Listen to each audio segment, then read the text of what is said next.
Water, a long overdue investment to ensure a daily necessity that the president says no American should have to worry about. James Packard, Newsy. A report last year found 9 to 13 million lead pipes carry drinking water to the homes of millions of Americans. Our next guest is with the organization behind those findings. Eric Olson is the Senior Strategic Director for Health and Food at the Natural Resources Defense Council. Thank you so much for being here, Eric. And, you know, lead service lines, as they're called, were banned in the U.S. in 1986. Doctors say there is no safe level of lead in drinking water. So why do tens of millions of Americans still rely on them for water today? Well, unfortunately, what we have is this old infrastructure for our water supplies. A lot of it was built 100 years ago or more, and we've left a lot of these lead pipes in the ground, which means we've got tens of millions of people that are drinking water out of what's basically a lead straw that goes from the water main out in the street to their houses. And unfortunately, we're getting a lot of lead because of these lead straws that we're drinking from. I mean, that lead straw metaphor, if you will, which is actually quite literal, really paints a picture there of the direct pipeline going into our houses. You know, your organization reports the 10 states with the most lead pipes per capita, and they're Wisconsin, Ohio, Kansas, Missouri, Illinois, where we are, Iowa, Nebraska, we've got DC, Michigan, and Minnesota. Is the $15 billion in the infrastructure bill that passed in November enough to replace all these pipes? Well, it's a huge investment. It's the largest investment ever in pulling out lead pipes, but it's not going to be enough. So $15 billion sounds like a lot, and it is a lot. But EPA's and some of the administration's estimate is it's going to cost about $45 billion to pull out all the lead pipes. And some in the industry insist it could be even more than that. So we're talking maybe a third of the money is going to come from the infrastructure law. It's a boost, but it's not going to be enough to fully solve the problem. Okay, well, we mentioned the numbers your organization collected earlier, but when you reached out to ask for data on lead pipes, 33 states either said they didn't keep the data or they didn't respond altogether. What do you think about this aspect of that lack of data? Well, that's right. This is a huge problem. A lot of what we had to rely upon were self-assessments or self-volunteered numbers that water utilities provided. And that's, you know, the best we could do. But unfortunately, so many states, the majority of states actually, have not been tracking how many of these lead pipes are still in use. So that's a big problem, because what's going to happen is the water utilities are going to have to go out and take a look and see where the lead pipes are. And then we're going to have to pull them out. And that's no small task. So it's really got to be a priority. And we're pleased that the administration is now saying this is a priority. They'd like to get all those pipes pulled out in the next 10 years, but it's going to take a big effort. Well, Eric Olson from the Natural Resources Defense Council, thank you so much for joining us on The Why and providing some much needed context over these headlines that we see continuously pop up on our drinking water. We appreciate it. Absolutely. Thanks so much for having me on. Just ahead on The Why, we look at the price of safe water. A civil engineer tells us just how much it'll take to fix America's infrastructure and improve the quality of the water you use. That's next.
offer.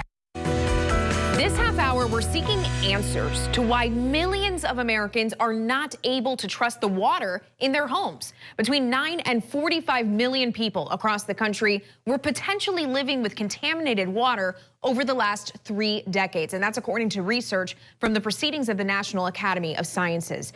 But everything has a price. And let's learn more about the price tag behind clean water. Darren Olson is the vice chair of the 2021 Report Card for America's Infrastructure. He also has over 2 decades experience in water resources engineering. Thank you for joining us on The Why. And we know in November of last year, President Biden signed the bipartisan infrastructure bill, which includes $30 billion for drinking water projects. And here's what he said about that. Let's listen.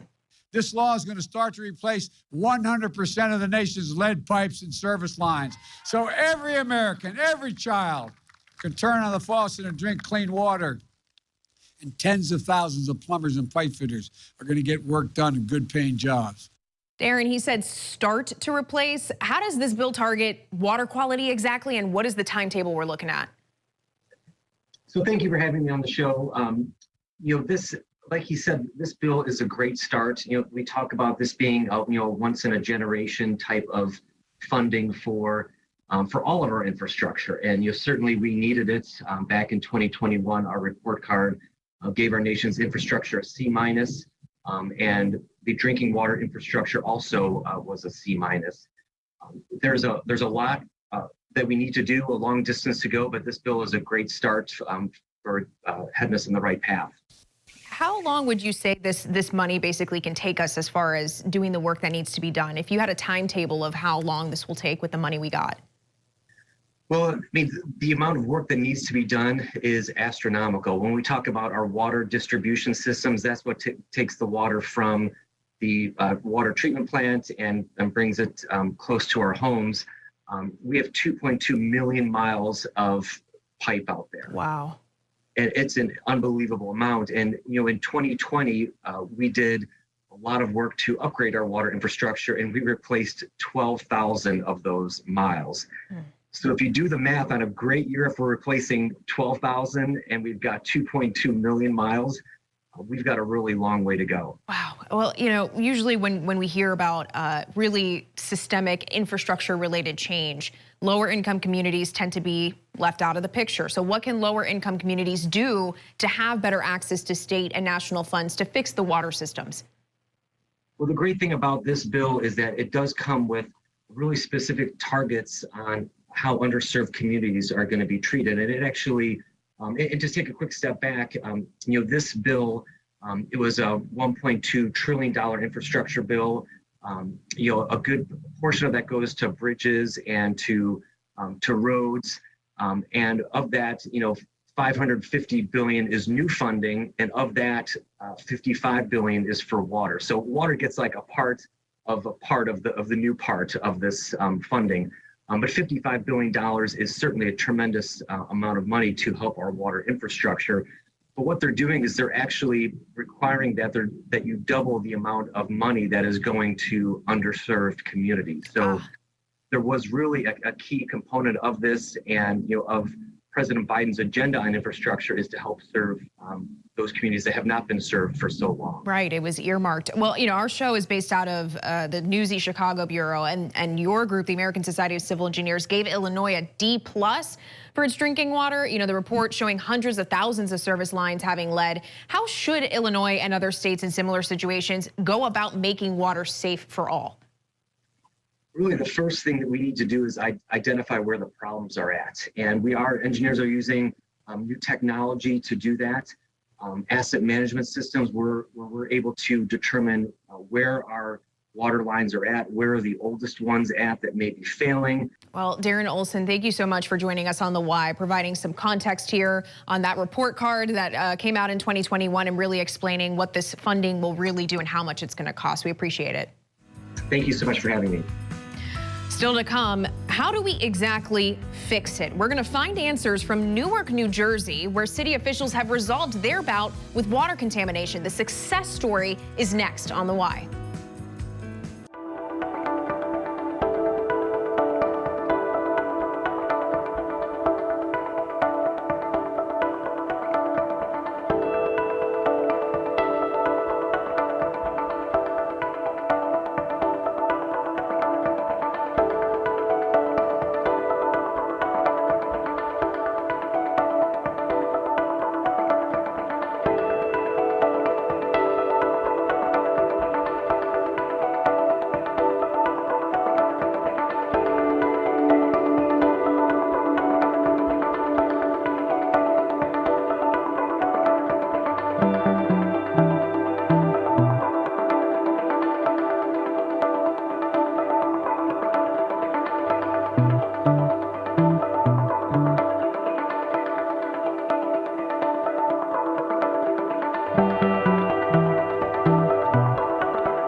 It's hurting our babies.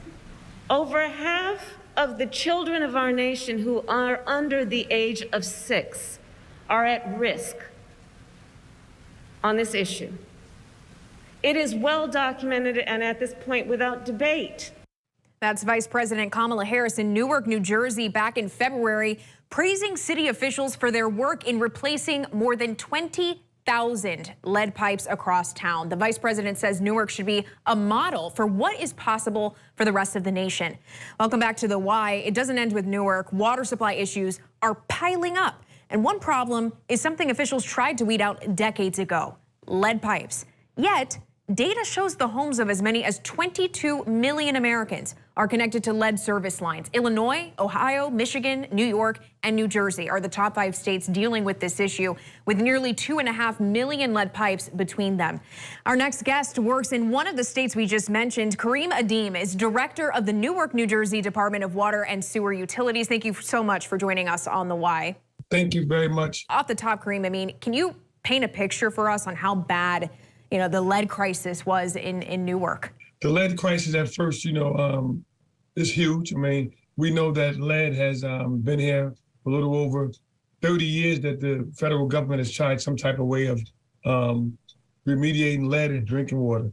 A little over 30 years ago, we started with corrosion inhibitors, but the ultimate way to remove potential lead in drinking water is to remove lead service lines. So Newark took on a humongous task. We were challenged by the mayor once we got the funding in place to remove these lead service lines in an expedited fashion. Hats off to the Mayor Baraka and the Newark administration. They had the political will to not continue to kick this removing lead service lines down the road. And the city of Newark created a workforce, a community action, and we were able to remove as much as 125 lead service lines per day. Wow. And at the height of our replacement, we were removing 2,000 lead service lines per month.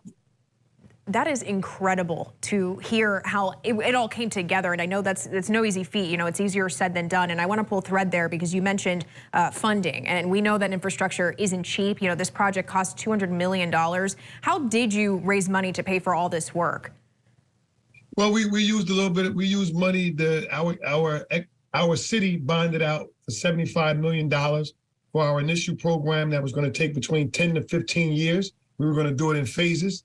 And when you look at government projects, you say phases, it's going to take a long time, 15 years. The county came right behind us maybe 6 months later after we started construction on our first phase 1 and assisted us in bonding. And they were able to provide us an additional $120 million in bonding. And right there, we were able to ramp up our program and complete this program in under 3 years. And I know you said, part of it was the political will to really not kick the issue down the road. And I know that you had to get New Jersey state law and a city ordinance passed to make it happen. Can you explain that? Thank you. So 2 things. One, the city of Newark is about 74% of Newark is renters. Newark has a population of 315,000, a little over 315,000 residents. The political will was just from the state level to the county level to the local level. Those collaborations with the governor, the county exec, Joe DiVincenzo, the governor Murphy, and Mayor Baraka and the Newark Municipal Council. We ran into obstacles along the way, but those obstacles didn't prevent us from moving forward. And one of those obstacles was using public money on private property. So the state legislator, we were able to, get the law changed because this was a public health issue and be able to use public money on private property to remove lead service lines. So when we're dealing with residents, we wanted to make sure we were being very equitable, right? And that's not just replacing lead service lines in those affluent communities in the city. So we rolled out a block by block approach, door by door approach. And that was with the city council in 2019 passing the ordinance that made lead service lines mandatory, right? The mayor, we're thinking in the future, right. Mayor Baraka, thinking that, we don't need the homeowner's permission. And when you're looking at 74% renters, those renters are not the owners, right? The owner could be an LLC company, or the owner don't have interest in replacing the lead service line. He don't live there, right? So the ordinance made it mandatory, and we only need a right of entry, the permission of anybody in the house to open a door that would allow us to come in, and we replace the lead service. And get the job done. Okay. Get the job done. Yeah. Thank you for your time and your insight. We appreciate it. Thank you. Up next, we have one last why from a viewer. Stephen asked us why students say the Pledge of Allegiance at schools. We're looking for answers after the break.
We have one last why for you, and it comes from a viewer. Stephen asked us why students say the Pledge of Allegiance in schools. And this year actually marks 130 years since the first time students recited the pledge in classrooms. And it's a tradition that's still present in many schools today. Meg Hilling looks at why.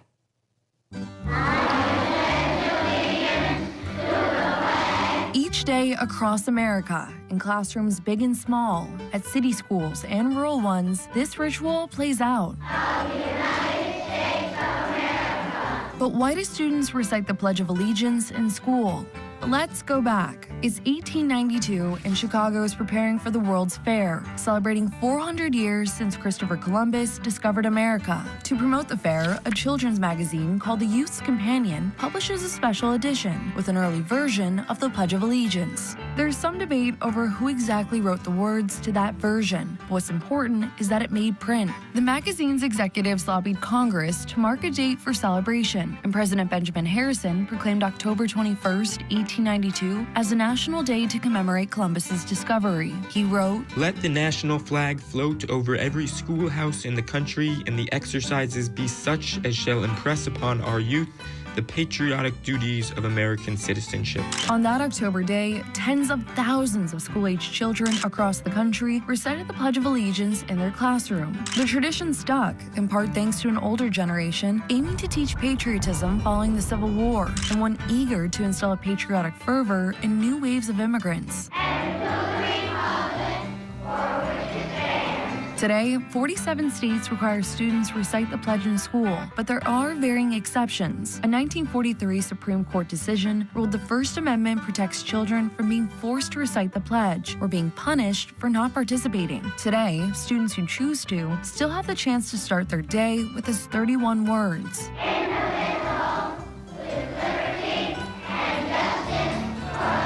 Meg Hilling, Newsy. Meg, thanks for that. And Stephen, thank you for emailing us and asking us why. If you're watching at home and have any why questions on your mind, send us an email at thewhy@newsy.com. I promise you, reread them. I'm Lauren Magarino from our entire team in Chicago. Thank you for watching, and more Newsy starts now. It's not a referendum. It's a choice. A choice between two fundamentally different versions of America. A fight for power. Democrats trying to maintain control of Congress. We're going up and down the ballot like they've never seen before. Republicans eyeing victory. Typically, midterms are tougher on Democrats. The Democrats' slim majorities in the House and Senate at risk, and in nearly 3 dozen states, the governor's mansions are up for grabs. Our momentum is coming at just the perfect time. This hour on Newsy, the key races, the key issues, and developments you will not see anywhere else, like a contentious Board of Commissioners race in Uvalde, and a live report from Ukraine where concern is growing that vital U.S. help will slow. And will the night end in chaos with the results rejected? We know democracy is at risk. We also know this. It's within our power, each and every one of us, to preserve our democracy.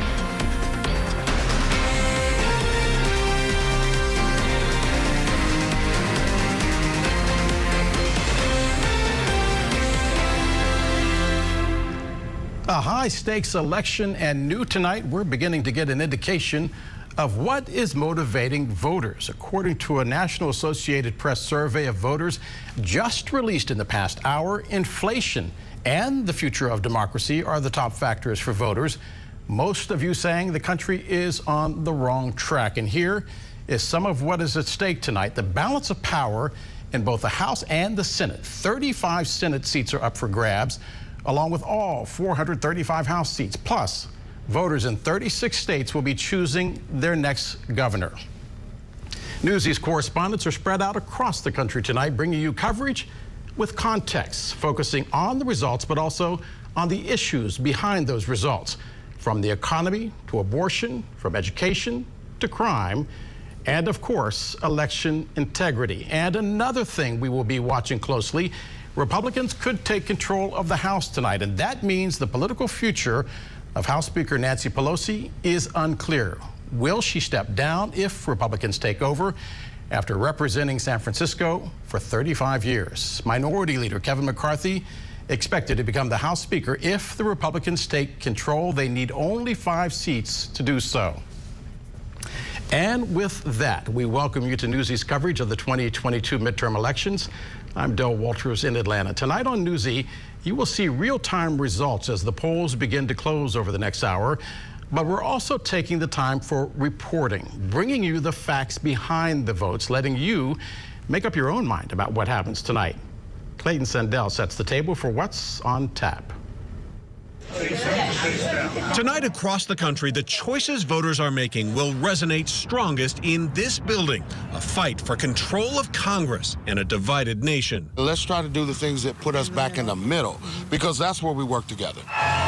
Midterm elections are usually bad news for the party in power, in this case, Democrats. Republicans need to net only 5 seats to take control of the House of Representatives, only 1 to flip the Senate. Elect John Fetterman to the Senate, please. Some of the tightest races are in places President Joe Biden flipped in 2020. Arizona, Georgia, Wisconsin, and Pennsylvania. Thank you, Pittsburgh! Where candidates John Fetterman and Mehmet Oz are getting boosts from heavy hitters with names like Biden, Obama, and Trump.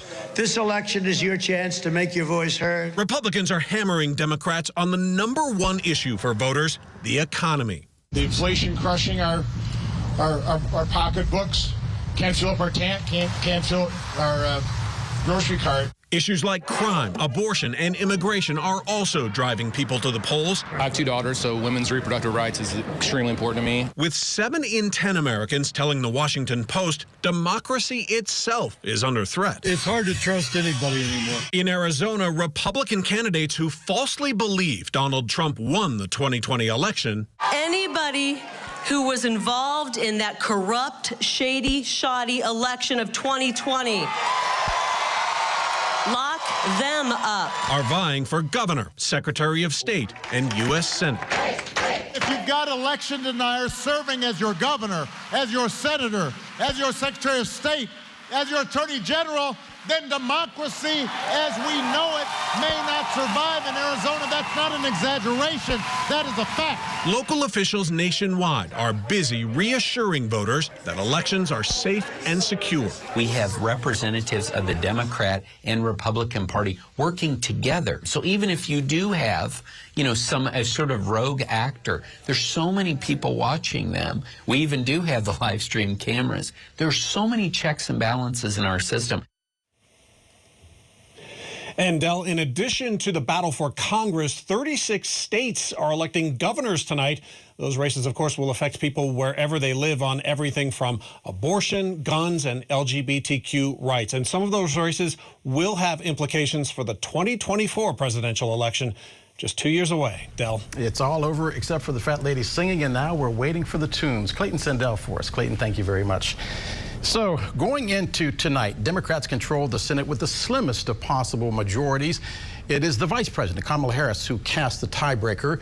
Republicans need to hold their current Senate seats and take just one to flip the Senate. Meantime, in the House, the Democrats could be in their final hours of the majority. And this is really nothing new, because since the 1930s, the president's party loses on average 28 House seats and 4 Senate seats in the midterm. So what happens tonight and what should we watch for? Our political director, Andrew Rafferty, is with us this hour. And Andrew, okay, let me ask the question. Do they take control of the House? Do they take control of the Senate? Well, Del, as Clayton just laid out, Republicans only need to net 5 seats tonight. So the House is pretty much gone. Even if you talk to Democrats behind closed doors, they know that it's going to be a tough night for them when it comes to the House of Representatives. That's why the Senate is so much more interesting tonight, because it's really coming down to a coin flip. And we know, we talked about history right there, the history of presidents and how the Senate does, how the party does in the Senate in the midterms is a little bit more convoluted than the House. That's why there's really 4 races that we're watching tonight that stand out above all others. Number 1, Pennsylvania. Number 2 here in Georgia. Number 3 in Nevada. And then number 4, Arizona. Those are the 4 Senate races that are really going to tell the story of who controls the upper chamber come next year. You sure you don't have a clipboard that says Pennsylvania, Pennsylvania, Pennsylvania? Which one right now, as you are seeing the votes starting to come in? I know there's a lot of protest and complaints coming out of Arizona already. So are we setting the stage for people saying that it was not a fair election and I'm not going to accept the results, which is what we saw in 2020?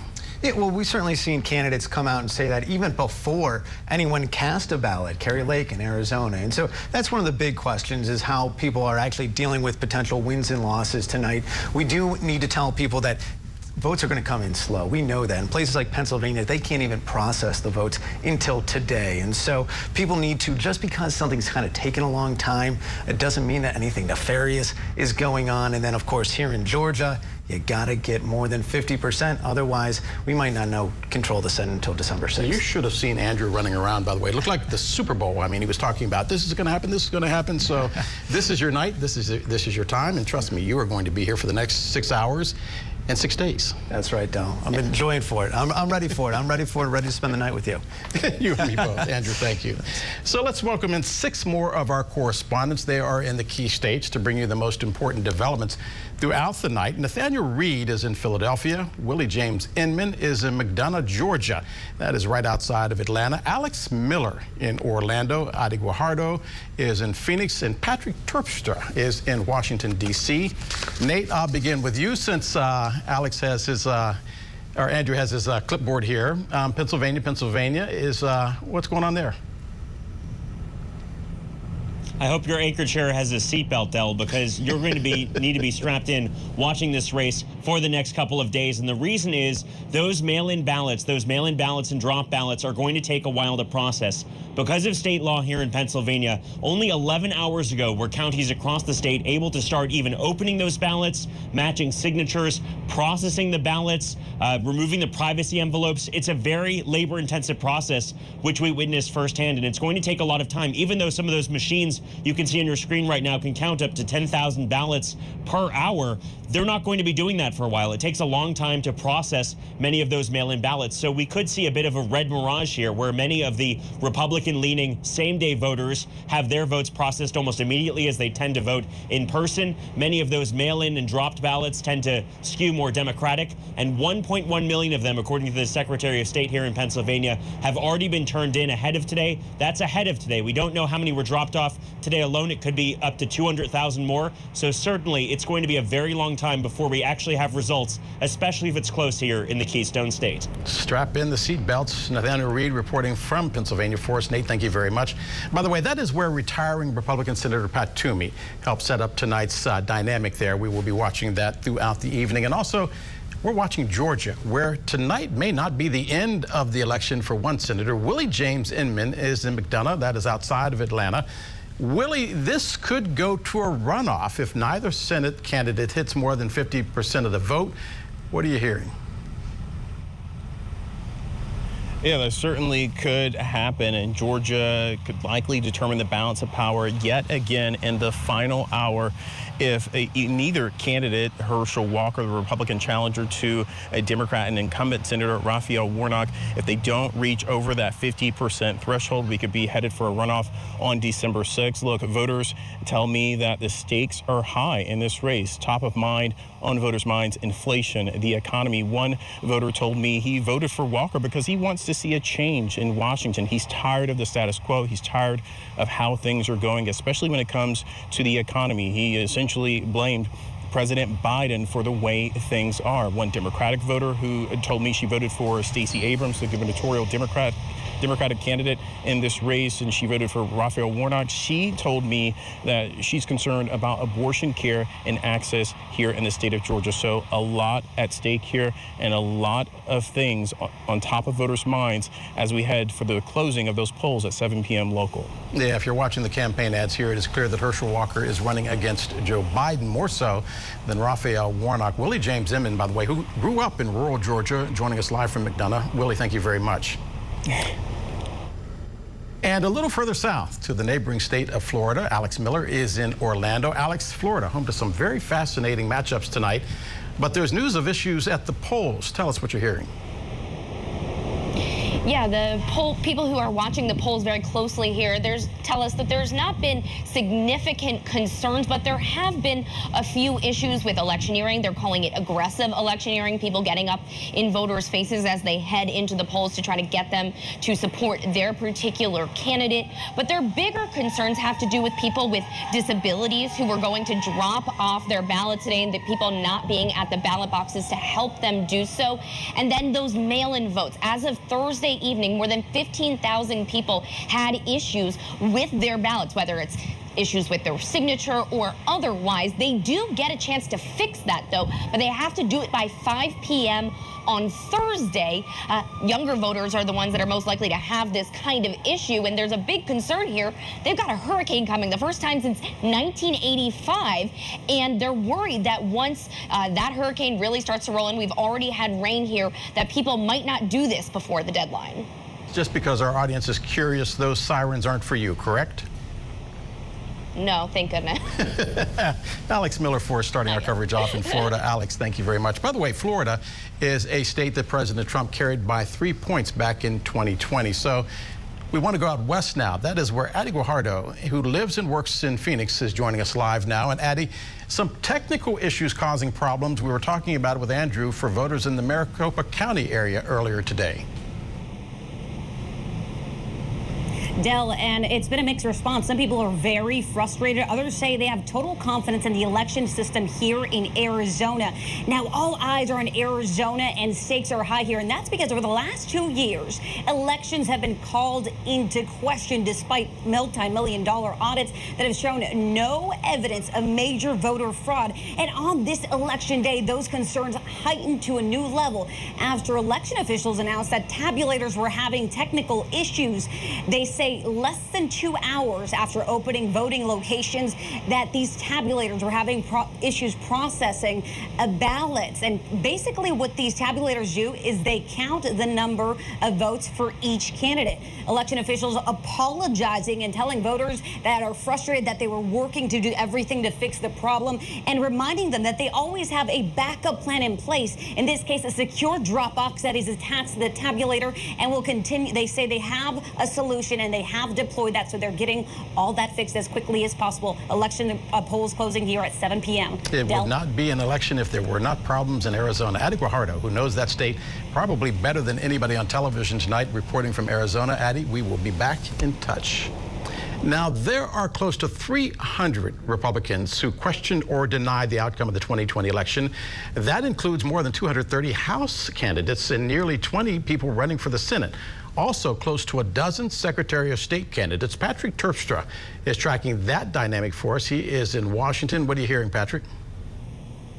Well, we are watching those Secretary of State races very closely because those are the offices that actually set voting policy and that certify elections. We're going to be watching very closely Arizona, Michigan, and Nevada. All three of those, of course, are swing states that have Republican candidates for Secretary of State who have made baseless claims about the 2020 election. We have Mark Fincham in Arizona and Christina Caramo in Michigan. They actually support decertifying President Joe Biden's win, even though it's unclear if there would actually be a way to do that. Jim Marchant in Nevada says the 2020 election was rigged. Also, there are two states with candidates for governor that we're going to be watching closely, Pennsylvania and Wisconsin. They include GOP candidates who question or reject the 2020 election. And those are two states that have governors who actually have major powers over how elections are run. So a lot at stake here, both with those Secretary of State races as well as the governor races. Still, Patrick Terpstra for us in Washington. He, by the way, will be reinforced by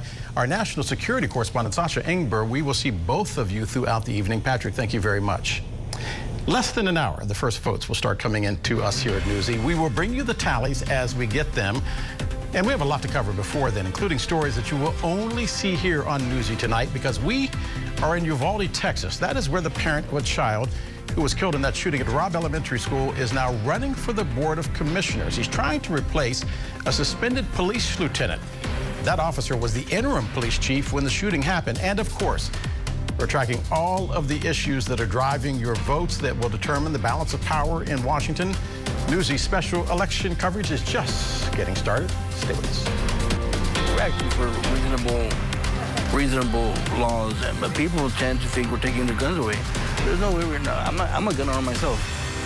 I'm not asking for that. I'm asking for better laws, safer laws.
the amount of debt that we're taking on as a country. So that is a major issue for me. You know it as you're paying at the pump. Gas prices have been climbing as Election Day neared. Right now, we're sitting at $3.80 a gallon. You can see that is actually not much higher, though, than it was a year ago, but a lot more than it was this time in 2020. We are still awaiting our first wave of poll closures tonight as America votes in this year's midterm elections, the most important issue by far, the economy. As we await those numbers, let's bring in more members of our team. Haley Bull is at the White House, but we're going to begin with Stephanie Liebergen, who is overlooking Capitol Hill, where the moon last night, by the way, was blood red. Stephanie, what's the latest there tonight? Hey, Del, good evening. Well, all eyes are on whether Republicans are going to be able to flip the majority in the House or in the Senate. Now, on the House side, Republicans look to have a good chance of doing so. And some Republican leaders have said that a top priority for them is going to be reducing government spending. And that has Democrats worried. Democrats are worried that's going to look like cuts to Social Security, cuts to Medicare, or potentially a reduction in funding for Ukraine that is continuing to fight the war against Russia. Now, on the Senate side, it looks to be more of a toss-up as of late as to which party is going to have control next Congress. Now, if Republicans are able to flip the Senate, keep in mind, we still have the filibuster. There is still going to be a 60-vote threshold for most pieces of legislation. However, President Biden's judicial nominees could be at risk. And if a Supreme Court seat were to open up in the next Congress, it's possible that Republicans could block anyone that President Biden would hypothetically nominate. Now, anything Republicans are able to do is going to depend largely on the size of their majority, how many votes they have to spare. And regardless of what that size looks like and what the strength of that majority looks like, no matter what, President Biden is still going to have the power of his veto pen on the other end of Pennsylvania Avenue. Stephanie Liebergen for us on Capitol Hill. As you can tell from the shot behind her, it is a beautiful night in the nation's capital, which is still very young, and we don't know whether there will be a red wave or even a red ripple, or maybe, just maybe, the Democrats might be able to buck the historical trends and maintain power. Haley Bull, what is the Biden administration doing right now? Hey, good evening, Del. That last scenario is certainly what the administration is hoping to see at the end of the night. The president has outwardly expressed optimism about the midterm election, but has admitted a reality could be more difficult. Ahead of Election Day, he said he thought they would win the Senate, but that the House would be tougher. There is certainly a significant impact of this on what the next 2 years for his administration and his agenda could look like, how much progress he is able to make, or if it's severely limited by a Republican-controlled Congress. He had said priorities for him are protecting abortion rights and passing further restrictions through firearms legislation. Neither have a clear path forward without Democratic control of Congress. Meanwhile, on the Republican side, House Republicans have indicated a willingness to look into investigations and try to advance policies on government spending and border security. As Stephanie mentioned, there could also be an impact on the Senate side on the president's judicial nominations. At a recent party reception just last week, the president said it would be, quote, a horrible 2 years, and that he'd be spending more time vetoing if they lost control of both. He is spending election night watching the results here at the White House. Del? Haley Bull, the lights are on at the White House behind you. We see them. Stephanie Liebergen nearby on Capitol Hill. Steph, thank you very much. Let's go to Nevada right now for our first check-in of the night with James Packard. And James, the first Latina elected to the Senate, now actually defending her seat. Tell us about the fight that is being waged by Catherine Cortez Masto. Right, a very vulnerable Democrat, Del, and if she seats a Republican challenger Adam Laxalt, it could be the seat that determines the control of the Senate. We can say that for a lot of races across the country tonight, but this is certainly one that people are watching very closely. I'm here at a vote center just outside of the Las Vegas Strip, and Nevada is using a method here of voting centers as opposed to, in Clark County, as opposed to assigned polling locations. Clark County says you could be anywhere in the Las Vegas metro area and be just 2 miles away at most from one of these vote centers. So it's about getting people to the most convenient place to cast their ballot. We are seeing some early numbers showing very strong in-person turnout for Republicans today here in Nevada. That's not a big surprise. There is a lot of mail-in voting. That tends to skew more Democratic. We are going to be watching very closely not only that Senate race, but also the governor's race here. Democrat Steve Sisolak defending his seat, his incumbency against the current sheriff here in Clark County, Joe Lombardo. He's the Republican challenger in that race. We did see a brief outage at the Nevada Secretary of State's office. So their website went down earlier today. No nefarious action that we know of. It seems that there was just a hardware failure. That is back up and no disruption to voting at any time. You may be able to tell, Del, that it's raining a little bit here in Las Vegas. Not a place that gets a ton of rain.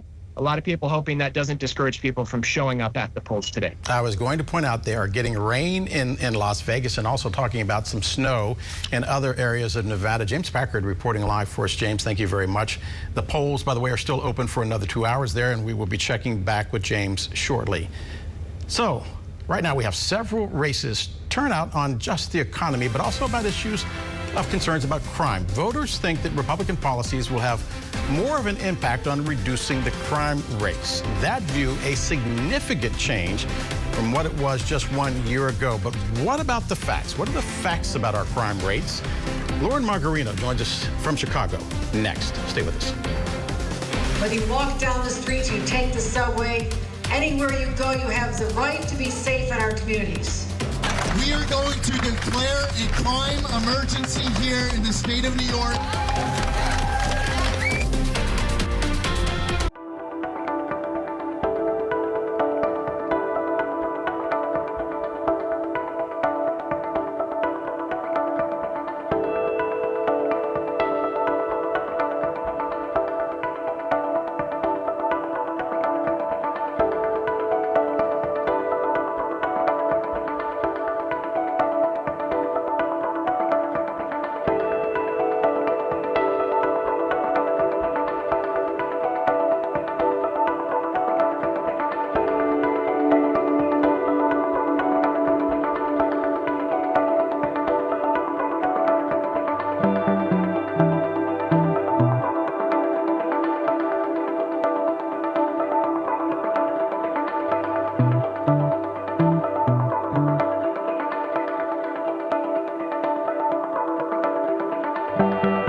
Again, we want to tell you why people are voting.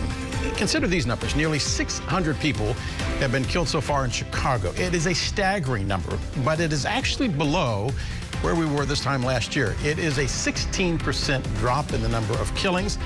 a 20% drop in the shootings. But crime is still a major issue in tonight's election. Lauren Magarino is in Chicago with some of the national trends that we are watching. For years, crime rates had been falling across the country, but that all changed when COVID hit. And the truth is, nobody knows for sure why, at least not yet, as that data is still coming in. But here is the latest data available from 2020. Murders spiked year over year by nearly 30%. Aggravated assaults were up too, but other violent crimes like robbery and rape happened less frequently. It's also worth noting that motor vehicle theft ticked up as well. Now, these trends are sparking a fierce political debate in communities big and small. Take Milwaukee, just north of us in Chicago, where nearly 40% of people now say they worry about safety. Homicides in the city spiked from under 200 in 2019 to over 300 last year.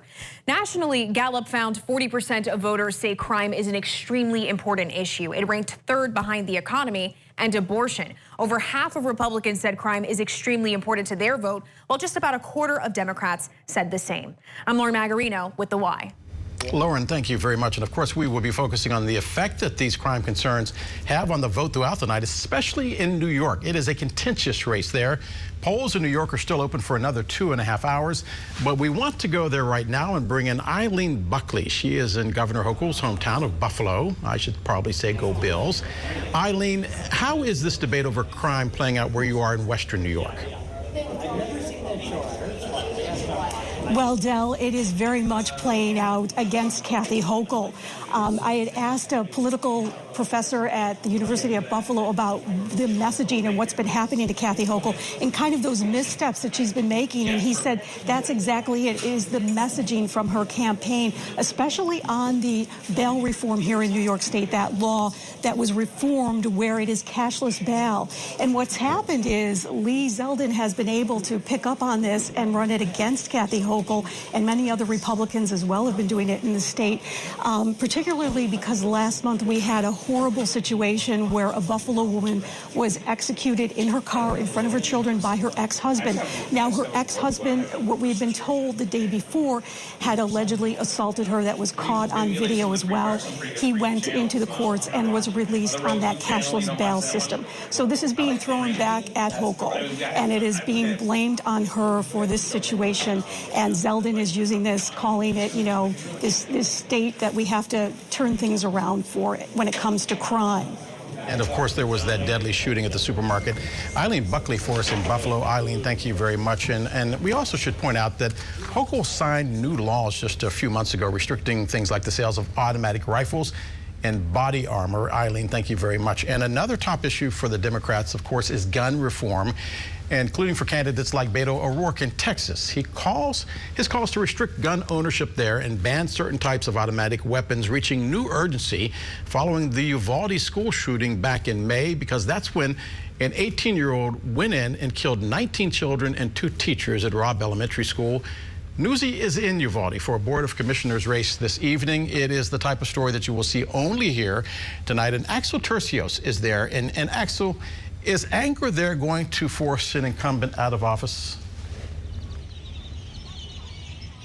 Well, Del, I guess we'll have to wait for the results to start coming out tonight at 7 here in Texas, and that is just about an hour and a half away before the polls close here in Uvalde. And we have been talking to voters throughout the entire day coming to vote here at the polls. And what we've noticed is that the majority of the community wants a change. It's a community that's been struck by tragedy.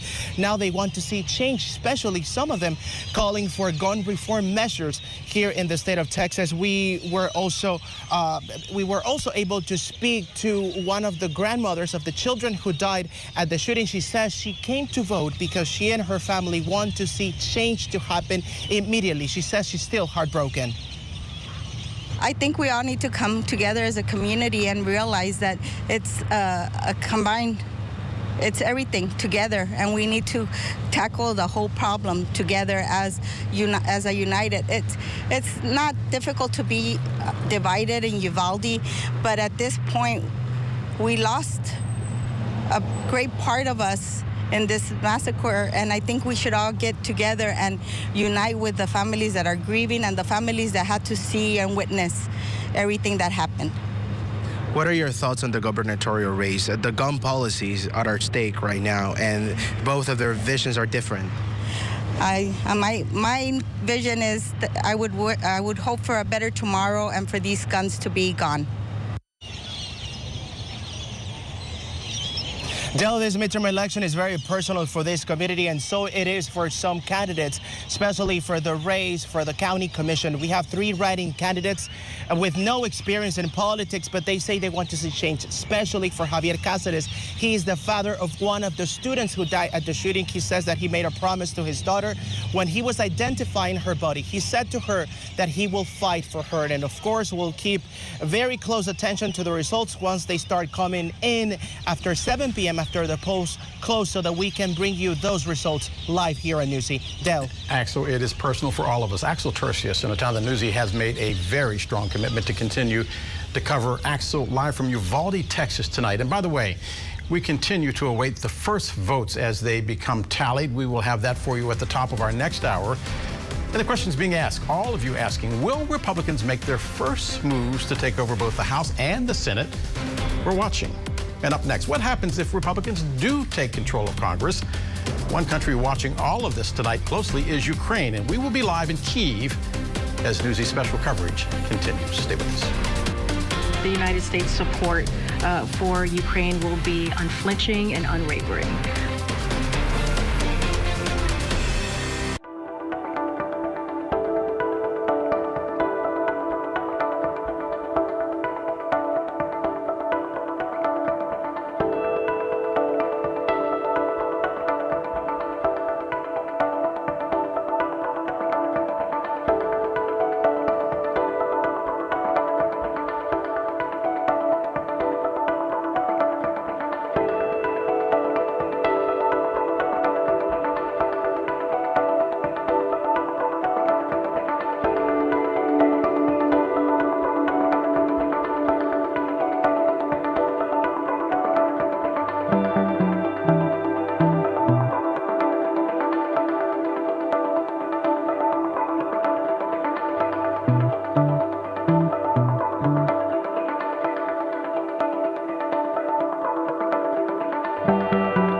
watching our elections overseas because there are growing indications that if the Republicans take control of the House or the Senate, President Biden's desire to fast-track that aid to Ukraine could hit major roadblocks.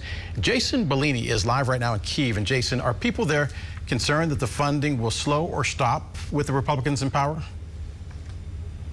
Hi, Del. Well, people here are well aware that what happens in the U.S. midterm elections could change the dynamic between Washington and Kyiv. Last month, House Minority Leader Kevin McCarthy, who's hoping to become Speaker, said Republicans are not inclined to write a blank check to Ukraine. Newsy spoke with a member of Ukraine's parliament who is choosing her words carefully because her country is so reliant on friends from both parties.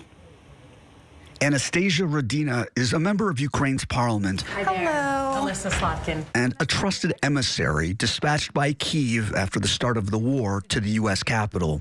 A mission memorable for the photo book she carried to share the horror of the war. Wrapping dead body of her son. And the cell phone air raid alert from back home in Kyiv that sounded on her phone, blaring through the halls of Congress.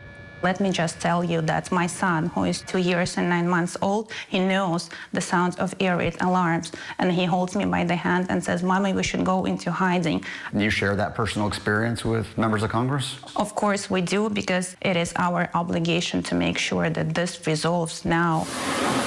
Ukraine is dependent on the continued generosity of the U.S. and its lawmakers, who've already committed since the start of the Biden administration around $19 billion in military aid.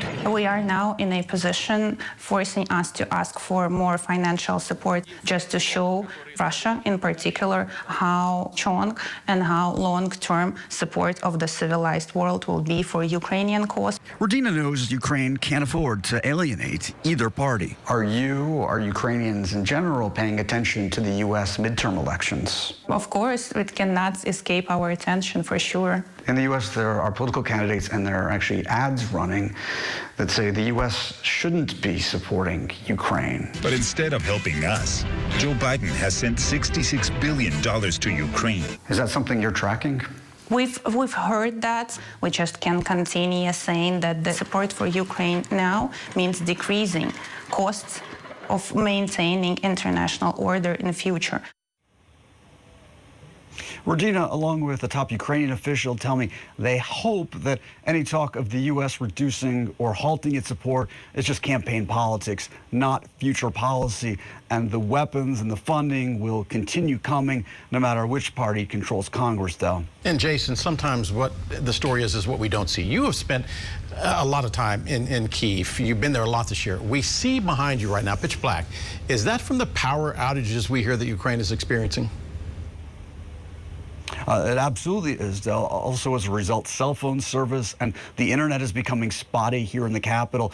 Earlier this evening, I asked someone on the sidewalk that I met why he was wearing a green armband over his jacket. Turns out wearing reflectors is becoming a thing here because the streetlights are out and pedestrians are much harder for drivers to see. The people I meet here seem more concerned for now about adapting to their day-to-day reality than with whatever may become the new political reality in America, Del. And the reality is it's not safe. Jason Bellini in Kyiv, by the way, 2 a.m. there right now. Jason, as always, stay safe. And in just minutes, we will be able to bring you the first vote tallies of the night. The polls closing in less than 20 minutes in the states you see on your screen, including that closely watched election unfolding in Georgia. Another area Republicans are promising to focus on if they take the majority in the House or the Senate: abortion, passing abortion restrictions. Abortion questions also on the ballots in 5 states tonight. We'll shift our focus there as we continue to cover more issues from more places right here on Newsy.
10-year-old to carry a child from a rapist, that's not right. You can't do that. And I'm not for taking away people's guns, but common sense gun control, that's what we need. The voters speak right now in California. They are deciding if there is a constitutional right to abortion. But in Kentucky, they are considering whether to remove that right. Newsy's Amber Strong takes us inside that debate that the Supreme Court renewed with its decision this summer. Abortion is the one topic that's seemingly unavoidable this midterm. I believe that innocent human life is worthy of the protection of our laws. Abortion is a medical decision that should be made by a doctor and the woman. It started with the Supreme Court's decision to overturn Roe v. Wade in June. That ruling put the future of abortion in the hands of state legislatures, with some states almost immediately banning or restricting the procedure. The uncertainty of it all leading to ads like this one from Democrats. I have a warrant for your arrest. Arrest for what? Unlawful termination of a pregnancy. Even in states with no bans, like Virginia or New York, the future of abortion has become a flashpoint. In the days ahead of the election, anti-abortion rights groups like the Susan B. Anthony List have been going door to door, putting their focus on limitations. Their aim is battleground states like Georgia, where GOP Senate nominee Herschel Walker made waves when 2 women accused him of paying for an abortion. You know where the candidates stand on this issue and how they'll vote, and I think that's the most important piece, is how they will vote going forward. On the flip side, pro-abortion rights groups like NARAL are also working to keep the issue top of mind for many in those same states. People still understand who is responsible for taking away a constitutional right they enjoyed for 50 years, and they understand that there's, more than one thing that they need to consider in their vote. For years, abortion never polled as a high priority issue for voters. Since the Supreme Court decision, pollsters say that has changed slightly. After the decision, when you're talking about a blanket ban or total opposition, public opinion data shows that most Americans are certainly opposed to that. Mallory Newell, vice president of Ipsos, says voters seem to believe Democrats have a better grasp on handling abortion, but the topic still isn't top of mind for most. The question becomes, is this going to be a galvanizing issue for people in the midterms? And if so, who? Amber Strong, Newsy, the Supreme Court. Amber, thank you very much. And a few moments ago, I mentioned the abortion ballot questions in California and Kentucky. Also a major question in Michigan. They are deciding on an amendment to guarantee the right to an abortion there. It is an important issue, so Newsy is there as well. Maritza Giorgio is in Detroit. And Maritza, what is the latest development where you are? Hey, Del, good evening to you. We've spent 2 days talking to voters here in and around Detroit. While the gubernatorial race and the economy certainly came up, I can tell you the abortion measure on the ballot here is a driving force in this election on both sides of the issue. If passed, that measure would enshrine abortion rights in the Michigan state constitution and outlaw anyone from being prosecuted for getting an abortion. Even getting this measure on the ballot, though, known as Proposal 3, was a struggle. A record-breaking number of people signed the initial petition to get it on the ballot, but that almost wasn't enough because of a formatting error that left out some spaces between words in the actual text. It was challenged, but the state Supreme Court ultimately ruled to put it on the ballot. Now, political experts say the way this measure is worded also matters. One political science professor at Michigan State told me no votes tend to have a slight advantage with voters on these referendums, but this one is tricky because it's expected to increase Democratic turnout slightly more than Republican turnout, and we expect to see the first round of results in a little more than an hour here around 8:15 Eastern, and we will be watching closely. Maritza, the young people in the country have always been criticized for not being active on Election Day. I'm seeing images coming out of Detroit, where you are, in Michigan, the major universities there, where students are literally wrapped around the block. Is there that energy on the ground that you're sensing where you are? Yeah, absolutely. We have talked to so many voters and even some election officials who told us they know of people who've never voted who are coming out to vote in this election specifically for this ballot measure. We know that the state of Michigan already has recorded the highest number of absentee ballots ever, and they expect record turnout for this midterm election. Maritza, any surprises so far from what you're seeing on the ground in Michigan?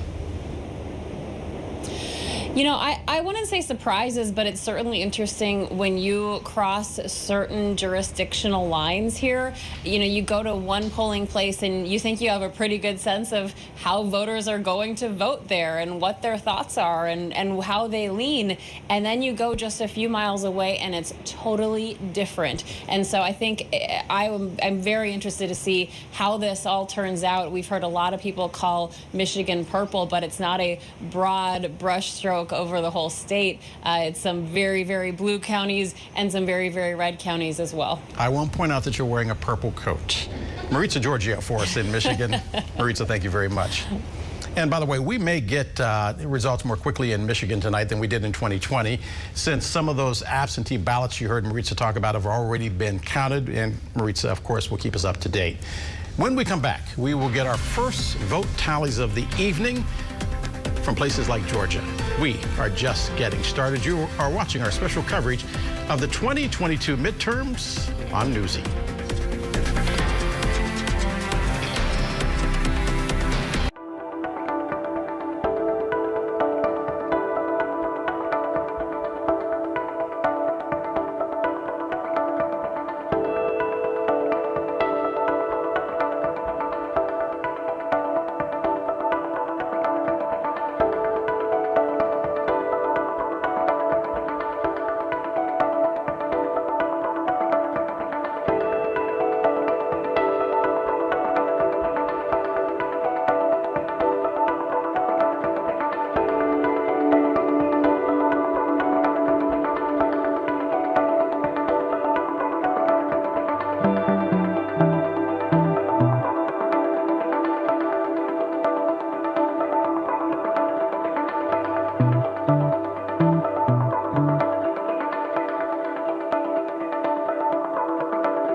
have a very big night ahead, and there are some consequential contests here to be covering it with us all night. Guess who joined us on set, by the way? Alex Livingston is co-host of Morning Rush, and by the way, you're working on this side of the clock. Yeah. I know. I was going to say, it's almost my bedtime, but not. You're going to stay? I'm going to hang out. Hello, I'm at the mothership. I'm in Atlanta for this big day, and I could not be more excited. We've been leading up to this for so long. Yeah, what are you seeing? What do you like? You know, I'm usually in D.C., as people at my home I know. And Abigail Spanberger, that is a race that we watch a lot in D.C. because the commercials are always on. Used to work at the CIA, middle-of-the-road Democrat, but she's really getting a run for her money from a Republican, Yesli Vega, a Latina GOP candidate, sheriff's deputy. And that could be an early indication. I'll be bugging Andrew Rafferty about that very soon. How about you guys? Well, I heard you talking to Marita Giorgio about younger voters. I know quite a few younger voters that have voted for the first time. This is their first time, just turning 18, and they felt that in a midterm. And they were like, this is what I have to do. So there's a little bit of that public pressure, I think, that they're feeling that you need to get out and vote. Well, they're also getting older. You know, everybody says younger voters. They forget that they're not locked in time, and that they have now been through election cycles, and they've watched them, and they say, hey, it's our turn now. And they've heard their parents talk about it nonstop for years and years. And seeing as I'm one of those parents, I know exactly what they're saying. I, too, am watching the 7th Congressional District in Virginia because that's going to be a fascinating one. She picked up the endorsement of Liz Cheney, so we'll see whether the Cheney effect has any impact on that race, too, with Abigail Spanberger. Yeah, Northern Virginia, so I don't know. We'll be talking to Andrew a lot throughout the hour. Yeah, you asked me what I was watching. I'm watching Andrew Rafferty, really. Yeah, what he says goes. And he's got his tennis shoes on, by the way. And it is, we are approaching the 7 o'clock hour in the East. We are 60 seconds away. I love the clock there in the corner of the screen. The polls are closing. We're going to be kicking off our coverage now.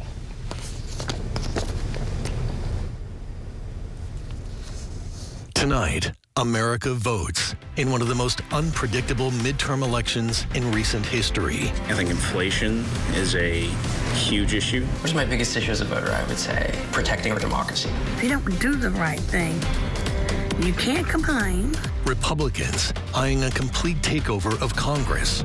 Democrats fighting back.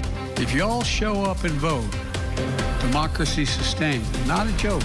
Across the country, key questions. Abortion on the ballot in 5 states. Voter turnout spiking, possibly breaking records. November 8th is really the first time that every American gets to go to the polls and just tell Joe Biden what you think of his policies. Now on Newsy, we're on the ground in the states that will write the story of the night. Where does America go from here? How many candidates who deny or question the outcome of the last election will win tonight? Who will be in power? This is Newsy's special coverage of the 2022 midterm election. Inform your vote.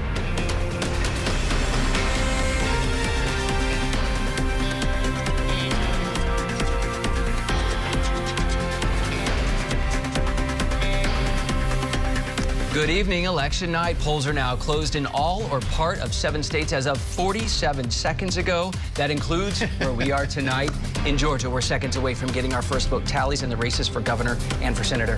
Yeah, so here at Newsy, we're committed to bringing you these vote tallies as they come in.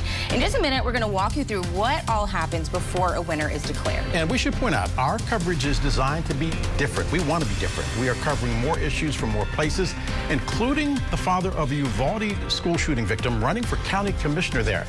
Now, here's some of the correspondents that you're going to be hearing from in the hours ahead. So settle in, grab a mocha, because it is going to be a long night, or as Andrew said, or a beer. Buckle up. Yeah, maybe. Yeah, craft brews, because we are committed to bringing it all to you. We're calling it our coverage with context. So when the final votes are counted, we may have a new balance of power in the House, maybe even the Senate as well. 35 Senate seats are up for grabs, along with all 435 House seats. Plus, voters in 36 states are choosing their next governor.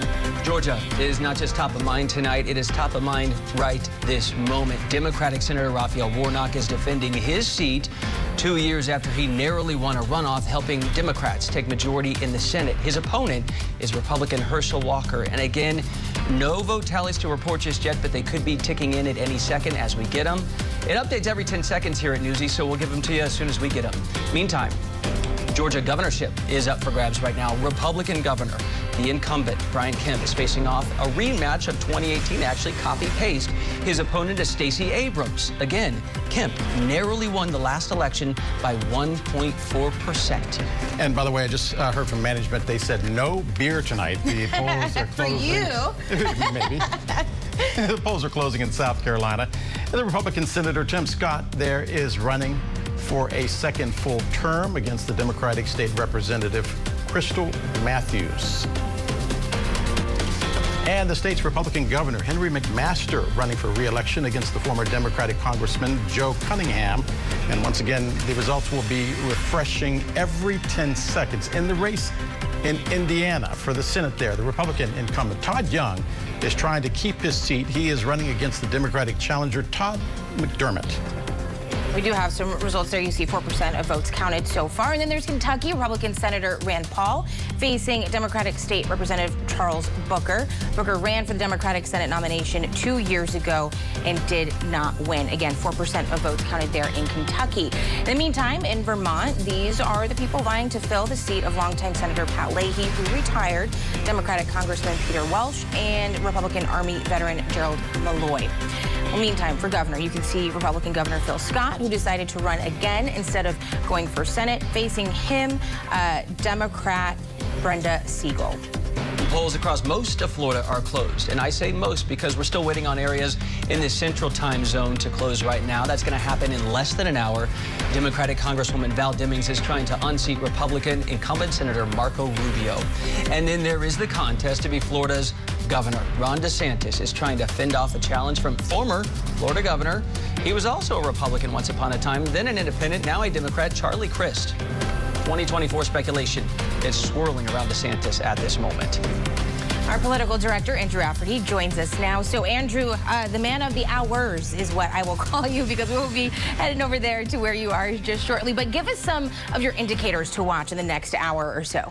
Yeah, well, Alex, you guys just mentioned that Georgia polls are closed here, and we'll start with that governor's race, of course, between Brian Kemp and Stacey Abrams, that rematch. We've been talking about it for months now. You can see our numbers are a little bit too early to come in. Wouldn't read too much of it right now, but what we're looking for in this race mostly is, number one, can Brian Kemp avoid the runoff? Remember, you got to get to more than 50%. And then Stacey Abrams, if she's able to pull up an upset. If not, is she able to kind of close that gap? Most polls had her down by about 7 or 8 points, and if she's able to kind of give Brian Kemp a run for his money a little bit more than the polls show, that might be an early indicator of how things are going for Democrats, maybe a good sign for them. And then, of course, there's the Senate race we've been talking about so much between Raphael Warnock and Herschel Walker.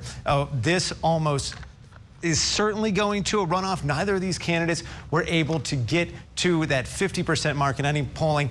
Important to note here, this was huge spending in this, $249 million in ads, most expensive Senate race. Runoff, we're talking about December 6th. And we can remind people of the rules for a runoff. It's pretty simple here. It's neither candidate gets that 50% mark, then we're going to see a runoff on December 6th, meaning that a lot of folks in this state in particular are going to be dealing with advertising for the next month at least. And then, of course, we're going to go to some of the big issues that we're talking about here.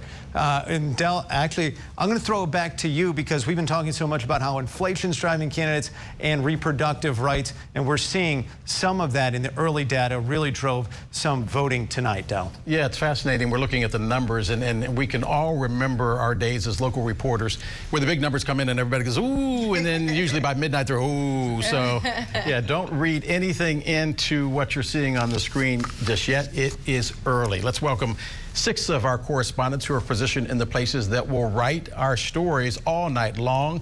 You see Willie James Inman in McDonough, Georgia. That is right outside of Atlanta. Alex Miller is in Orlando, and Nathaniel Reed is in the city of Brotherly Love, Philadelphia. And we have John Moan in the Rio Grande Valley of Texas, Sasha Ingber in Washington, and Addie Guajardo in Phoenix. All right, Willie, you're up first in your home state. So what are you seeing there right now? Hey there, Alex. Well, of course, the polls just closed here. There's been a slow trickle of voters. We saw an uptick of people coming in at that 5 p.m., 5:30 hour, likely coming to vote after they got off work. And voters here tell me that they are concerned about the direction of the country. I spoke with one Republican voter who told me that he's concerned about the economy. Inflation is top of mind. He mentioned his power bill he'd seen an increase there. He also told me that he wants to see the government focus more internally, focus more at home instead of sending billions to Ukraine. I thought that was one of the more interesting comments that we saw from voters here. Also, a Democratic voter who told me that she's supporting Stacey Abrams and Raphael Warnock. She expressed her opposition to any changes in the status quo of abortion rights across the country and here in Georgia. That was one of the things that she was focused on, also focused on the economy as well. And she told me that she wants to see Republicans and Democrats come together and work together more. But when I asked her about the changeup that we could potentially see tonight, she kind of stopped in her tracks and she simply said that she hadn't thought about it quite yet. And so that was really interesting to hear from that Democratic voter here tonight, because the balance of power is up for grabs, and Georgia could be that key state again, determining the balance of power, especially when it comes to the Senate. All right, Willie James Inman, who grew up in rural Georgia, joining us live from McDonough. We will see you soon. Buckle up, my friend. The last votes are being casted right now in Florida. That is in the small part of Florida in the Central Time Zone. Alex Miller is live tonight in Orlando. Alex, Governor Ron DeSantis has made a number of changes to voting since taking office, including going into Election Day today. Take us inside that vote tonight, if you would. Yeah, well, Governor DeSantis said late last night that he would not allow DOJ election monitors into the 3 counties that they named they would be in. The DOJ announcing late Monday night, just before polls open on Tuesday, that they were going to go into 24 states, 64 jurisdictions, including the 3 most Democratic-leaning counties here in Florida. DeSantis is saying that they are not on the list for approved people to be inside the polling locations. The DeSantis camp believing that they have the law to fall back on this, but DeSantis really doesn't need to worry too much about people going to the polls. He is leading comfortably against his challenger, Democrat Charlie Crist, who used to be the Republican governor here in Florida. He and Republican Marco Rubio looking poised to take home their seats. Rubio leading Congresswoman Val Demings also by quite a considerable majority. Neither Democrat really was able to creep back in the polls over the course of this entire election cycle. Val Demings raised a lot of money here, but it did not help her, or it looks like it might not help her here. But the biggest matchups that we're also watching tonight aren't the ones on the ballot. It is going to be, at least in part, the matchup between DeSantis and former President Donald Trump, as we know that they could be a possible matchup in the 2024 Republican nominating process. If DeSantis wins by a lot tonight, he might be thrusting himself on a pretty big platform come 2024. Which I did see that Trump apparently cast his vote for DeSantis. A lot of presidential run candidates would kill for all this attention right about now. Alex Miller in Orlando. All right, we'll see you very soon. Thank you.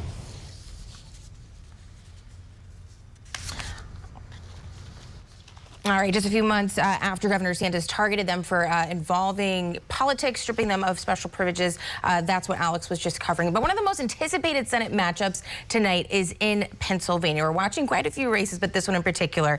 We're watching John Fetterman versus Mehmet Oz. Polls there close in less than an hour. Nathaniel Reed is in Philadelphia tonight. Hey, Nate.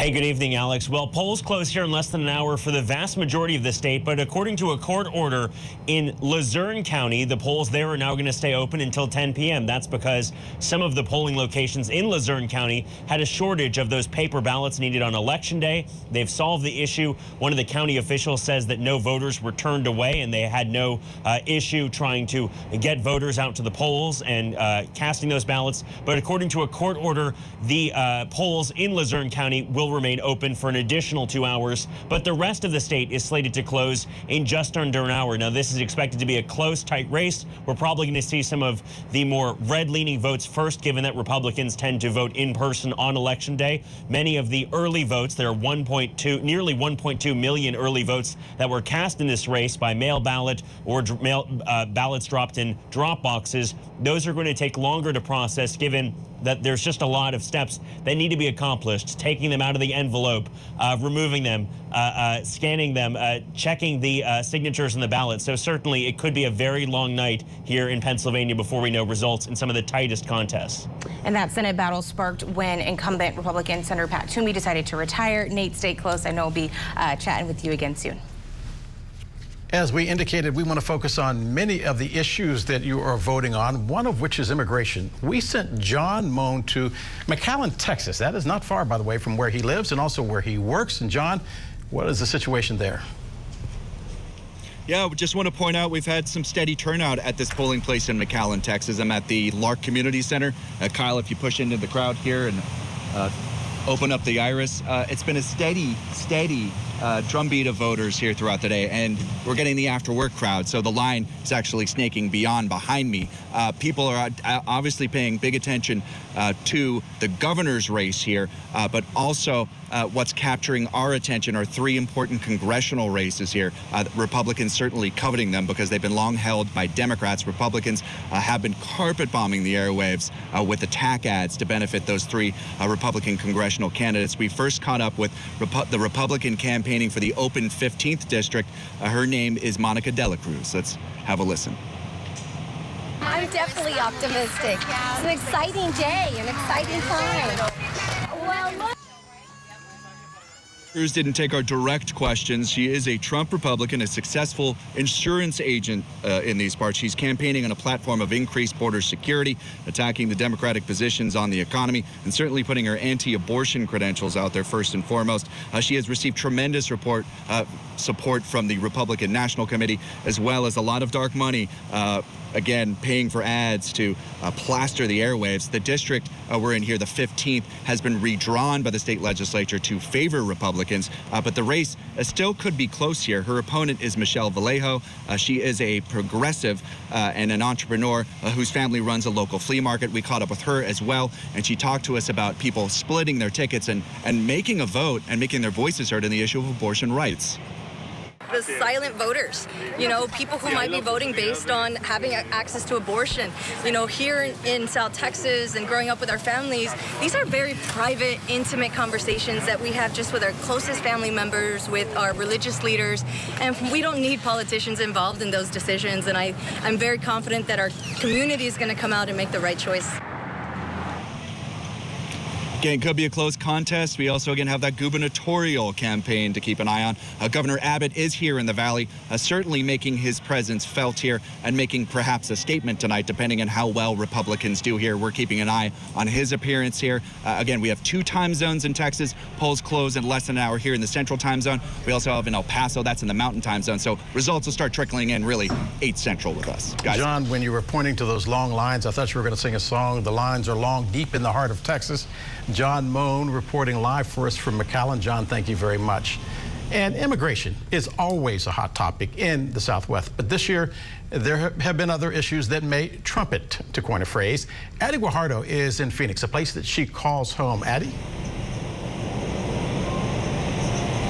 Well, Del, major candidates running for seats here in Arizona have all laid out some kind of plan on their campaign trail. But voters we spoke with tell us that the top issues on their agenda are the economy and women's reproductive rights. But the focus on this election day is technical issues with tabulators, sparking speculation about voter integrity and further dividing candidates on how elections are run right here in Arizona.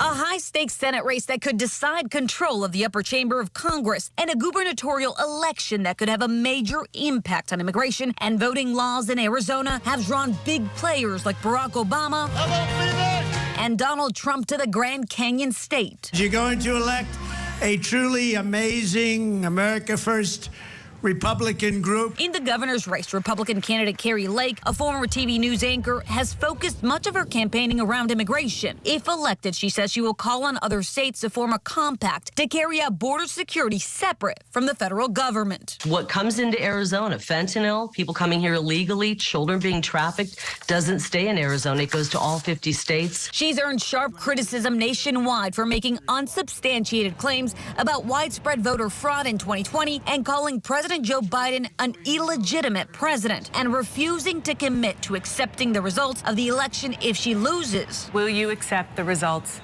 of your election in November?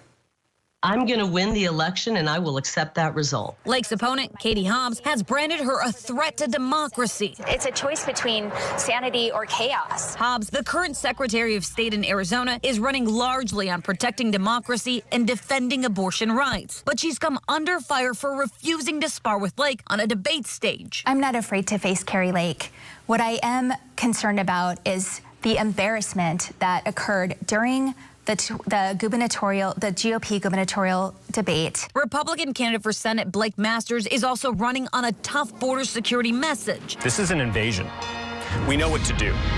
We need to finish Trump's wall. Although Masters, a venture capitalist, has called President Biden a legitimate president, he's also raised eyebrows with unsubstantiated claims of election meddling in 2020. Incumbent Democrat Senator Mark Kelly has focused his campaigning on bipartisanship and finding compromise on issues like immigration. We need comprehensive immigration reform in our country. We need Republicans and Democrats working together to solve this problem. And we just learned the Republican National Committee just joined a lawsuit with Republican Kari Lake and Blake Masters, saying that they want to extend polling hours until 10 p.m. That's an additional 3 hours. This as a result, they say, of those tabulator machines struggling to process those ballots. At least 20% of voting locations were impacted by that technical issue. Election officials telling us that they have a solution in place, and that's been deployed. Del? Addie, thank you very much. She is live in Phoenix. You can see the sun is setting literally and figuratively on this election night. We are having daylight saving time envy here in Atlanta. Addie, thank you. All right, well, the list of Republican candidates who deny or question the outcome of the 2020 election extends far beyond Arizona. There are nearly 300 people on the ballot nationwide. So how are things shaping up this year? Are we seeing any issues with voting so far? Sasha Ingber is tracking that from Washington for us. Hey, Sasha. Hey, good to see you. So where there have been these issues of election equipment malfunctioning, which is common in elections, we have seen a tidal wave of false information spreading on social media, primarily from prominent voices from groups that deny the 2020 election results are now sowing distrust or skepticism about the integrity of this election. Now, a lot of this stems back to Maricopa County in Arizona and those vote tabulation machines, about 20% of which malfunctioned. The election officials provided alternatives for people's votes to count. An agency inside Homeland Security said that there is no evidence of any nefarious activity here, but nonetheless, these groups have come forward. The head of a group called Turning Point USA has said that there is evidence of voter suppression from poll workers, that people should be arrested. This is a group that the Anti-Defamation League has said has leadership that is tied to extremists and has used racist and bigoted comments. There's also the head of Clean Elections USA, which is a group that has incited a restriction by a judge for alleged voter intimidation in Maricopa County. The head of Clean Elections USA promoting more of this skepticism, and a comment on Truth Social by former President Trump saying they're trying to steal the election with bad machines and delay. Now, a leader of a Texas-based group called True the Vote wrote on Truth Social that he is getting on a plane. He was released recently from jail, and he's heading to Arizona. He says that he wants to stop anything from being stolen, that there is a team on the ground. We're also seeing video posted online which shows that people are taking video inside these voting centers, which is illegal according to Arizona law. So we're seeing these disinformation move from the digital to the physical world, but no involvement from Russia or any other foreign actors just yet, I'm told by a disinformation expert, but we are likely to see it in the days ahead. Back to you. Right, investigative reporter Patrick Terpstra is going to join Sasha on this front tonight for us. So we're going to see you both in just a little bit. Thank you, Sasha. And we want to take a moment to just be transparent here at Newsy about the vote tallies we are displaying tonight. On the bottom of your screen, they're starting to come in. So before we ever announce a winner, we want to tell you, here's how it works. We're bringing you the real-time data from our partners, the Associated Press, tonight. The AP is employing about 4,000 people tonight who are getting the vote totals from official sources. They're calling up the county clerks or local election boards. Then they feed them into the AP. We get those results in real time every 10 seconds. The AP has models of how many votes they're expecting in each and every county. That's how the AP calculates the percentage of expected votes, which is a combination of all vote types, including mail-in ballots, early voting, and votes on election day. The AP, they have a specialized team of about 60 people responsible for declaring the winners in each race. I just want to underscore this. These are not guesses. The AP only declares a winner when it determines there is no possible way for a challenger to win. So, in other words, the AP says it only declares winners when its team is certain of the outcome of the race. Not all news organizations use the AP for voting data and results. So winners may be declared at different times, across different sources. Here tonight, we're sticking with the AP. All right, let's all take a breath. Let's all buckle up for an important night of coverage here on Newsy. More polls close in just minutes. This is Newsy's special live coverage of the 2022 midterm elections.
Welcome back. Among the polls that just closed at the top of the hour is Virginia. So I'm here with Newsy Political Director Andrew Rafferty with a look at some of the races that could maybe give us a little bit of an idea and a picture of the big picture, I guess, that we could see across the nation today. Yeah, Alex, well, you guys were just talking about this at the beginning of the show, and we'll talk about 3 Virginia races. These are all Democrats that got into Congress in 2018. That wave now might be waved on out. We'll start with Virginia's 2nd district. It's Elaine Luria, a Democrat and incumbent, a name that might sound familiar to folks. She serves on the January 6th committee. She's got a pretty tough opponent here in Jen Kiggins. And Kiggins, actually, this district, it went for Glenn Youngkin, the Republican governor of Virginia 1 year ago, pretty big. And so she might be, out of the 3 we're about to talk about, she probably has the toughest path ahead. And then in Virginia's 7th district, we have Abigail Spanberger. Dell just mentioned she was endorsed by Liz Cheney and has another tough challenger in Yasli Vega. And it's interesting, this is a little bit, this is outside Richmond. She might have a little bit better shot than Elaine Luria. But if she falls tonight, then we might be in that 20 to 30 flipped House seats range, and that could be, you know, that wave talk we've heard. And then the last one I want to talk about, this is the 10th district, because Jennifer Wexton, this is just outside Washington, D.C., and she actually had Jill Biden come and campaign for her just the other day, because a little bit of a sign that this might be in trouble. This is a pretty Democrat-heavy district, so if Hung Kao, her challenger, is successful tonight, it might actually be a really bad night for Democrats. All right, well, thanks for the update. We're going to send it back to Chance. Hey guys, there have been some movement in at least one of the key races we are watching right now. We want to share it with you as we get it. Kentucky Senate incumbent Republican Senator Dr. Rand Paul declared by the AP as the winner of this race. Just 27 minutes into the night, he was that far ahead. Then we have Vermont. Like we said, Pat Leahy, he is leaving after spending decades and decades in the Senate, and now the Democrat in that race, Peter Welch, will take his seat handily. Finally, let's go down to South Carolina. We do have a winner in South Carolina, the incumbent Senator Tim Scott. He has his eyes on the White House potentially in 2024. But right now, he has at least 6 more years in the Senate, almost 65%. 1% of the vote counted. But again, they are that certain that he is going to win. So the AP calling this for Tim Scott now. Meantime, the Georgia governorship is up for grabs as well. Republican Governor Brian Kemp is facing a rematch of 2018 against his Democratic opponent, Stacey Abrams. But like we are showing you on the screen right now, it looks like about 11% of the vote is counted in the Senate race so far. And at that moment, Dell, you caught it. I didn't catch it. Who was in? Warnock was in first place in that, but once again, it's 11%. So early. Yeah, we're talking 11% of the vote, so everybody's going to be watching that one throughout the evening. And again, on that particular poll that we were looking at right there, those results, Stacey Abrams is leading. We know it is going to be early. So we want to talk about some of the dynamics that are at play here in Georgia, and we have just the person to do it. Latasha Brown is a political strategist and consultant. She co-founded the voting rights group Black Votes Matter, which has done a lot of work here in Georgia. Latasha, good to see you again. What are the early numbers telling you about the black vote, and did they show up or did they stay home? Latasha, I can't hear you. Did you mute me? I think you did. Can you hear me? I got you. You now. hear me? You got okay, great. Thank you for having me. So I think what the early vote is telling us is that, one, what we know is there's almost 2 million votes that have been cast so far. And of that, what we know is that black voters have actually been over-indexing. So, you know, black voters in the state of Georgia have come out, that we've actually broken records from early voting in a midterm election. I think we'll continue to see that. I think today what we saw is we didn't see the same kind of long lines that we saw in previous elections, but what we saw is we saw a steady flow of voters. And so I think the early vote is actually going to have a significant difference on this particular election. But black voters in the state of Georgia, in spite of the voter suppression and some of the other barriers, actually came out and voted in this election cycle. Latasha, that was actually a story back during the spring, voter suppression in Georgia. But going into today, we saw record voter turnout. How do you square that circle? Well, that doesn't mean that voter suppression didn't happen. What that means is that what you had is a committed base of organizations and people and voters who had decided to respond to the voter suppression. People are angry about what happened with SB 202. People may recall that there was a bill that was passed in Georgia in 2021, right after the special election that had the 2 U.S. senators to put them in office, that we saw this SB 202 bill that severely restricted what we saw in terms of absentee ballot voting, early voting, It decreased the amount of drop boxes. It also created elements in which one voter can actually challenge the credibility or the validity of another voter. What we saw is in the state, we saw over 60,000, we saw tens of thousands of voters that their voting rights were actually challenged in Georgia, and that in many places the election board actually had to clear with that. What we've also seen is that we've seen in which provisional ballots, is a major change on provisional ballots, that if you get to a polling site where you used to be able, if they didn't have your name, you could cast a provisional ballot. In that bill, it has it so now that until after 5 o'clock, before 5 o'clock, you can't have a provisional ballot. You have to go to wherever site they tell you, right? And it's still under discretion of whoever is the poll supervisor at that site. So there are many provisions that actually have led to what we believe voter suppression, including the inaccessibility in terms of drop boxes. I think that has led to a severe drop in mail-in voting. We had 1.2 million voters who voted in the last election around mail-in voting. Now it's 0.2%. Your signal's breaking up on me. I got time for 10 seconds. Okay. Warnock, Walker, who? I think Warnock is going to pull it off. I think he's going to keep that seat and he's going to carry and continue to represent the state of Georgia. That was 10 seconds. Latasha Brown with Black Votes Matter. Latasha, as always, thank you. You're looking at the screen right now, 11% of the votes in, which is very early, and we point this out. We will not call a race until the Associated Press calls the race. Right now, you can see that Raphael Warnock is leading, but they do expect this particular race to be tight as a tick. And polls have also just closed in Ohio, North Carolina, too. We're going to bring you those first vote tallies and drill down more on an idea more Americans are talking about this year. Is it time for a major third-party option? Is that option already here? Next.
7:36 here on the East Coast. The polls are closing soon in 2 more states, in Ohio and North Carolina. Beautiful shot, by the way, of Cincinnati. The Ohio Senate seat is open because the Republican incumbent there, Rob Portman, is retiring. As you can see, the double zeros on the board. He is, of course, trying to replace him, are the 2 people you see on your screen. Republican author and venture capitalist J.D. Vance and the Democratic Congressman Tim Ryan. Once again, zeros all across the board. And in the Ohio governor's race, the former mayor of Dayton, Democrat Nan Whaley, is trying to replace a very popular Republican governor, Mike DeWine. Double zeros across the board there as well. And polls just closed in North Carolina. The big race that we're watching is between Republican Congressman Ted Budd and the Democrat Sherry Beasley. She's a former state Supreme Court justice. This is for the Senate seat being vacated by the retiring Republican Richard Burr. And right now, with 28% of the vote being counted, Sherry Beasley in front. A lot of people are watching that one very closely to figure North Carolina, Virginia, those are the biggies at the beginning. Right. All right, with that, we welcome you back inside our main election studio right here in Atlanta, Georgia. I'm Alex Livingston alongside Del Waters and Chance Seals. So glad to be working with you guys tonight. Absolutely. Let's get over to Newsy Political Director Andrew Rafferty back with us. So, Andrew, what are you seeing so far?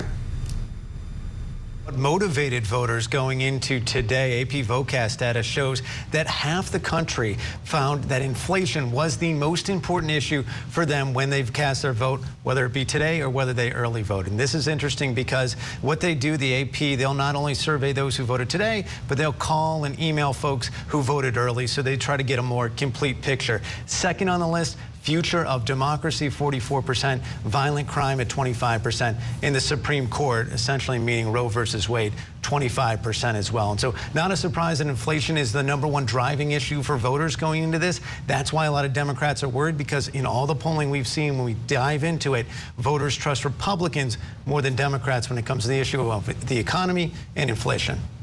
Yeah, but Andrew, the economy, not a surprise. 44%. Protecting democracy, is that a surprise? Well, you know, I think if you dove into it, and we don't have this data just yet, I think you're going to get very different answers for what is a quote-unquote threat to democracy. We've seen Republicans throughout the campaign season saying the media, Joe Biden, Democrats are a threat to democracy. Obviously, Democrats are saying that the idea of denying elections, election infrastructure, January 6th, that's a threat to democracy. So there are 2 very competing views on what is threatening our current system of government. Yeah, there are about 5 dictionary entries under that term right now across the electorate. Gotcha. Okay, we'll see you here soon. There are just growing signs tonight that Americans are tired of a political duopoly that we live with. Voters calling themselves independent have spiked. According to Gallup, 43% of Americans now do not identify as either party. Lauren Magarino, anchor of The Why here at Newsy, breaks down the political divides we're seeing. Lauren? You've heard a lot about the top issues this election, and no matter which issue you look at, you'll find significant divides among party lines. Looking at Gallup findings, for Republicans, it's economy, immigration, and crime. Those are the top. For independents, also the economy, abortion, and crime. And for Democrats, abortion at the top, climate change, and gun policy. Now take a look at this. 64% of Republicans say the economy is extremely important to their vote. That's compared to 33% of Democrats. And if you look at abortion, just over half of Democrats say it is extremely important to their vote, the highest percentage of any issue for Democrats, and compare that to the 37% for Republicans. And looking at climate change, which is the second top issue for Democrats, is a 40% difference in importance between the 2 parties, with just 9% of Republicans saying climate change is extremely important to their vote. Where there is some consensus is lack of trust in the federal government. For the first time, Gallup found a majority of Americans do not trust all 3 branches. I'm Lauren Magarino with The Why. Lauren, thank you very much. And Alex, you heard Chance just say a second ago, 43% of the people polled say they don't want to be part of either party. And our next guest is co-chair of a political party trying to become a major player. It is called Forward. Christine Todd Whitman is a former Republican governor from New Jersey, familiar face. She also went on to serve as the EPA administrator under President George W. Bush. Governor, thanks for being with us. Each year, we hear that, where are the young people? It seems, though, that climate change is a major factor today, because on Monday at the COP27 Climate Change Summit, the UN Secretary General saying we are on a highway to climate hell with our foot on the accelerator. So the question I'm asking you is, whoever wins, can they keep that growing voting bloc, happy? Well, that's why we were part of we started the Forward Party, to give the voters a chance to be heard, all of them, no matter where they live, to support candidates who will respond to them. And where climate change is a major issue, which it is for many, many people, they're seeing its impact. They're feeling its impact today. By going to a forward candidate, you'll get someone who will really represent you, because we have to change the system, the way we vote, if we're going to expect different outcomes. And that's why we at Forward are so supportive of open primaries and ranked choice voting. But beyond that, all we ask of candidates is that they're going to agree to support the Constitution and observe the rule of law, want thriving communities and individuals to be able to earn their own living. But we're not going to dictate where they stand on these issues and the particular issues. We're going to say that they should respond as they believe and as their constituents want them to, which I think is going to give those who believe in the importance of dealing with the issue of climate change a much larger vote. And so I want to stay on the theme of climate change. The UN there sounding the alarm at that summit, as Del just mentioned. Florida right now is bracing for a rare hurricane at this point of time in November, in the next day or so. With that backdrop, when we look ahead to 2024, do you see climate change becoming more of an issue by that point? Is that when people will finally start to kind of wake up and say, hey, maybe we need to be paying attention to this a little bit more as far as voters go? Well, I certainly hope they do by then. But again, until you give them an opportunity to vote for candidates who speak to that issue, then you're not going to see the system change, and you're not going to see the actions taken that we need to take in order to address it. So, because it's now become a political football between the two major parties. Neither one of them want to deal with the issue particularly, because they want to use it against the other. They use it to excite their own base, and that's why we've got to break this duopoly. And the way to do that is to change the way we elect people by opening primaries and having ranked choice voting. So no matter where you live, your vote is going to be important. Everybody's going to want to get your vote. Ranked choice voting, they're going to want to be first or second. If they're not first, they want to be second, and maybe third, depending how many candidates. But it means that the candidates will have to speak to a broader electorate than they are now, not just their base. And that's when you start to get real discussion going, so that you can start to solve some of these problems. Because if we don't start working toward a solution on climate change, not that we're going to stop it, not going to do that. Earth has been changing since it was formed. Climate's been changing ever since. But we are clearly, as humans, so exacerbating that natural trend that we have to take action, both to prepare ourselves and to try to slow down the inevitable.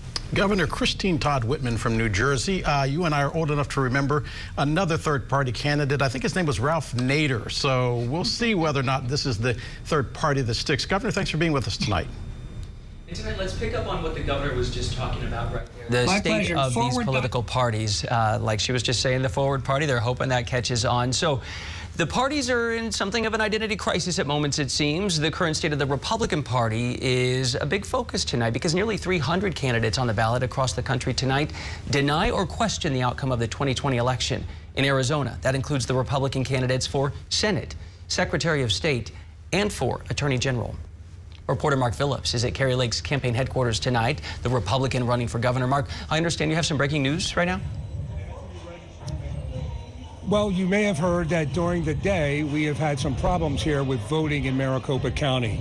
Just a short time ago, the Republican Party filed a lawsuit asking for a restraining order to force the Maricopa County Board of Supervisors and the recorder to keep polling areas open until 10 o'clock and don't drop any votes until 11 o'clock to make up for the people who may have left because they couldn't wait around, or just to ensure that everybody that's in a line, and there are a number of polling places around the county right now that have long lines, you're able to stay in line and get to vote. No word yet on the judge's decision, but you may take a while before you find out what's going on here from a vote perspective in Arizona. I saw a mea culpa from the recorder there, and not totally unexpected that we could see some challenges or even lawsuits coming in from many parts across the country. Looks like our first one is 45 minutes into the hour of 7 p.m. on the East Coast. We should note that polls are not even closed yet right now in Arizona. Mark Phillips in Arizona tonight at the Lake headquarters. Thank you.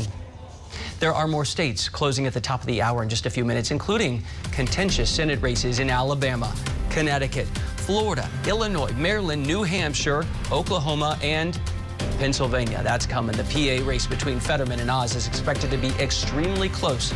The first votes are coming in very soon. Every day.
Every day, Newsy's mission is to give you information you need to make your own decisions about your own life. Tonight, it's no different. It's awfully important, though. We're covering more issues from the places they're actually happening, including important developments you won't find anywhere else. That includes Uvalde, Texas, where we've been since the school shooting at Robb Elementary School back in May. Axel Tercios is live there on the ground again tonight. And Axel, I remember standing there with you at Robb Elementary School the day after the fountain 2 days later as we started to meet these families. Could you explain why you're there tonight on election night? Chams, I'm here tonight because as this midterm election is important for this community, when pain, when suffering, when tragedy struck this community, we came here to report. We've seen firsthand families, friends, and just anybody in this community related to the victims of this mass shooting rallying, demanding for change, and even taking their fight for answers to the nation's capital. And of course, this midterm election is very important for 3 writing candidates for a seat at the county commission, especially for Javier Cáceres, who is the father of one of the students who died in the shooting. Uvalde, Texas, in the national spotlight once again. I want to do anything to support the community. I'll be supporting the candidate that does that. Voters making their way to the polls on election day. If I did not want to seek change, I would not be here. So that is the way I'll do my part. 3 political novices vying for a seat on the Uvalde County Commission. Very personal for one, Javier Cáceres, the father of Jackie Cáceres, killed in the mass shooting at Rupp Elementary just over 5 months ago. Also retiree Diana Olvedo Carao and business owner Julio Valdez. What is your call to the community at the moment? I was that person that my vote doesn't count, it really does. And with the help of everybody, we can make things happen. What made you go for this race? My primary reason for filing to run for this race was the failure of May 24th. And specifically for this seat, Mariano Vargas is the current incumbent, and he needs to step down. None of the candidates have political experience, but they say they're energized and eager to see changes in Uvalde. It's unbearable, losing a child the way our children were taken away. So, we all we can do is hope for for people to come out there and vote. May 24th was a complete disaster, and part of that is because nobody had a plan. Gun control, stronger school safety, and accountability for local officials are the key issues for Uvalde voters. What was your stance before the shooting on guns, and what is it right now? I did not see a problem with it until this happened, to be honest. Now I'm going to go vote and see if I can make a change. These candidates are running against Mariano Vargas. Vargas was the acting Uvalde police chief during the mass shooting. He was suspended after a state report found failures in the police response to the shooting. Well, Chance, at the moment we are outside of the Uvalde County Elections Administrator's office and also the Uvalde Leader News, which is a local media news outlet. And as you see in this whiteboard, they will start posting the results of the races once those results will start coming in. And of course, we're going to keep very close attention to those results so that we can bring them to you live here on Newsy. Back to you, Chance. Yeah, the pain there is still so real, Axel. Some of that helplessness we saw, though, it seems like it's transformed into determination tonight. Thank you. And we are just minutes away from a big batch of poll closing. That includes Pennsylvania. And a little bit later on, New York, where the state's incumbent governor, Kathy Hochul, is facing a stiff challenge from Republican Lee Zeldin. We'll have more results for you coming up.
Let's give you an update on some of the vote tallies so far. Ohio U.S. Senate, 5% of the votes counted there. We have Tim Ryan there up against Republican J.D. Vance. Also, the Ohio governor's race we're taking a look at as well. Nan Whaley, the Republican incumbent Mike DeWine, 5% of the votes counted there. You can see those percentages still really early, but that is what we have so far. And you can see all of the key races that we're following through for you, and we will be tracking all of them in our next hour. Stay with us.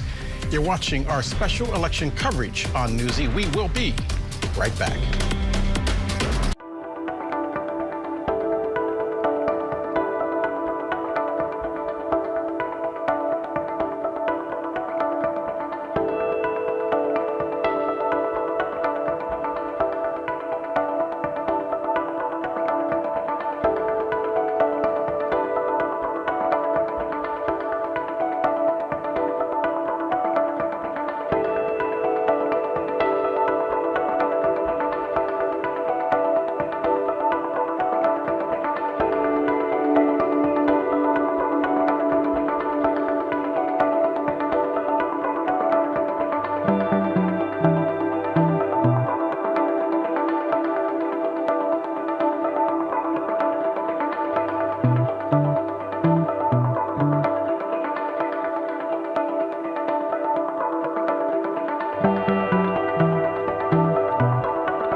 It is 8 o'clock here on the East Coast, closing time for polls in some of the most closely watched races of the evening. We want to take you to Florida right now, where the numbers are starting to come in, and there is little or no surprise there. We are seeing, can we put the Florida numbers up? There you go. Marco Rubio with a commanding lead right now, 70% of the votes counted there. He's about 700,000 votes ahead of Val Demings. And also, if you take a look at the Florida governor's race, no surprise there. According to the polling, Ron DeSantis was going to win easily. So far, with 71% of the votes counted, that appears to be the case. He is ahead Ron DeSantis ahead in the Florida governor's race, about 1 million vote difference between he and the Democrat Charlie Crist. All right, let's take you inside the states where polls just closed moments ago. The Pennsylvania Senate race is top of mind here. This is between Lieutenant Governor John Fetterman and celebrity Dr. Mehmet Oz. That silhouette was not him. Exactly. But that seat open because Senator Pat Toomey is retiring. Mystery. It still is a mystery. I love that. And then South Carolina Senate. Well, we're looking at the Pennsylvania governor right now. That is Josh Shapiro and Doug Mastriano. Shapiro is expected leading in the polls there. We will keep an eye on those numbers as they come in. Pennsylvania, though, we should point out to our audience, I know Andrew was pointing this out earlier, may not have the results in for some days. So as we have been saying throughout the evening, buckle up because of all of the different, already a lawsuit filed in Pennsylvania. So it could be a while before we start to see some final numbers coming out of the Keystone State. Yeah, pack your patience there. In New Hampshire, in South Carolina here, we have incumbent Tim Scott facing off there. And then this one as well, Maggie Hassan, she's the incumbent Democrat and Republican Donald Baldock. 10% of the votes counted there. So still pretty early, but giving us a decent look here. This is one of those key races, Maggie Hassan trying to hold on to her seat that folks are watching to see. She was one of the more endangered of the Democrats, but right now, again, only 10% counted, but as far as that goes, she's doing just okay. All right. What else is going on in New Hampshire? Maybe we get to the next race here. Governor, there we go. Looks like Tom Sherman at this moment. Again, 10% of the vote counted. Tom Sherman is minuscule points ahead, 0.2 points at this moment. But this is something we're going to keep watching. Yeah, Chris Sununu, by the way, is widely popular in New Hampshire. They wanted him to run for Senate. He said no, he's going to stick around because he said he wanted to be able to get something done. So let's move on. Let's see what else we see tonight. There is, right now, Alabama, the governor's race there. The vote tallies now starting to come in. Those are the Senate races there. Katie Britt facing off against Will Boyd once again. The percentage of votes counted right now, but it is now projected that Katie Britt, the Republican, is the next senator from Alabama right now. 75% of the vote in, but the margin is so wide. They'd be calling that with 0% reporting, yeah. Okay, that's when you know it's a blowout. And in the state's governor race, Republican incumbent Kay Ivey is running for re-election right now against Democrat Yolanda Flowers. Flowers is a former teacher, and Ivey is also expected to coast there. She's pretty popular in her state right now. Yep. I believe. All right. Up north in Connecticut, Democratic incumbent Senator Richard Blumenthal. He's running for another term. He's facing a challenge from Leora Levy, who is challenging him. But again, this is another one where there's really not much of a mystery. We can tell you right off the bat, 5 minutes after polls closing there, the AP has now called this race for Richard Blumenthal, the incumbent. He is keeping his seat for another 6 years. Connecticut, usually pretty blue. It's okay for them there. Let's get to our political team tonight here on Newsy, out on the ground. A dozen states out there.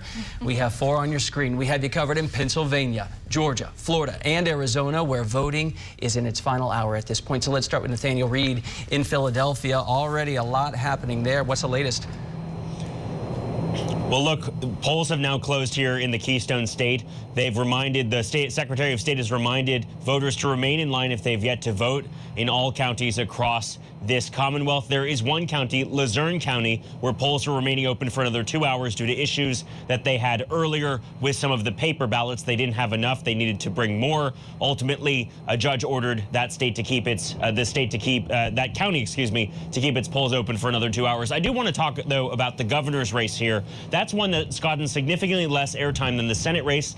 In the governor's race, Democrat Josh Shapiro running against Doug Mastriano, a Republican state senator who was present at the Capitol on the January 6th insurrection. One of the interesting things about this race is just the discrepancy in polling between this and the Senate race. Josh Shapiro has largely maintained a 10-point lead over Doug Mastriano for all of this race up until the final days here in Pennsylvania. I think if there is a race that we could call earlier in the night, it would probably be this one, given that the polls have shown Shapiro ahead with a good percentage of the vote. Now, Shapiro has been able to build a coalition of Democrats, moderate Republicans, and even some further to the right Republicans in trying to seek this seat currently held, seek the governorship, excuse me, currently held by Governor Tom Wolf. Now, there's a reason why the governorship is so important in Pennsylvania. That's because Pennsylvania's state Senate and state House are both Republican majorities, meaning the governor is, for Democrats, the last line of defense preventing against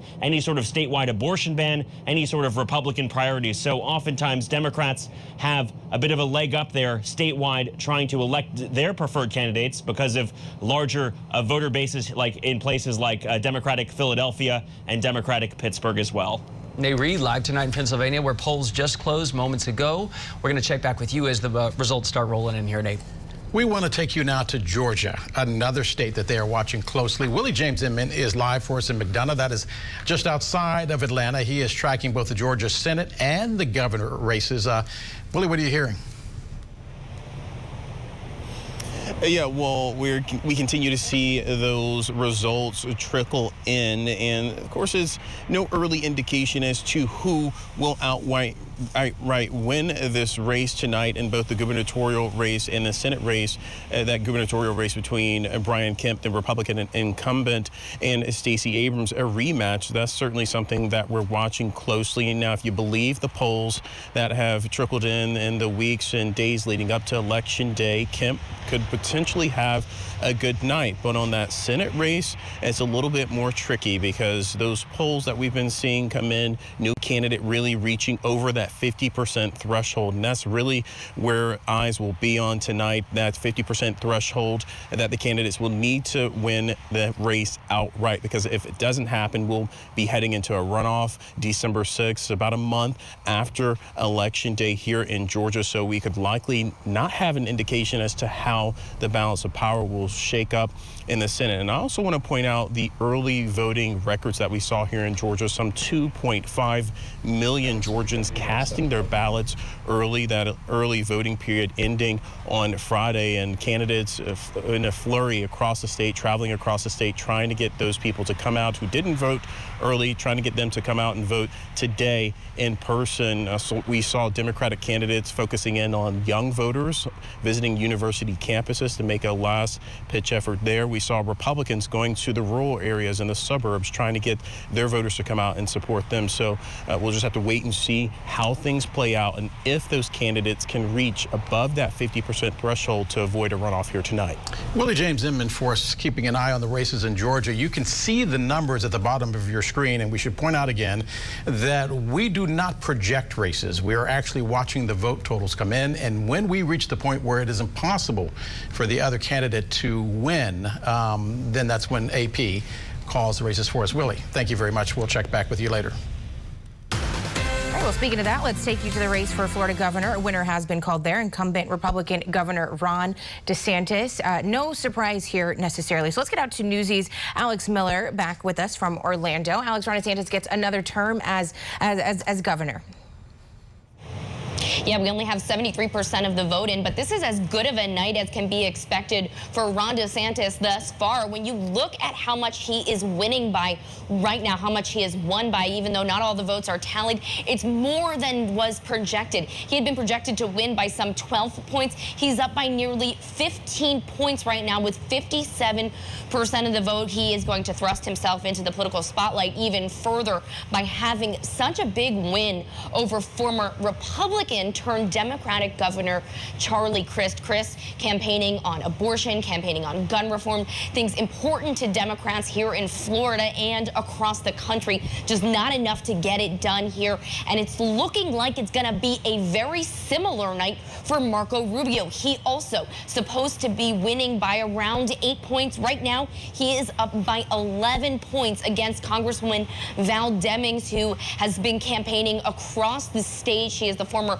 Orlando police chief who has done a lot of fundraising over the course of this election cycle. That fundraising not enough likely to get her over that finish line right now. But what is so interesting to me right now is the number of absentee votes here in the state of Florida. Florida is one of 10 states that is not only allowed to process the ballots before Election Day, meaning that they can compare signatures and make sure they're accurate, but they can actually start counting votes before before election dates. Again, only one of 10 states allowed to do so, which is why we are getting results so quickly here in the state of Florida. About 5 million absentee votes.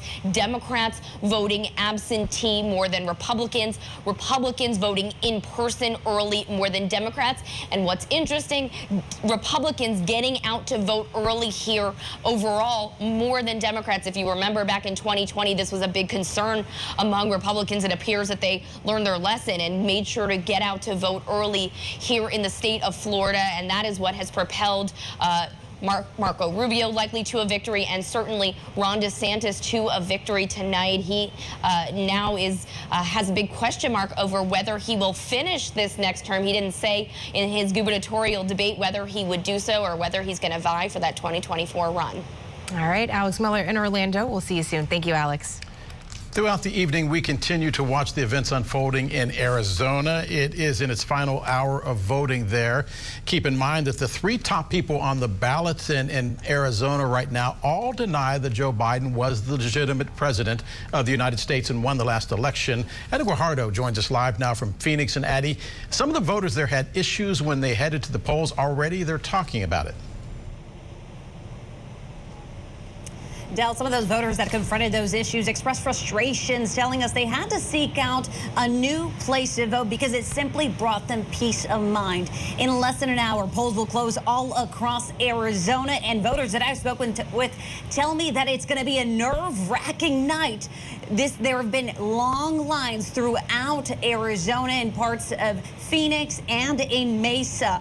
Now, for the last 2 years, there have been election integrity that's been in question across the state, despite an audit that found no major fraud. Now, on this election day, a technical issue with tabulators is sparking speculation. Tabulators process and count votes for candidates. Less than 2 hours after voting locations opened, officials reported issues with tabulators at least 20% of voting locations. Election officials apologized to frustrated voters for the inconvenience and say this technical issue does not indicate fraud. Secretary of State Katie Hobbs, who oversees elections and is running as a Democrat for the governor's seat, also assuring voters their voice will be heard. Carrie Lake, on the other hand, is taking on a wait-and-see approach. I hope it's not malice, but we're going to fix it. We're going to win. And when we win, there's going to be come to Jesus for elections in Arizona. There's going to be a come to Jesus. Every single eligible voter can be confident that their vote is going to count and their voice will be heard.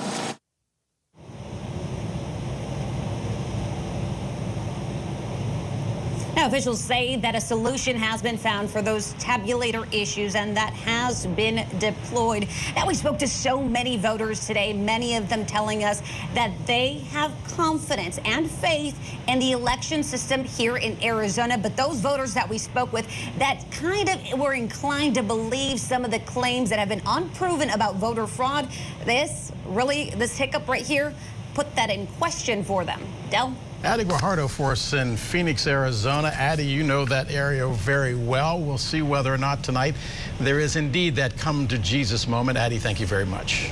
So right now we are waiting to see what's happening in Pennsylvania as some challenges are underway. We do have that big race to call, probably the first big race of the night, and that's that Ron DeSantis will retain his governorship in Florida. As he retains that, he has his eye on the presidency. So again, Donald Trump has his eyes on him. All right, keep your eyes right here on Newsy special coverage of midterm elections 2022. We're back right after this.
Newsy special live coverage of the 2022 midterm elections. We have a call to make. The AP has now called Marco Rubio, the incumbent Republican senator of Florida, the winner of his race. At this point, with 78% counted, he's 14 percentage points ahead of Val Demings, who was challenging him. And as we said before, in the governor's race, they actually have a winner as well already, Ron DeSantis. And this is a live look in Tampa, where they have on a favorite on the TV of this candidate.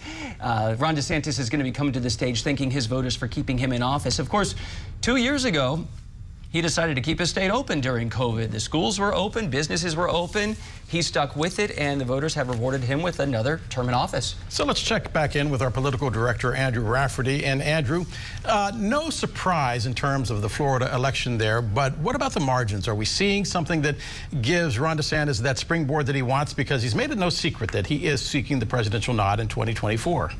Yeah, well, certainly, I think, he was up about 12 points in most of the polling going into tonight. We still have a lot of votes to count, even though we have called the race, that there's still a lot that'll tell us a little bit deeper about just how well he did tonight. I think one of the key questions that we're going to be watching for is just how well he did specifically with Hispanic voters. There's a lot of talk going into tonight that he can actually win places like Miami-Dade County, win some of these areas in Florida with heavily Hispanic voters, and what that could translate to, because that's going to be a theme we're talking about throughout the night, not only in Florida, but places like Nevada, but places like Arizona. Republicans really going in to the midterms felt like they could make some huge inroads. Ron DeSantis was kind of the face of that. And so looking at just how well he does tonight with some of those communities, I think will tell us a lot about his potential for 2024. Andrew, no surprise coming out of Florida, but the numbers that we are seeing early right now in Georgia kind of betray what the polling indicated. What are you seeing in the results coming out of Georgia? Yeah, I think it's really important when we're ticking through these results to remind people that we're getting the results from the areas that are reporting those results. And in Georgia, here, it's mostly urban centers. Specifically, Fulton County has reported about 300,000 votes for Stacey Abrams right now. I should say 200,000, but overall, there's about way more coming from the urban centers that you would expect to favor Democrats than some of the rural parts of the states. And that's why we're seeing the numbers the way we do, with slight leads for Stacey Abrams and Raphael Warnock. The interesting thing that has been playing out that we can kind of look into is that right now, Raphael Warnock, with the same voting percentage of expected vote reported, is running ahead of Stacey Abrams. And that kind of lines up with what we've seen in the polling. Of course, there's still time for both these candidates and certainly the Republicans to make up some ground. But right now, it looks like kind of what we thought going into tonight is going to hold, where Raphael Warnock is running a little bit ahead. But believe me, there's only about, 33% of the expected vote in. So there's still a lot out there. We got to be cautious, and we got to be patient. Andrew, one of the questions that people always ask is, they say, okay, we're talking about the urban areas, major cities like Atlanta, DeKalb County, for instance, Fulton County. But in the outlying areas outside of Atlanta, are there enough votes to make up the differences that we might be seeing in the Warnock-Walker race? Well, yeah, certainly in Georgia there are. And, another part of this is how much advance voting we have seen. And that's what Willie James Inman, who's been reporting on these campaigns, has really honed in on, is that they've set records in how many votes were cast before today. But Republicans, they feel strong how they can do, especially with that Election Day vote here in the state of Georgia, in those rural areas. I think that there's a lot of ground they can make up. And I expect that we'll continue to see that as the night progresses. I talked to Brad Raffensperger not too long ago, and he predicted that we'll at least know whether or not one of these races is going to the Senate by the end of the night. That would be a development in itself, that there would not be a runoff in Georgia. Andrew Rafferty for us. Andrew, as always, thank you very much. All right, let's get to Jamal Andrews in Cincinnati, Ohio, where polls just closed moments ago. A major issue there on voters' minds is crime. Hey, Jamal. Hey, Alex. Well, look, two big races here in Ohio that have garnered national attention for governor and for Ohio's U.S. Senate seat. But all over the country, Republican candidates have zeroed in on crime as a battleground they feel like they can win on politically. And that is especially true here in Ohio. The grifter. A rise in violent crime across much of the country since the pandemic has become the first line of attack for many GOP lawmakers this midterm cycle. No surprise, crime is on the rise. And it seems to be working. According to Gallup, Americans are more likely now than at any time over the past 50 years to say there is more crime than there was a year ago. Tim Ryan, the subject of many of these ads in Ohio. Streets are exploding with drugs and violence, while liberals like Tim Ryan attack and defund our police. Says his record tells a different story. Political analysts say the focus on crime is twofold. One, it appeals directly to the GOP's most coveted voting bloc. Fear of crime and the things that advertising can do to raise that fear or concern about it, I think is, a fairly obvious thing to try to appeal to. Two, it's more powerful imagery than taxes or gas prices. I just think there's probably some sort of gut reaction that people have to, basically just violence on television, and the ads reflect that. But for many of the voters who are most susceptible to crime and see it often in their daily lives, the advertising has a different problem. The ads are just very blatantly racist. We're not even talking about dog whistles anymore. Angela Lang is the executive director of BLOC, Black Leaders Organizing Communities. Lang says the imagery in some campaign advertising is meant to send a clear signal about race. Like a state GOP mailer that appears to show Wisconsin Senate candidate Mandela Barnes' skin darkened. Republicans say that's not their intent. Still, Lang recognizes the rise in homicides in her community and the concern it's created. She says community members in the area do want something done. We've seen some real tragedies in our community.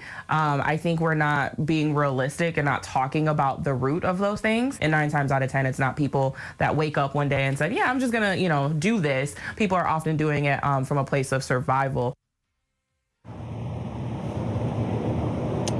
Now, in Ohio, along with choosing a new senator, a new governor, voters will also have a chance to weigh in on bail reform. State Issue 1 would change the Ohio Constitution to first give Ohio lawmakers control of bail rules in the state rather than the Ohio Supreme Court, as well as make public safety a consideration for cash bail. Supporters say this is an obvious common sense change to the Ohio Constitution, while opponents say that cash bail is inherently unfair to disadvantaged Ohioans. All right, a lot to look out for there. All right, Jamal Andrus in Cincinnati, Ohio for us tonight. Thank you. And ahead, more vote tallies as we're tracking some of the latest challenges to the vote tonight. Plus, hundreds of Republican candidates who either deny or question the outcome of the 2020 election. What does it mean for America? But first, it's the top issue on the minds of voters tonight, the economy. Lauren Magarino, anchor of The Why, gives us a breakdown. There are plenty of issues on the table for voters this election, but none compare to focus on the economy. According to Gallup, nearly half of voters say the economy is extremely important to their vote for Congress. At 49%, this is one of the highest ratings Gallup has found when asking this question before midterm elections in 2 decades. Now, if you look at putting food on the table, prices rose over 11% between August of last year and this year, according to government numbers. Gas prices are down from summer highs, but AAA found they're still hovering around $3.80 a gallon. The Fed still has hopes of tampering down inflation with interest rate hikes. The 4th this year, announced just days ago, bring the Fed funds rate to its highest mark of 4% since 2008. With all that said, an overwhelming majority of the country thinks now is a good time to find a quality job. The unemployment rate ticked up in October to 3.7%, but is still close to a multi-decade low. I'm Lauren Magarino with The Why.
Welcome back. Let's take you to the Pennsylvania Senate race here. 5% of the votes counted so far. You have Democrat John Fetterman versus Republican Mehmet Oz. Still super early to tell much of anything, but those are the results so far. And then the governor's race in Pennsylvania as well. We have Josh Shapiro. Again, 5% of the votes counted there. And Doug Mastriano, the Republican nominee. Josh Shapiro at the time, now leading, but again, for just 5% of the votes counted. Let's go deeper on Pennsylvania tonight, where ballots are now being counted and some challenge. President Biden carried the state in 2020 by just 1 point. Ed Rendell served as the governor of Pennsylvania from 2003 to 2011. He was also the chair of the DNC. Before all that, throughout the 90s, he was the mayor of Philadelphia, so he knows a thing or two about this state and exactly how it works. Governor, it's good to have you here. Fetterman right now, again, we are just in the beginnings of this, and it could go days, but he seems to be a little bit ahead. But we saw him challenge. He's suing to let some absentee ballots that were either misdated or undated be admitted and counted. The state Supreme Court is kind of split on whether to do this. There have been serious questions in the state about whether 2020 was handled appropriately with absentee ballots. Does it hurt the cause of legitimacy for him to now be wanting to enter these? Well, it could. But I think you got to look behind today's controversy. Today, the controversy could be solved by just saying that this problem was not important, not relevant to the outcome, because the only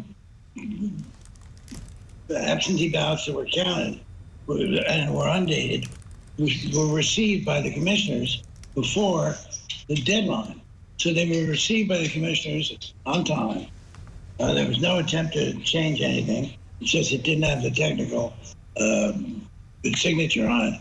So the act says that the courts have the ability to say it's not a relevant change, it doesn't give any advantage, so go ahead and count it. I believe eventually those votes will be counted.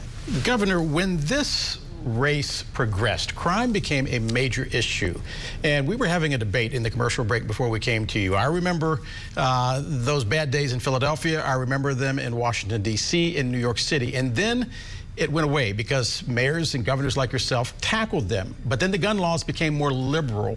Why did not Democrats say this might have something to do with the Supreme Court decision to allow people to carry weapons in major cities like Philadelphia, New York, and Washington, D.C.? Much interesting. I asked that same question rhetorically on TV yesterday. Look, what we should have done when they came out with this crime BS, and it is BS because they haven't offered anything that would have an effect on the major problem, which is homicides by firearm. We should have been in it that says, how dare the Republicans to talk about this? Homicides by firearms are the biggest problem facing us. It's what is causing this reign of terror. Yet every single Republican voted against doing something about high-capacity magazines and assault weapons. How can you vote against that and say you're for protecting the police? And in fact, 2 years ago, most every Republican voted against a budget that had an increase in funding for the police. So we did a very poor job in defending that issue. Well, I think regardless of what happens, whoever wins both the House and the Senate has to come up with a solution. And as they say, that's when the fight started. Ed Rendell, the former governor of Pennsylvania and also the mayor of Philadelphia. Governor, thanks very much for being with us tonight. And by the way, the former president, Donald Trump, and hundreds of Republicans on the ballot continue to question the outcome of the 2020 election, which is why you are seeing this person. Sasha Engber is our national security correspondent. Some raising questions, Sasha, even as the vote counting was just getting underway. What are you seeing? Well, certainly the comments made by Trump, by people who denied the 2020 election, leaders of groups that come from the right side of the political spectrum, have continued to sow distrust. But I want to spend a little time talking about Michigan. We have had multiple warnings from the federal government that previous locations like Michigan, places where races could be close, where we've seen activity in the past, could be vulnerable here. Well, I spoke spoke with Michigan Secretary of State Jocelyn Benson very recently, and she just told me that 1 or 2 people were removed from polling locations for causing disruptions, but that overall it's actually been pretty smooth. It's been a smooth election day. People respecting the sanctity, she said, of these voting centers. And I asked her about Trump's remarks and what she would do if she anticipates that there could be unrest either in the hours ahead or even in the days ahead. And here's what she said. We are prepared for anything in the future. If there is a reaction to the president's comments or candidates' comments or anyone who is, trying to incite people to protest or in other ways disrupt our elections process, we won't tolerate that. And she says that they are continuing to monitor any individuals and groups that could disrupt the electoral process. She told me that the U.S. is in the middle of a national, multi-year, multifaceted effort to delegitimize democracy in the country. Now, those are similar words to what we see on the other side of the political spectrum, but certainly for other reasons. Sasha Engber for us, live from Washington. Sasha, thank you very much. An issue that we will be tracking throughout the evening. Sasha, thank you. And our Patrick Terpstra has also been on this beat tonight because, Patrick, there are something like 300 candidates right now who are questioning the legitimacy of 2020. Some people say we outright got it wrong. What are you seeing in that string tonight? Well, we've been looking at people that either reject or question or actually tried to overturn the 2020 election. A number of them are running for Secretary of State, but we are also looking at Pennsylvania. That's because the governor of Pennsylvania actually appoints the Secretary of State. So a win by Doug Mastriano would be extremely significant because he would be in a position to actually appoint a Secretary of State who aligns with his view, his false view that the election in 2020 in Pennsylvania was rigged. So we are watching that very carefully, as well as what Sasha was mentioning in Michigan, Christina Caramo running for Secretary of State. They're also basically saying that there was fraud in 2020 and even today in 2022. A lot of significant races there because they can control how elections are run in 2024. Patrick Terpstra live for us tonight in the D.C. newsroom. Patrick, we're going to check back in as the night proceeds. For right now, let's check back in with Newsy political director Andrew Rafferty.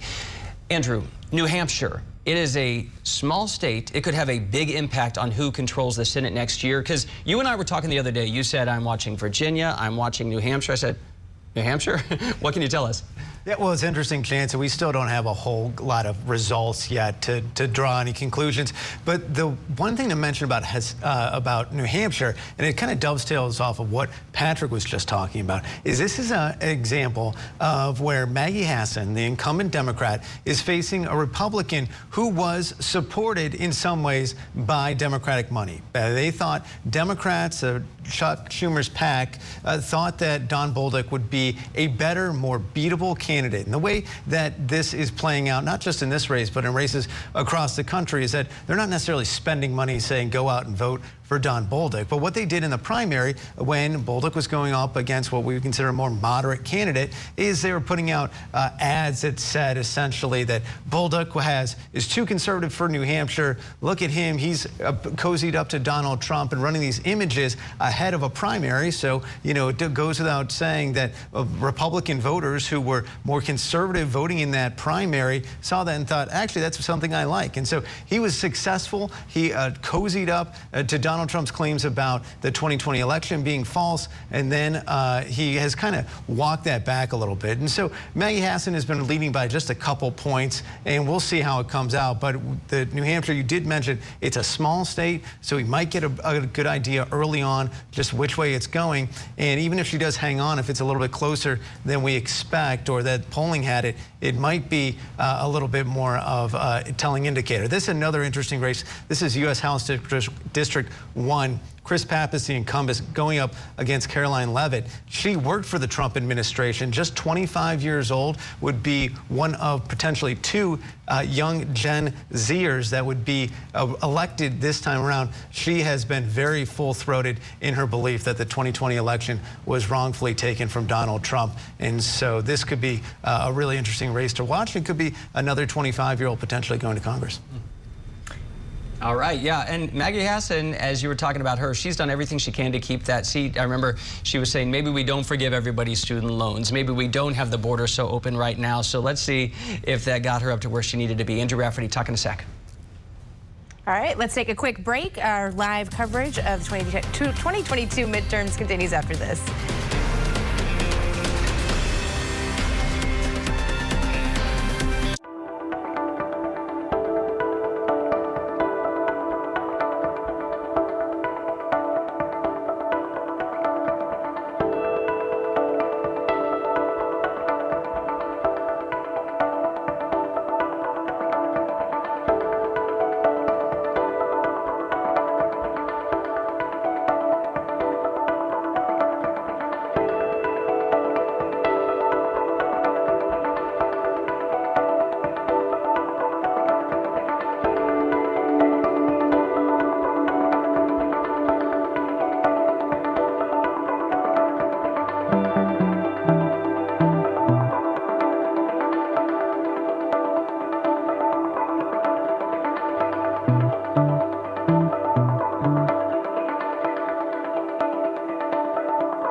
take a deeper dive into the issues that people are focused on right now. One of the biggest is crime.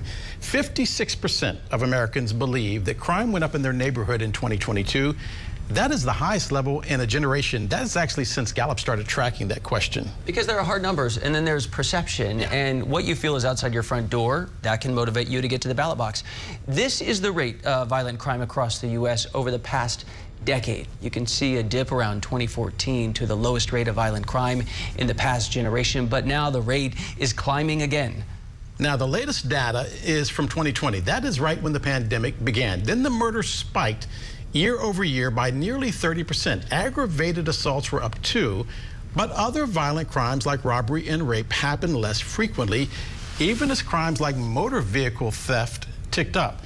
Crime rates tend to be a major topic for voters, especially in New York. Nicole Lewis is the engagement editor at the Marshall Project. It is a nonprofit organization centered around creating a sense of urgency about the criminal justice system. Nicole, as always, thanks for being with us. By tomorrow morning, there will be the chorus of people saying, lock them up. And why not? People are afraid. So answer the question this way. What's wrong with locking the bad guys up and throwing away the key? Well, I think we actually even have to go back a little bit further to the first part of your question, right? It's about fear. And their fear does not necessarily match the reality on the ground, right? So I want to point out that the FBI released crime data for 2021, and it's pretty inconclusive. It doesn't actually tell us is crime up this year compared to last year. And the reason for that is simply because about 7,000 police agencies didn't turn in their data. So we don't actually have a clear picture. And so I think, before we can get to the question of what do, we kind of need to have an accurate perception of the problem. And right now we just simply don't have that. And Nicole, where you are in New York, Kathy Hochul, the governor who's trying to hang on to her seat, people have said, yes, I am fearful and I don't need an Excel spreadsheet to tell me. I live in Washington, D.C. I have seen kids shot outside my door, and people say, I know this is real. I have seen it with my own eyes. I hear the sirens wailing. So crime has been a top 3 or 4 issue in this poll almost every single time nationally. And homicides, like we said, they've dipped slightly. Here in Atlanta, where I am tonight, homicides are up 20% this year over last year. New Orleans up 40%. Were things like cashless bail, like liberal prosecutors, relaxed policing, repeat offenders getting out of jail, were those electoral impediments? I think as far as are they popular policy ideas that most citizens can embrace when they're overcome and overwhelmed with the notion that crime is just right outside their doorstep, right? It makes sense that these might be largely unpopular. But again, going back to, does our perception, does our fear actually match the reality? The data doesn't say, or the research doesn't say that people who are released out on bail happen to commit more crimes while they're out, right? That we just don't have the research to back that up. And so, again, I think this notion of fear becomes so critical, so important, because when people are scared, they are more willing to embrace things that seem sensible, things that seem sort of reasonable. And that narrative that we're creating is very out of touch with what both the research, the evidence, and the data says is important. So tonight then, can you marry those two things for me? Because our goal tonight is to take what is important to people, match it to reality, match it to outcomes. People who say, Governor Hochul, don't tell me this isn't real. I am afraid to get pushed off a subway platform.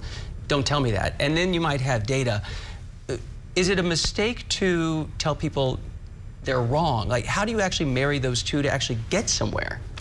Yeah, that's such a good question, right? Because I think we do have to get to what do? We can't just tell people to calm down or tell people that their fears don't matter. They do matter, right? Perception does matter, right? And I'm not here to say that it doesn't.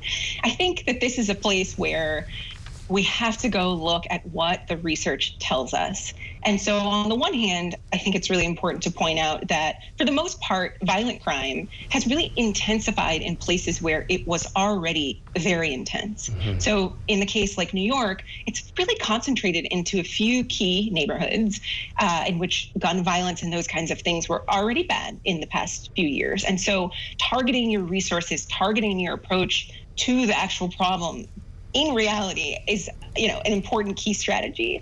And I also want to point out a Brookings Institution article that, really made clear this connection between a history of disinvestment in communities and rates of violent crime.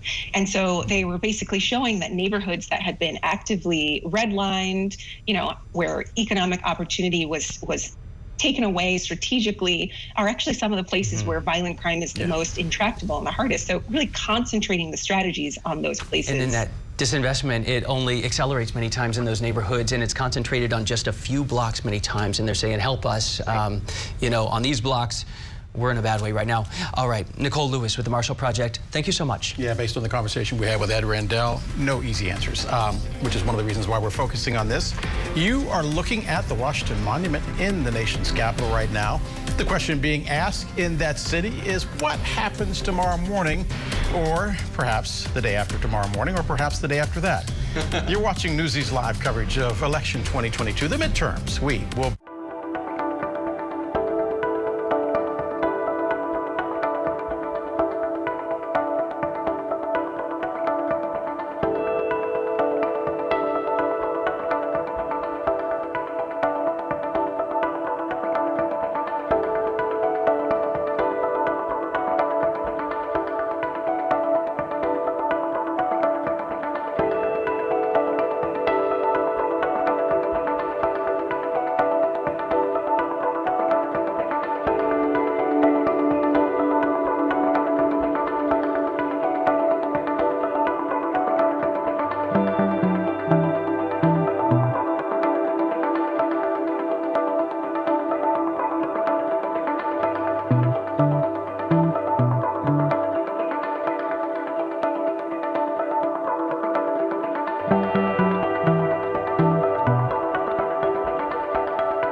now.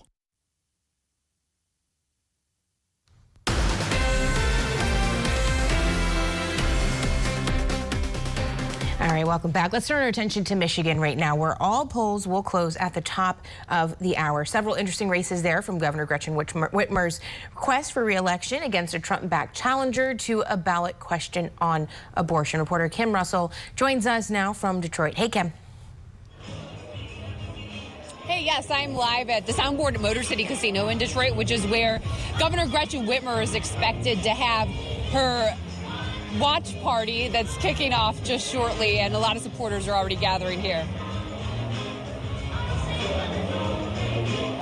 So what are you hearing so far? So we were out earlier and we saw the governor talking to supporters as they were working to help people get out the vote, and she was wearing a My Body, My Decision shirt. So definitely she's working to send the message that if you believe abortion should be legalized, you should vote for her. And when we talk to voters, I stopped by a polling location, and the two big issues that voters are talking about: the governor's race and abortion, whether or not it should be legal in Michigan. Those are the two big talking points that all the voters seem to be motivated by right now. All right, Kim Russell reporting from Detroit. Thank you so much. We're going to take a quick break right after this. We're looking at New York polls closing just shortly.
58-57 exactly as we watch. We're waiting for more polls to close across the country. It has been a night. No surprises so far. I feel like it's really about to get going, though, because these are the races that are going to be called very soon. Arizona, Michigan, biggies, New York, Texas, Wisconsin, and then several others. So we're about to really get into the thick of it. I thought it was kind of funny. We were just out in Detroit, and they said, we were at Governor Whitmer's party. Yes. Yeah. It was interesting when she said that. Yep, party. Because a lot of these are like TBD parties. Are we victorious? We don't know just yet. Yeah. But I think what's interesting is we're seeing a lot of people participating, and that is the main thing. It doesn't matter whether you win or lose. It does for them, but it doesn't for us. What matters is that democracy held. And a lot of people went into today, we talked about that in the 6 o'clock hour, concerned about two things. The economy, you can see the key races right now on your screen that are going to be closing in this hour, but people were concerned about the economy. They were concerned about democracy. It looks like democracy held. All right, well, the next hour starts right now.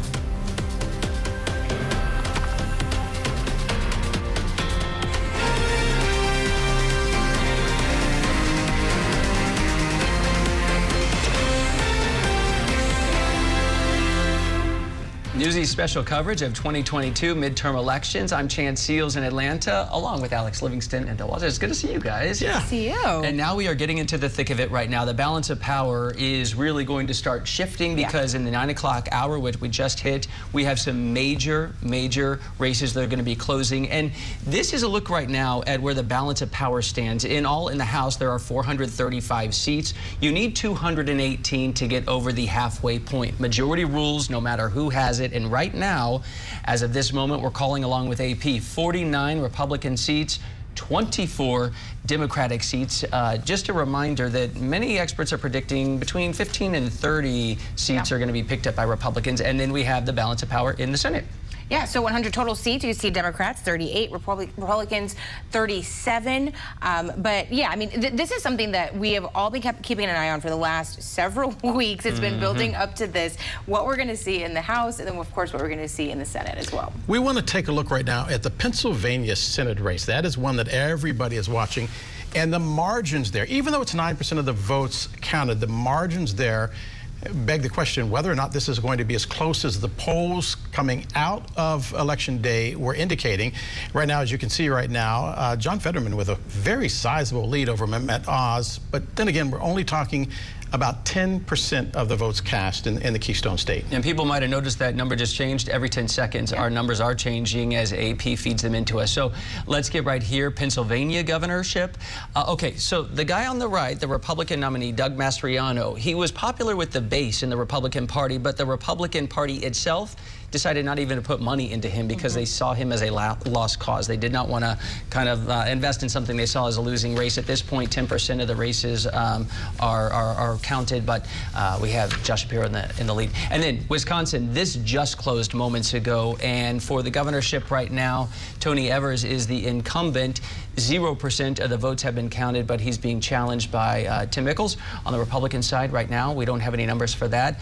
Same deal right now with... Yeah, Evers is very popular, by the way, in that state as well. Oh, no surprise here, by the way. New York, U.S. Senate. Wow. AP has called that. You see that star in the upper left-hand corner. Chuck Schumer there, the incumbent Democrat. They called that as a win for him. Joe Pinion, by the way, I want to go back to Joe. Joe really is a political newcomer.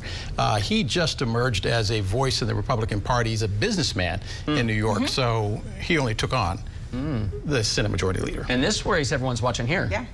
New York governor, 7% of the votes counted there. Kathy Hochul, the Democrat incumbent, 75% so far. But again, single digits % of votes counted so far. I want to take you now to the Lone Star State. Look at the numbers that are coming in there. That is the incumbent Governor Greg Abbott and Beto O'Rourke, who has mounted a door-to-door campaign across the Lone Star State. 32% of the votes counted there right now, with the current governor, Greg Abbott, with a lead. If O'Rourke wins, it would be considered by many to be an upset. set.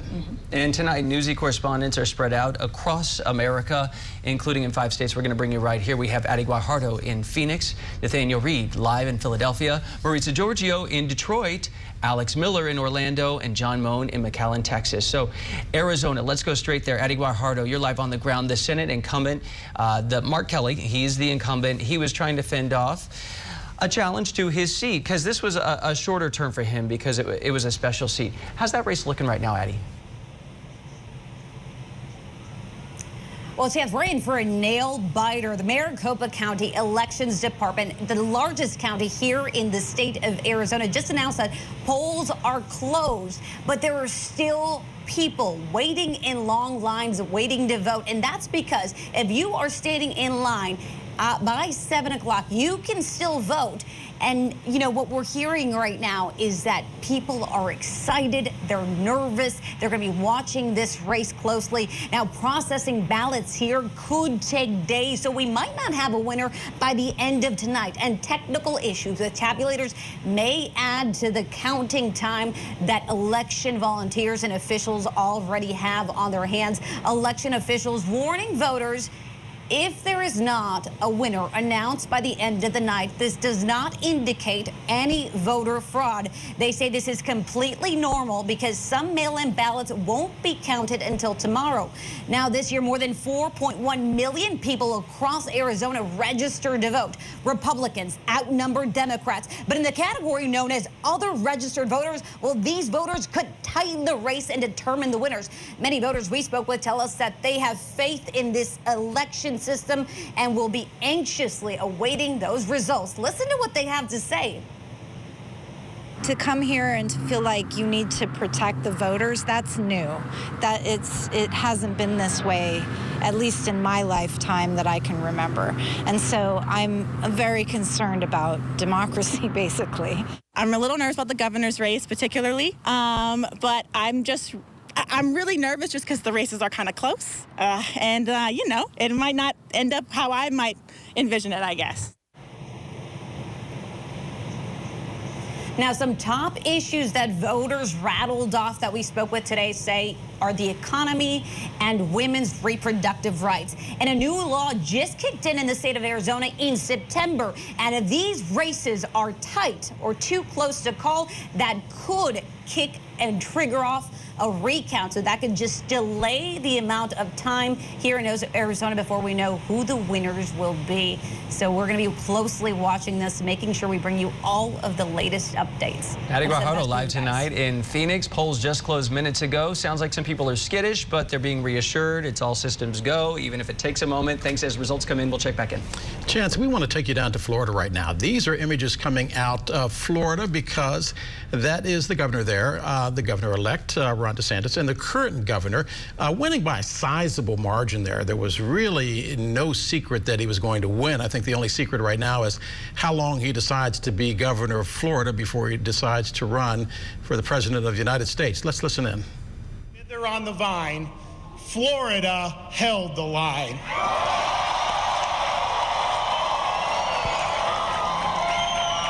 We chose facts over fear. We chose education over indoctrination. We chose law and order over rioting and disorder. Florida was a refuge of sanity when the world went mad. We stood as a citadel of freedom for people across this country and indeed across the world. We faced attacks. We took the hits. We weathered the storms, but we stood our ground. We did not back down. We had the conviction to guide us, and we had the courage to lead. We made promises.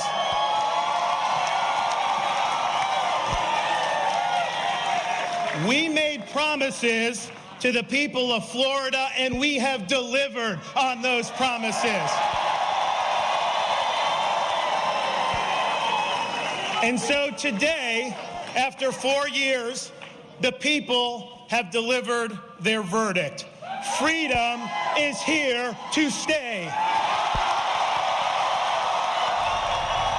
You are listening to the governor-elect of Florida. If he looks familiar, that's because he's also the current governor of Florida.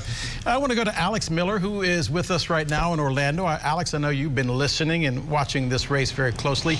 Kind of sounded like the beginning of campaign 2024. I know the audience right now, it's like fingernails on a chalkboard, but did you get that drift as well?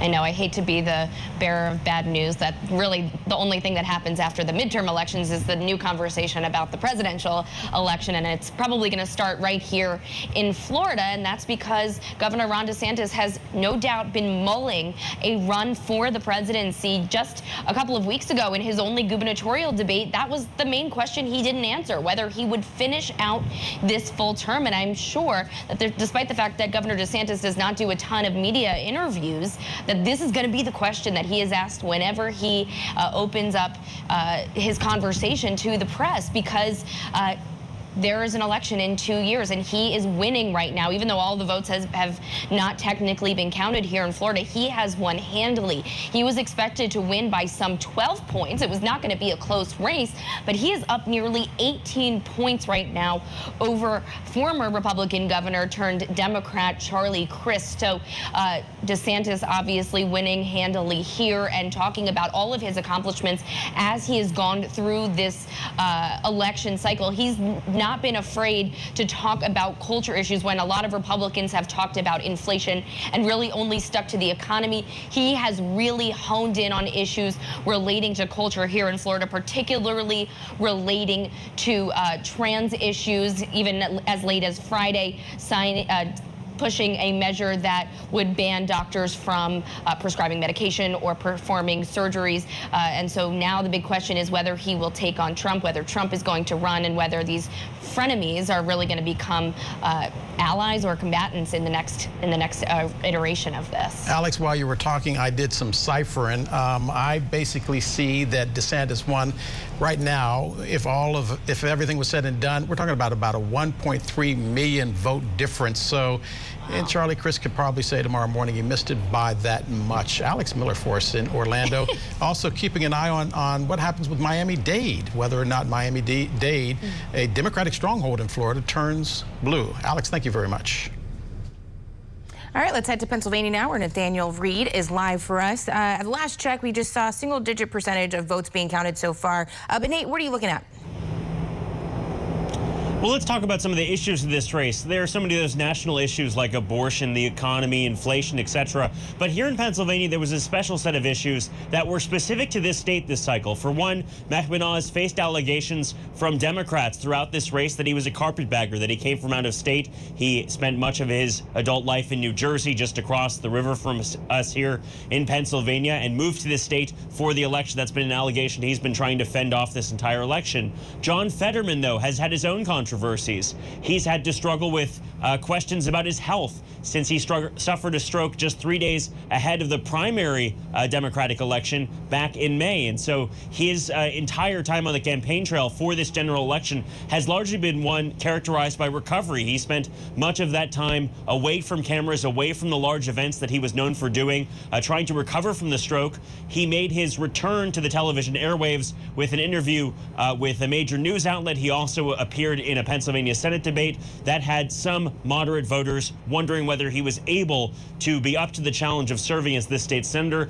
Some voters understand the difficulty he's in, but his campaign admits that he continues to suffer from auditory processing issues, something that is left over from the stroke that he suffered. I want to talk about another major issue here in Pennsylvania while we're still waiting for some of these numbers to get in, is fracking. The production of hydraulic fractured gas across the state has been a major question, something that John Fetterman has more recently said that he supports. Mehmet Oz has said from the start that he also supports, and so that has been a major issue in this race, though the two candidates appear to have similar positions now.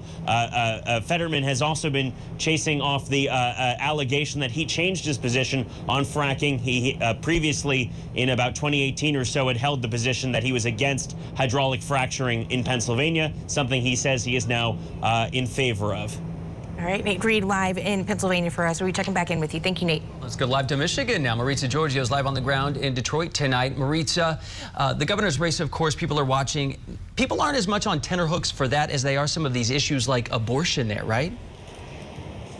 Yeah, that's right, Chance. Michigan is just one of 5 states we're watching tonight when it comes to abortion measures. We also have California, Vermont, Kentucky, and a nuanced measure in Montana. So how much is this issue spilling over into that gubernatorial race you mentioned? Well, Democratic incumbent Gretchen Whitmer seems to be putting a lot of weight on this issue. She tweeted multiple times throughout the day about abortion specifically.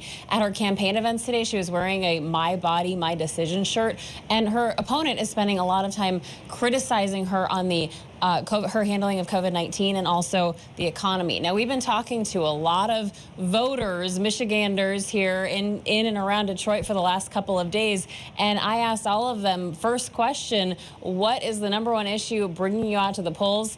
Listen to some of their responses. Is there one specific issue on this ballot that's important to you? The women's freedom to choose. The issue on abortion. The abortion thing. I would say most important, women's rights. I agree, women's rights. Oh, I third that, absolutely. The abortion situation. Pretty much all of it, truthfully. I mean, we're in quite a state of disarray right now. So everything on the ballot was of significant concern, really. I just think that voting period is important.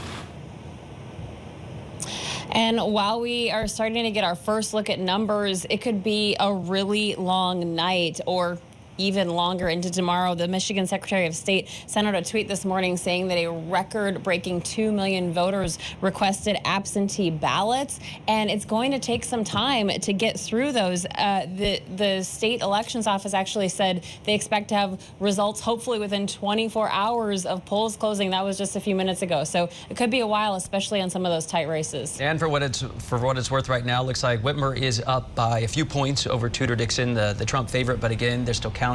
We'll keep people posted. Thank you, Maritza.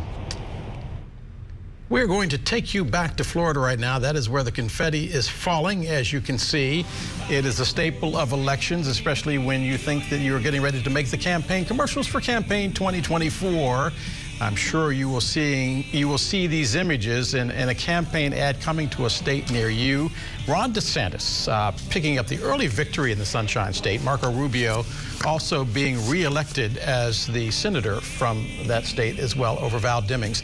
Let's go to Texas right now. The polls closing in all of Texas with about a quarter of the votes counted. The Republican incumbent, Greg Abbott, is holding a lead over his Democratic challenger, Beto O'Rourke. Newsy's John Moan is live in McAllen, a Texas polling station there. And John, what are you seeing on the ground? Yeah, look, the polling just closed here. People were in line until they closed, and then they were allowed to remain in line had they arrived at closing time. So the last voters just exited the building here no more than 10 minutes ago. I'm looking at the latest numbers. It's still very much a tight contest. Governor Abbott, the incumbent, is very much favored to win here, though, and he's been banking on his bona fides, spending a lot of time and money at the border with various state security programs, also touting his economic credentials. Beto O'Rourke, mind you, has something to say about Abbott's record, mainly running a campaign of critique, saying that Abbott has failed the state on reforming the state's near failed grid during the freeze of 2021, and also loosening gun laws way too much, leading up to the gun tragedy in Uvalde and various other mass shootings that have happened in the state. Again, looking at the numbers, too early to call right now, but things fairly tight. The governor is actually down here in McAllen. Really, I think political observers will say to put an exclamation point on all of the political capital he has spent down here. He is in support of 3 Republican candidates for 3 offices that have been long held by congressional Democrats. So that is one of the big stories here. We were speaking with voters earlier, mainly to get their take on the issues that were driving them to polls. Let's have a listen to what they had to say. I think right now the most obvious, considering that I am a young woman in America and the whole thing with the abortion rights and whatnot, that is definitely something that I'm going to be focusing on and highlighting in my vote today. I do believe that that should be our choice, and not quite sure about what the viewers' thoughts are on that, but that is definitely what I am highlighting in my vote today. A lot has to do with inflation, So cost of living is just way up.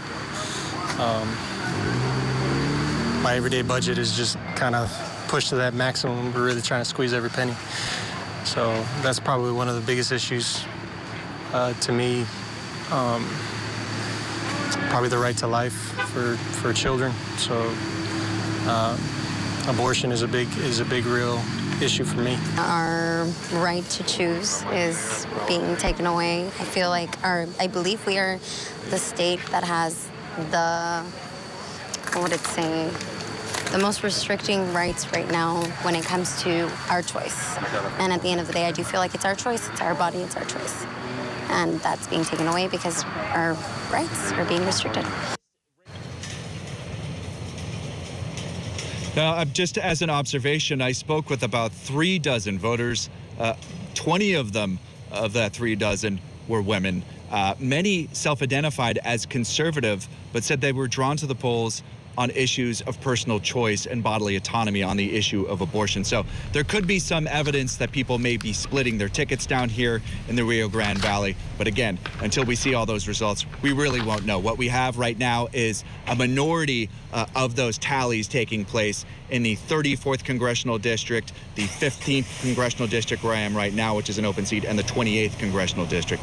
So we don't have any race calls as of yet, but when we do, we'll be letting you know. Yeah, and for our audience to realize, you can see the stars in the races that we have called, and they're called simply because it is impossible, based on the Associated Press, for the opponent to win. There just aren't enough votes out there, so those are the numbers that we follow. We don't project. So John Moan, Forrest McAllen, it's going to be a long night in the Lone Star State. We'll check back with you later. Up next, we're going live to Wisconsin. We have made the promise to you that we are going to be in communities to figure out why are they voting the way they are. We're going to Wisconsin, where there's a really, really tight Senate race, and we happen to have on a reporter who knows this state inside and out. He's kind of the authority. That's next.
now with Newsy's Inform Your Vote 2022. All right, election coverage rolls on, and now we go live to the state of Wisconsin. This is a race that nobody really knows is what's going to happen.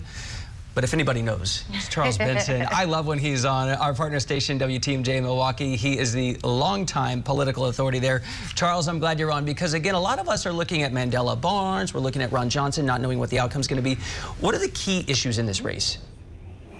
The key issues on the Democratic side were abortion and gun violence. The key issues on the Republican side were inflation and also accurate vote count. So it really was split on what Republicans and Democrats thought about what was the most important issue in 2022. But, you know, I wish I could tell you what the outcome of this race is going to be. You know, we often hear about that term, the view from 30,000 feet. Well, I can give you the view from 30,000 votes. In 2016, 2018, 2020, the two presidential races and the governor's race were all decided by fewer than 30,000 votes. That's how close battleground Wisconsin can be. And so the question is, are we headed there in 2022? The polls seem to suggest another close race, but we're hearing about big numbers in Dane County. Dane County is a big blue county. So how do the Republicans match that? Because they're also hoping and seeing for big turnouts in those areas. So it's always going to come down to the voter turnout, and I'm waiting to see how those numbers start to split up. So what is it about this race in particular, whether it's the issues or the candidates themselves, that is making this such a tight race? I think it's because it sort of reflects what we're seeing in the country. Everybody's looking through things through a partisan lens. Wisconsin remains divided on the issue of abortion, remains divided on the issue of inflation. And so there is this polarizing factor that's been going on, and we've seen it play out in the ads. I mean, in the governor's race, they dropped $124 million. In the Senate race, they dropped $218 million, according to ad impact. So a lot of money, record sums of money in both of these races. And I think what's happening in Wisconsin really sort of reflects what we are seeing on a national level as well.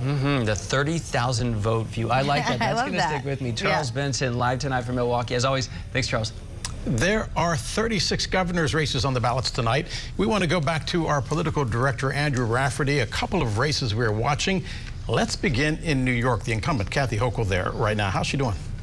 Well, Del, you guys hit on the issue of crime and how much that has really hampered Kathy Hochul's campaign. It was just a few months ago. We never thought that we would be talking about a tight governor's race in New York. But this really goes to something that we've been talking to Democrats about, their fears going into tonight, that in states like New York, where reproductive rights are not necessarily in jeopardy, at least they're not seen in jeopardy in a lot of voters, these blue states where they feel like they're protected, there's some fear that that would not motivate voters in the way it has motivated voters in places throughout the country. And that's why, whether it's Kathy Hochul in New York, which has not elected a Republican statewide in 2 decades, or what's going on in Oregon, where you have a really tight governor's race where a Republican could potentially win for the first time in decades. That's really interesting, and that might be playing out here.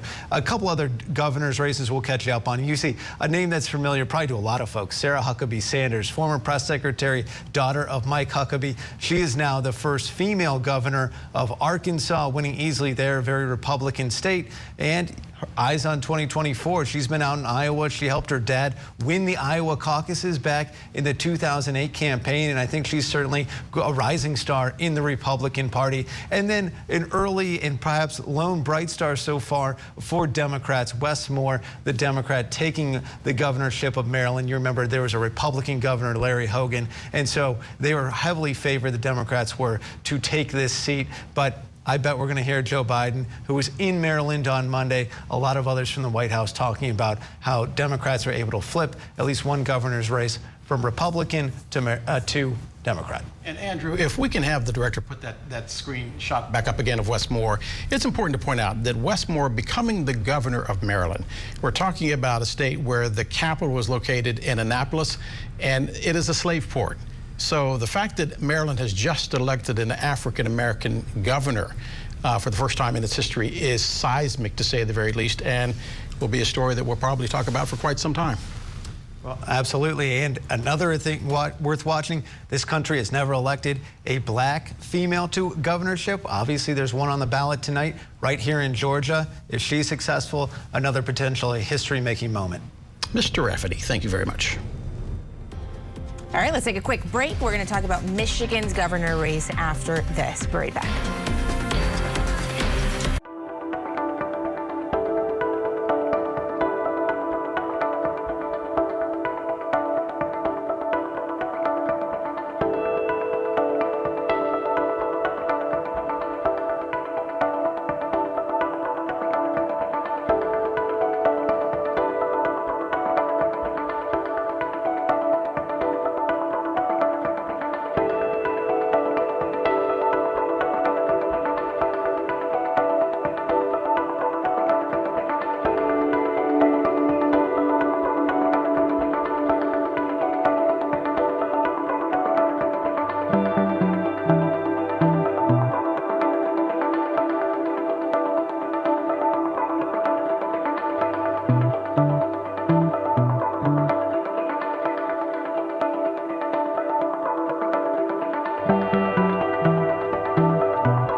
If you think you are watching the election results come in, guess who's watching perhaps more closely than you are?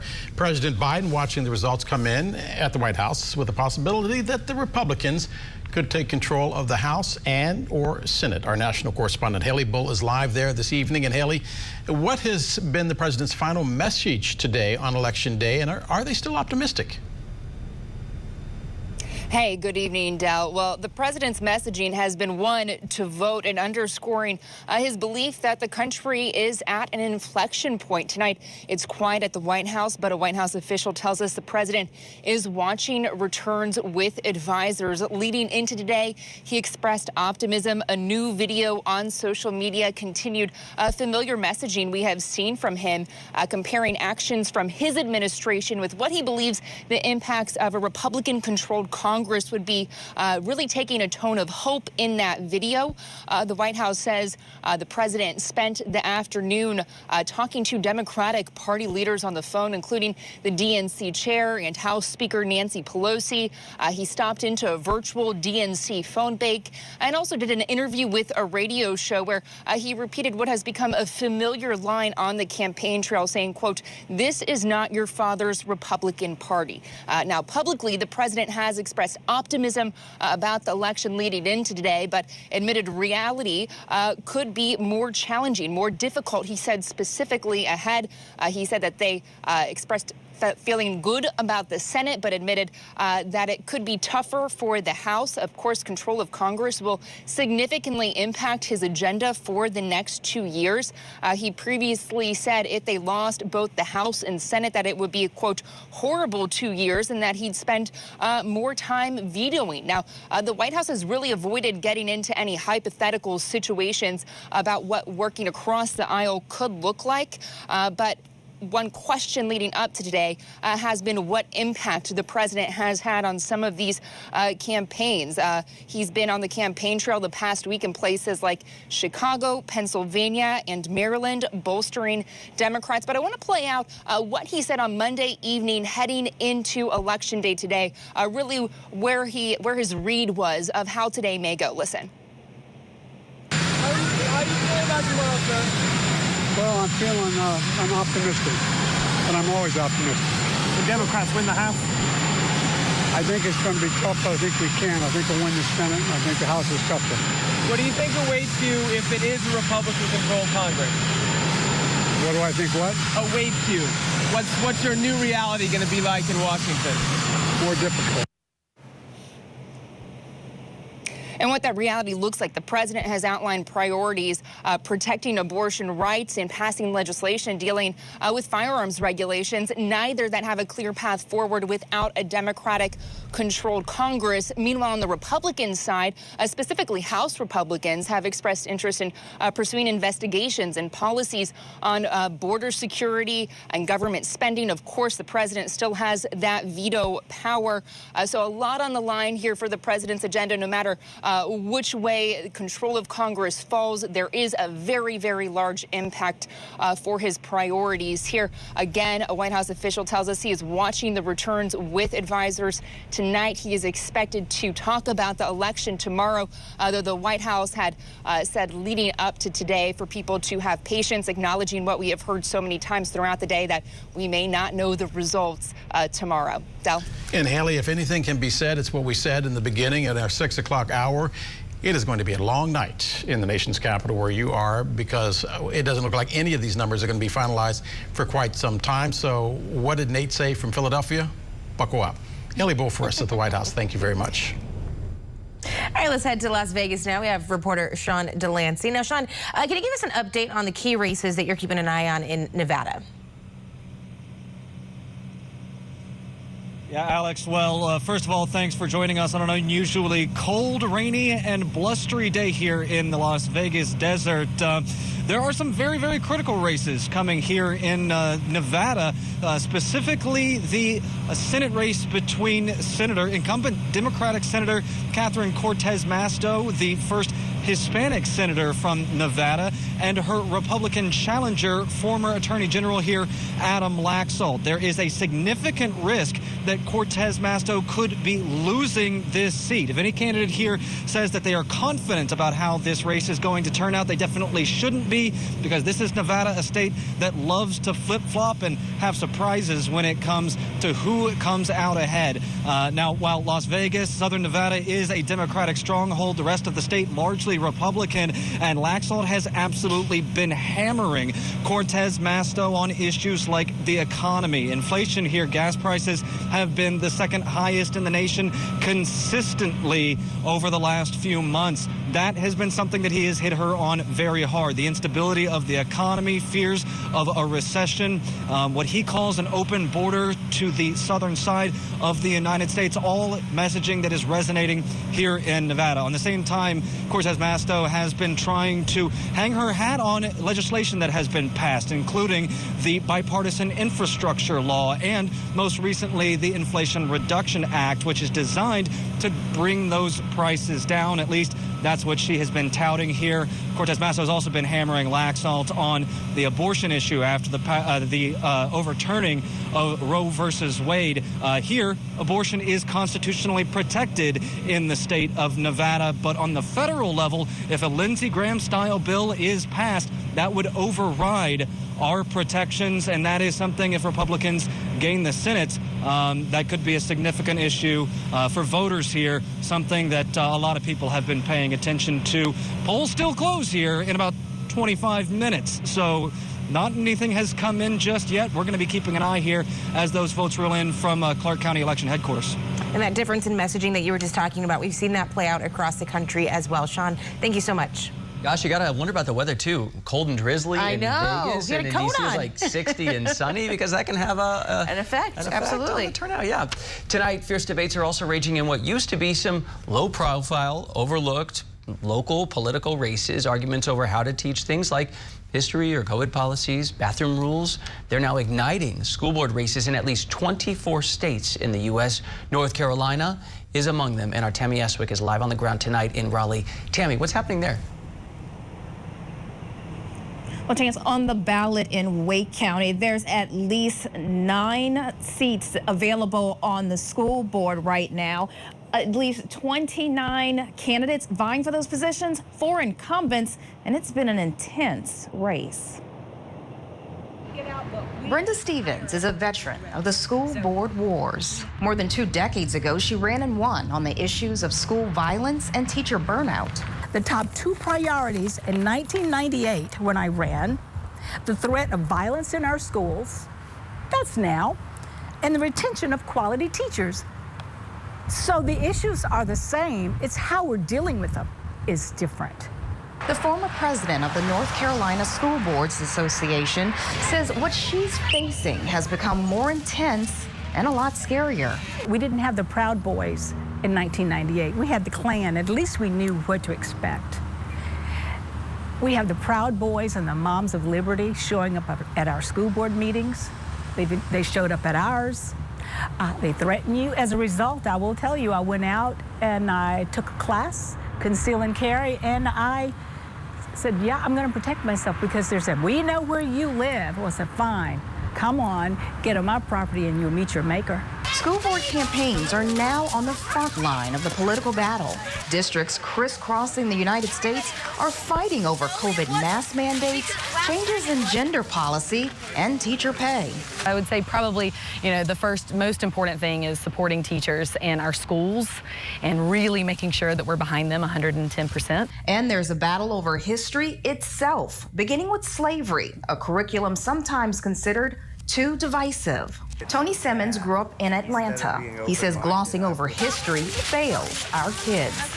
I don't feel like I was taught the truth in history, and ultimately, as I've gotten older and can put things into context, history matters, and you're not taught that in school. These debates transforming what used to be low-profile contests focused on local issues into targets for political advocacy in the culture wars. We're sort of low-hanging fruit, and if you'll notice, they're going after school board members. Tammy, it has left me shaking my head. I thought, what is society, what's this world coming to? And so, at 70 years young, Stevens is now taking a breather from the board. She's back in the classroom working as a substitute teacher, so she can still help kids without all the political division. Thank you. And according to some of the parents that we spoke to while we were doing this piece, they say the real issues actually lay with staff shortages as well. Teachers missing from the classroom and school bus drivers. There's a lack of them, not only here in North Carolina, but all across the country. Back to you. Boy, Tammy, when it comes to schools lately, that brings out the mama bears and papa bears, but also the educators bears, where people feel really, really strongly. Thank you. Live tonight from Raleigh. Yep, education, I mean, people, they talk about this being something that begins at home, your vote, education, people, feeling strongly about something like crime. We saw immigration coming up. Now, how it actually comes out in the polls, right now we're getting our first indications tonight. I think we're seeing something also coming out of Pennsylvania, which may be the Shapiro effect. Everybody said that Josh Shapiro was going to win Pennsylvania. His margins right now are sizable. He's close to 60%, which is where the polls had him at. But also the down ballot races that I'm looking at in Pennsylvania seem to indicate that the House seats are being held on too as well. Let's take a look at the Senate race, because that was the one that everybody was focusing on. Fetterman versus Oz. 27% of the votes in right now, 54% to 43%. Once again, our goal here is to count the number of votes, but you can see with 27% of the votes in right now, it does appear that Fetterman is doing well, because that was a contest that was supposed to be separated by a percentage point at this point. So we have to see. So another topic that we've been discussing throughout this show is abortion and how that is really important to a lot of voters as well. We're going to talk about that in Michigan because, as we know, abortion is on the ballot. And so we're going to talk to an abortion provider coming up after the break and about what he's seeing there now. So stay tuned.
The polls are closed and the results are starting to come in right now in Michigan's governor race. Right now, only 13% of votes have been counted, so nobody has been declared a winner. This has been a lean, likely Democrat so far, and that's where the numbers are tracking. As of this moment, the Democrat incumbent Gretchen Whitmer is ahead of her Republican rival, Tudor Dixon. So we're going to keep you posted on this race.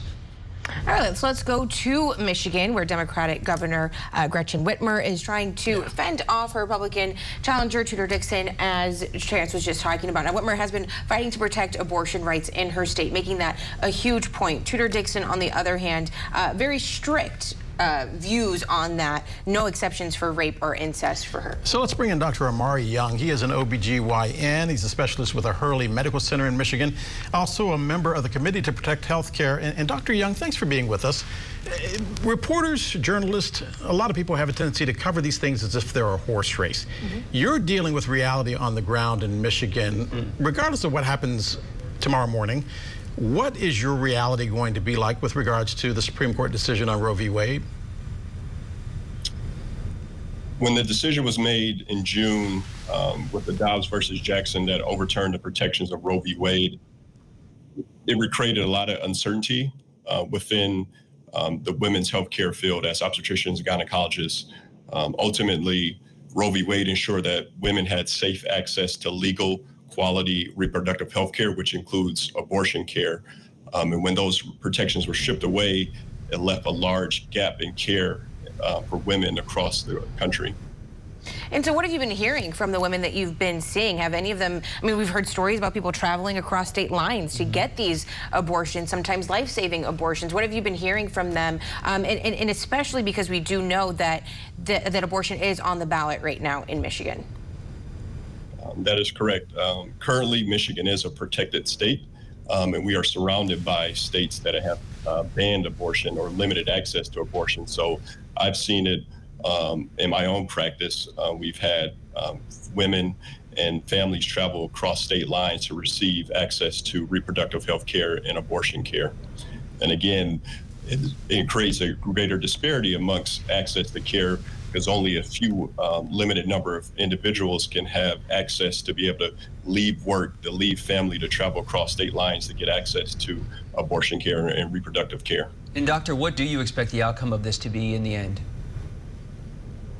Currently, I'm very cautiously optimistic. As you can see, our polls have closed and the early voting results have come in, but I think the people of the state of Michigan have spoken that they want to leave the decisions around reproductive health care and abortion care to women, their families, and the physicians that provide care for them. All right, Dr. Amari Young, thank you so much for joining us today. Yeah. And we're seeing a lot of these numbers show up on your screen. If we could just take a moment to explain what you're seeing. Of course, every 2 years you think, I got it, but we're doing something that is kind of particular. We're trying to do something different. And we want you to be a part of it. So we want you to know how we are actually tallying votes tonight. It may seem strange to see a winner declared with 0% of the vote counted. Yes, that can seem strange. And then sometimes it's 80% and nobody has been declared a winner. So we're bringing you the real-time data from our partners, the Associated Press. The AP is employing about 4,000 people tonight who are getting these vote totals from officials where they are. They're calling up the county clerk's office, the local election boards, and then they feed them into the AP. In short, many of these races are not expected to be close. Our partners at the AP take multiple sources of data into consideration before they make that call, including voter surveys. Also, a party or candidate's history of wins and losses in the state. So there's a whole brew here. In a select few races where the result is so predictable, the AP is confident making the call as soon as polls close. Not all news organizations use the AP to use the data or make their calls, but that is who we are using. Winners may be declared in other places at different times, but we just want you to be part of all this so you feel like you understand why we're making the calls when we're making them. Let me tell you what I have been impressed with. Our directors have managed to find some of the most incredible shots of cities across the United States. We're going to take a break. So pretty. Let's see what they got dialed up for us at this hour. Oh. I love a good Ferris wheel. Love a good Ferris wheel. We'll be right back.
President Biden made his 11th hour plea to voters to help protect democracy in America. He warned of a bleak future if Republicans take control of Congress.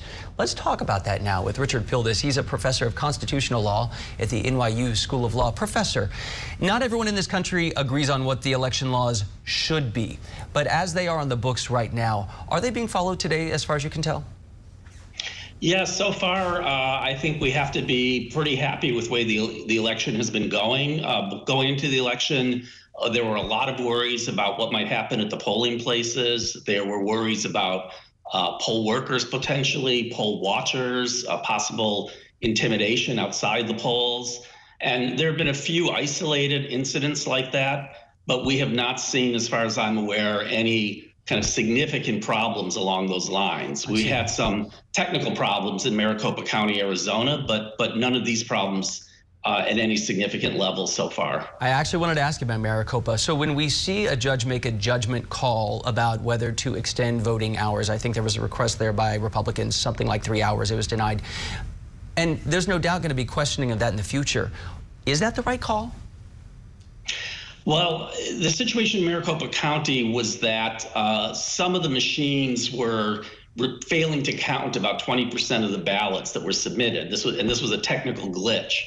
And that glitch was easily cured because those voters could just leave the paper ballots to be counted, which was what was done.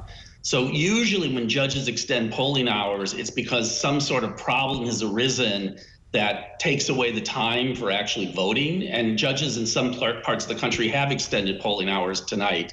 But in Maricopa County, apparently the judges didn't believe that voters were disadvantaged by that problem in Maricopa County because they could continue to submit paper ballots despite the problem that took place with the machines for a little bit of during the day today in Maricopa County. I anticipate that'll be debated and discussed in the future, but it's good to understand kind of what was in the judge's mind.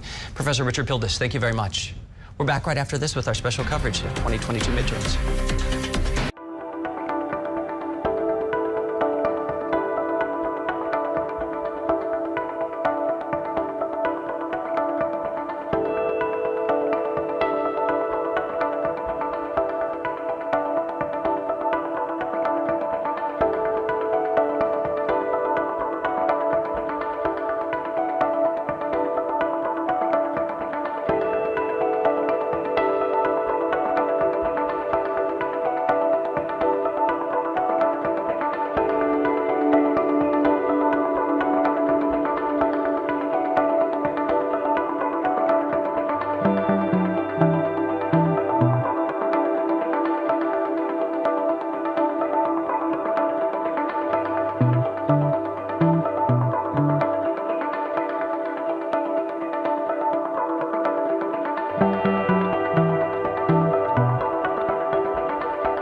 Dealing with Dave.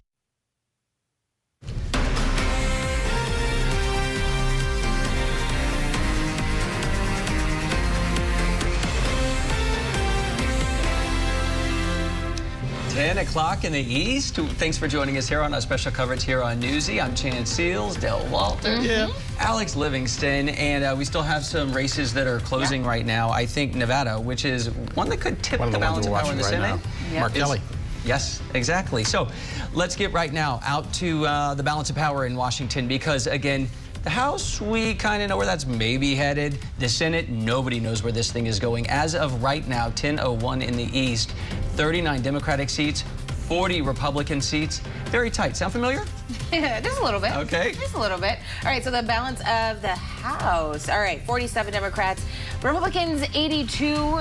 There's 435 total seats that are up for grabs right now. 218 is needed for that majority. So that's a sweet spot. That's that number that we're going to be looking for. Right now, Democrats 47, Republicans 82. If it were a baseball game, we would say no runs, no hits, nobody left stranded on base.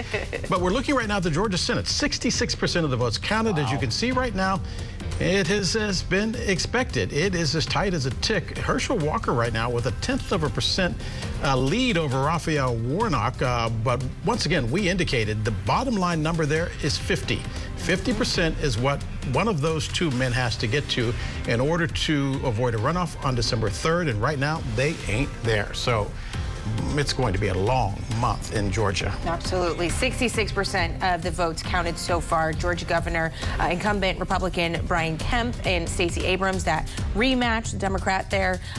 We have Brian Kemp leading, which recent polling has kind of showed that that's kind of the direction that it's going to go. And it kind of shows a split ticket. People are doing a split ticket. Herschel Walker, they're peeling off for him, huh? It also shows some coattails, by the way, for Kemp. Yep. All right. Pennsylvania Senate right there. John Fetterman and celebrity doctor Mehmet Oz. 37% of the votes counted there. John Fetterman up. He's at 50.9% right now. But the governor's race there in Pennsylvania as well. Josh Shapiro, 55.9%. Doug Mastriano, 42.3%. 37% of the votes counted there. So starting to get a little bit of a better picture with more votes being But we're counted. starting to see that Shapiro may have coattails because the House races are following that same percentage. Let's go to the Midwest. I'm from Missouri. I love getting to the Midwest. Okay, Ohio right here. The Senate race there was projected to be tight, and as of this moment, 61% of the vote counted. It is tight. As expected, though, J.D. Vance, the Republican, is in front of Tim Ryan, the Democrat, at this moment. But again, things could change. Ohio could be a wild card. Let's get to the governor's race there. Right now, Mike DeWine, the incumbent, is declared the winner. He is going to keep his seat as the head of the Republican Party and the entire state for his next term. And Ann Whaley, the mayor of Dayton, Ohio, came to fame during that shooting, but DeWine, very popular there. And then the North Carolina Senate race right now, it looks like 72% of this vote is counted, and Ted Budd, he right now is in Congress. He leads Sherry Beasley, the Democrat, by really not that much. So, I don't know, that one could be close. Yeah, another one we've been watching throughout the night, and this may be the one that surprises a lot of people because it was supposed to be closer, but then again, it is still only 27% of the votes counted. But Kathy Hochul, the incumbent governor of New York right now with a 64% lead over Lee Zeldin, the Republican congressman, who has a 36 point. We have our correspondents are spread out across the country, by the way. They are eager tonight. Willie James Inman, to the screen left right there, is in McDonough, Georgia. That is just outside of Atlanta. Alex Miller is in, no, we don't see Alex in Orlando, but we do have. She's there. She's there? Okay, we got Addie Guajardo. She's there. We got Addie Guajardo right now in Phoenix. We got Nate Reed is for us in the city of brotherly love. James Packard right now in Vegas. And we got Andrew Jamal right there. Jamal Andrews right now with us as well. John Moan in Texas, Sasha Ingber in Washington, and Addie Guajardo in Phoenix. All right, let's head out to Addie first. Give us an update from where you stand. What's happening there, Addie? Well, the Maricopa Elections Department just released about just under 1 million ballots that were cast before last Friday, and they say we're going to be reviewing those, and once we're able to review this, we'll start giving you some updates on those ballots that have already been processed and counted. And election officials telling us after that, every 30 minutes we can begin to expect more dumps of those ballots that have been cast and counted.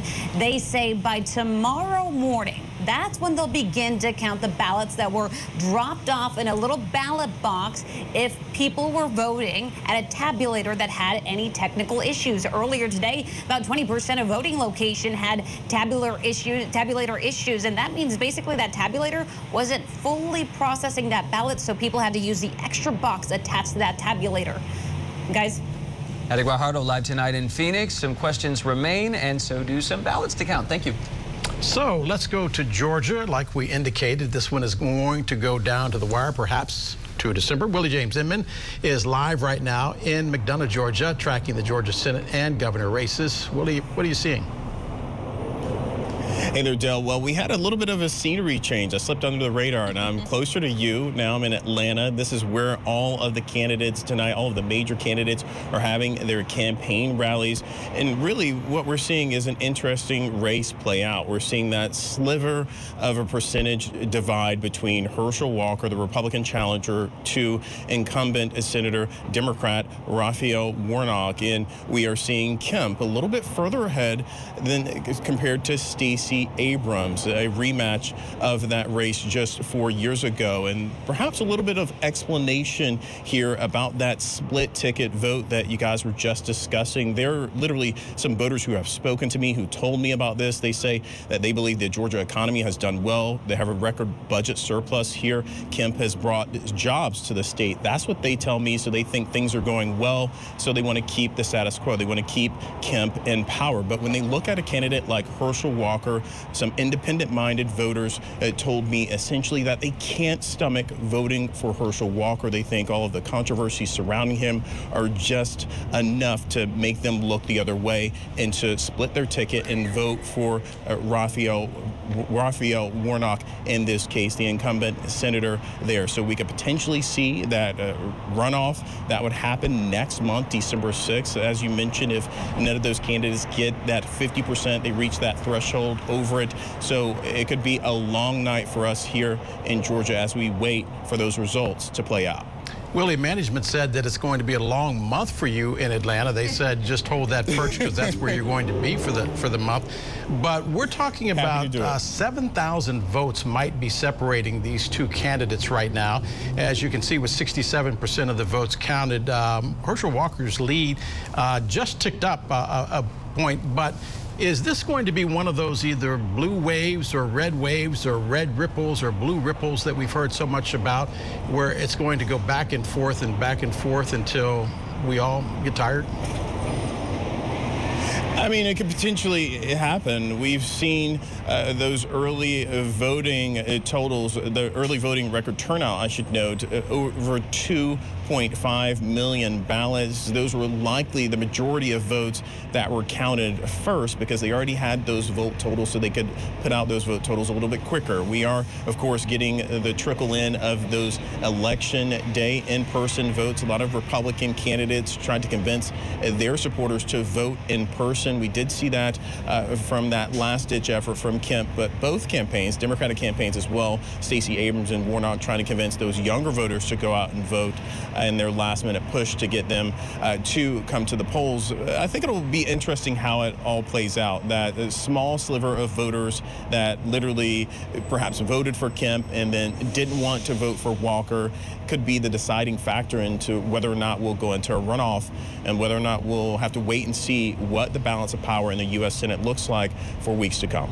You know who may be celebrating tonight, Willie? The pollsters, because so far, most of the matchups that we have been taking a look at are following the script that we were given going in. Willie James Inman for us live in Atlanta tonight. Willie, thank you very much. All right, one of the most anticipated and highly watched Senate matchups tonight is in Pennsylvania. We're watching John Fetterman versus Mehmet Oz. Nathaniel Reed is in Philadelphia tonight with more on that. Hey, Nate.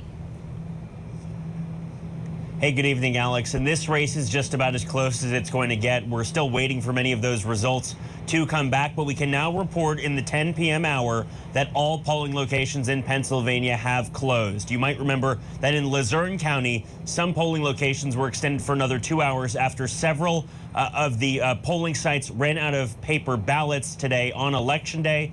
In order to make up for that, a judge ordered that the polling locations in Luzerne County stay open for an additional 2 hours until 10 o'clock Eastern. 10 o'clock Eastern has now passed, and so all polling locations in the Commonwealth of Pennsylvania are now closed. Now, I want to caution, though, it is going to be a while before we know some of the results. You might see right there 41% of the votes are counted in this race. It's going to take a while before we really get closer to the 90s, 80s, even 100% of votes counted. It's not until November 15th that precincts are required to submit their preliminary vote counts to the Commonwealth of Pennsylvania, so it could be a while on that front. I want to point out a memo that the Fetterman campaign sent to reporters ahead of this election, cautioning them and blaming the Republican state legislature for counting procedures in the state, which require the polls to open on Election Day before individual precincts and counties can actually begin to count much of the 1.4 million mail-in and early ballots that have been processed in the state and completed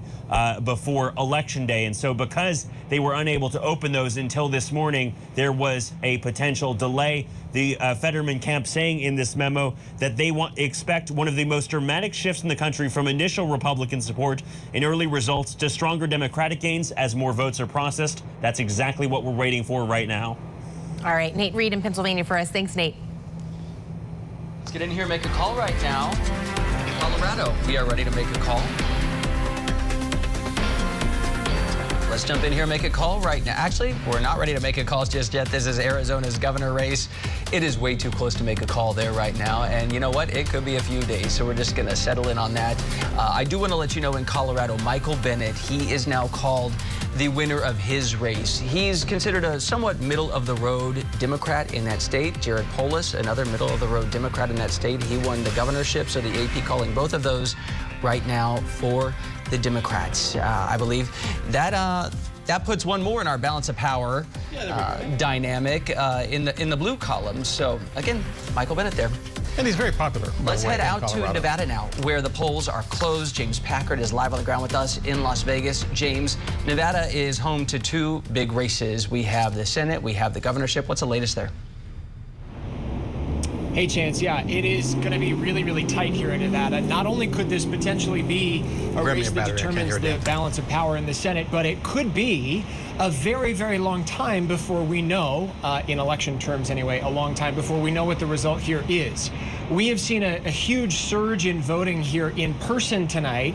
Polls now closed, but if folks are in line, they can still vote tonight. And we have seen reports of long lines here in Las Vegas, in Henderson, which is very nearby, and up in Washoe County, where Reno is as well. We are also hearing that there are a lot of mail-in ballots that will not be tabulated tonight, that there simply aren't enough election workers who can count all those votes tonight from the mail-in ballots that were dropped today, late yesterday and today, and we won't have those numbers in tonight. So this could be a count that stretches on for days here to determine who will win this Senate matchup between incumbent Democrat Catherine Cortez Masto and her Republican challenger Adam Laxalt. We are also watching this governor's race, as you've said, the Democratic incumbent Steve Sisolak trying to fight for another term against Republican challenger Joe Lombardo, the current sheriff here in Clark County right now. We will be watching both of these races, and as soon as we have enough numbers, Chance, to determine something about where they're headed, we'll be following up with you, obviously. Everyone's following up tonight on that race because those are consequential right now. James Packard live for us tonight in Las Vegas. Thank you. All right, and let's head out to Jamal Andrews, who's live in Cincinnati, Ohio. Hey, Jamal. Alex, you know, as of right now, as expected, we have Mike DeWine, the incumbent, beating Nan Whaley, the former Dayton mayor out here in Ohio. You know, he delivered his victory speech just moments ago. While DeWine is seemingly a popular figure statewide, he's not quite a Trump Republican. You know, we attended that rally for J.D. Vance out in Dayton, Ohio, and DeWine was roundly booed by the crowd when he got up and spoke briefly. You know, despite having an endorsement by former President Trump, they clashed over the 2020 election results, DeWine and former President Trump. You know, when DeWine essentially encouraged the president to accept the 2020 election results and step down. DeWine was also criticized during the primary from the right for his handling of COVID, the idea that there were too many restrictions, too many mandates that lasted too long. Now, the race that is polarizing the most voters here in Ohio is obviously that race for the U.S. Senate seat here in the state. We have J.D. Vance versus Tim Ryan here, and they're both running to replace Senator Rob Portman and flip a seat here that could help Democrats hold on to the Senate. Ryan is depending on independent voters here. You know, he has said on multiple occasions in the lead up to Election Day that there are Republicans, silent Republicans, that wouldn't tell a pollster necessarily that they are going to vote for him, but will when they get to the ballot box. And obviously, he's been within the margin of error for this entire time. We were at the polls earlier today, and there's a lot of enthusiasm out there. All the poll workers we spoke to said there was a steady stream of voters coming through this entire time, and they broke a record here in Ohio. According to Ohio's Secretary of State, over 1.5 million Ohioans have either requested an absentee ballot or already voted in person, and that is a record for the state of Ohio, Alex. Yeah, we're seeing that enthusiasm all across the country. All right, Jamal, thank you. And once again, just moments ago, we called this race from Michael Bennet. He is now, once again, the senator from Colorado. 58% of the votes tallied there. Joe O'Dea saying that he actually respects his opponent. It was a respectable race in the middle of the country. We're going to take a break. You are watching Newsy's live coverage of election 2022. Stay with us. We will be right back.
right, the balance of power in the U.S. Senate is being decided tonight. Newsy political director Andrew Rafferty joins us now. All right, Andrew, so we just saw how Colorado saw its Senate called. What can you tell us about that?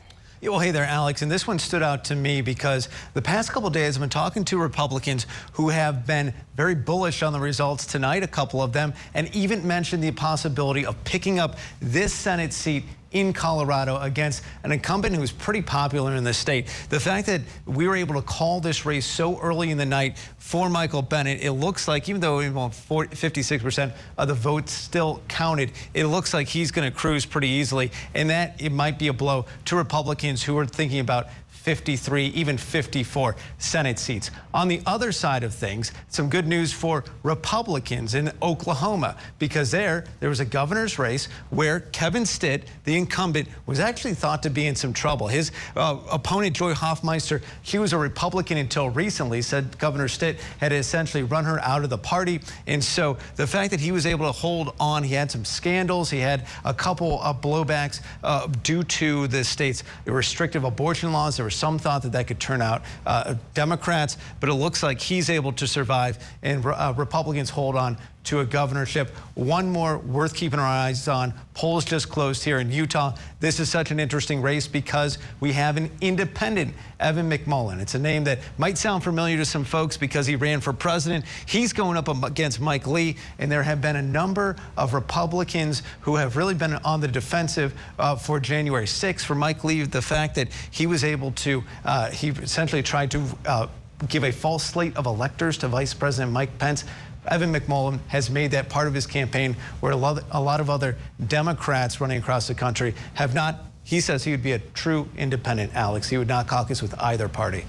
Chance. Race is on the bubble right now. Andrew Rafferty, thanks. Keep us posted on some of those. And we also want to let you know polls are closed across Texas tonight. We're keeping an eye on several races in the state, and the biggest would be the governor's race. More than half of the votes have been counted, and incumbent Governor Greg Abbott holds a steady lead right now over his opponent, Beto O'Rourke. Newsy's John Moan is live tonight in McAllen, Texas, a polling station. And John, we know that there are these races. We know immigration has factored prominently. What are some critical congressional races happening? Yeah, down here in the Valley is an area that Republicans have been coveting. They think they've made inroads here because of evidence that I suppose proves that point to a degree. In the 2020 election, President Trump actually made some gains in this area, despite, a lot of the very heated, inflammatory immigration rhetoric. So Republicans really have bet the farm, and they have some beneficial district redrawing, especially here in District 15, where it was redrawn to favor a Republican candidate. Right now, that race is too close to call. It's between a Democrat named Michelle Vallejo. She is part of her family's flea market business. She's an entrepreneur, and she's up against, again, a favored Republican because of how this district is drawn, named Monica de la Cruz, again, a successful businesswoman, an insurance agent, and also very much a Trump Republican, an immigration hardliner. Vallejo is very much all about an immigration reform as well, but has a different approach. Right now, most of these races too close to call. That being said, de la Cruz, having a look at some of the numbers, is up in this district. The other races that Republicans were targeting, they had won a special race, a special runoff in Texas 34, which is next door to here, really mainly encompasses Brownsville. That's because the Democrat in there, Philemon Vela, had retired and left. So Mayra Flores was the Republican that won that, and that was a big deal. There was a lot of headlines for Republicans thinking that, hey, perhaps this is evidence that our strategy is working. As of now, again, too close to call, but Vicente Gonzalez, who's actually the incumbent, and don't mean to confuse you here, of this particular district, he moved because the 34th is considered a safer Democrat seat and Democrat hold. And then back over another seat Republicans were targeting, the incumbent Blue Dog Democrat Henry Cuellar. That's the 28th that encompasses a lot of Laredo and parts of San Antonio.